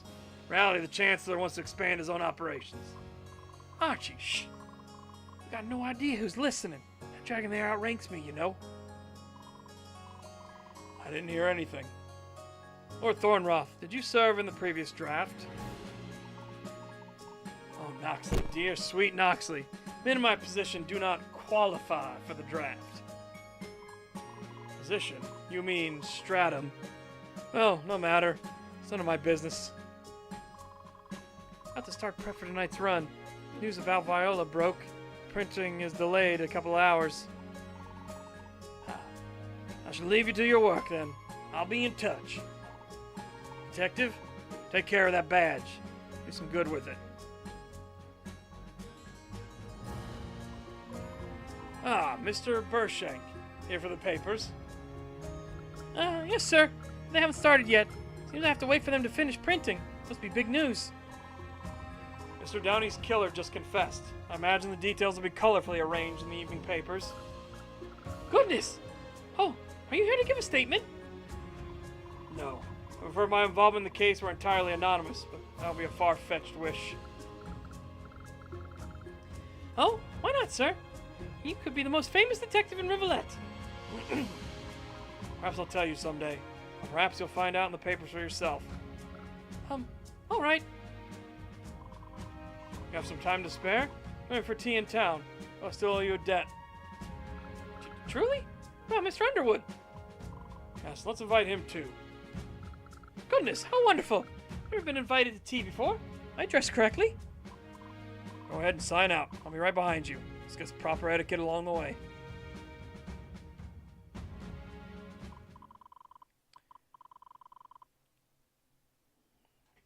Perhaps no one is coming to arrest me after all. Half expected to be led to the Chancellor in chains by now. I'll let my guard down. Dragon can't just blend in a place like Rivulet. It's only a matter of time now.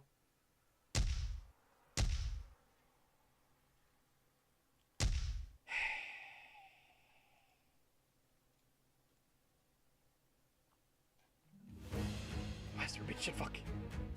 Alright, well we'll move on to case 3 on Monday. Yeah, chat. Remember, tomorrow for Saturday Showtime, we will be watching Road to Perdition.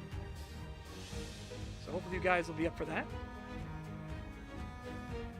In the meantime, though, hopefully you take care. Have a fantastic day. Stay safe and healthy. Get fit, get ripped. And hopefully I'll see you guys tomorrow for the show. And yeah. Bye bye for now, everyone. Mm-hmm.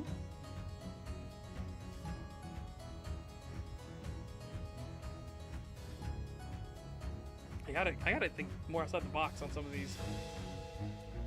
Yeah.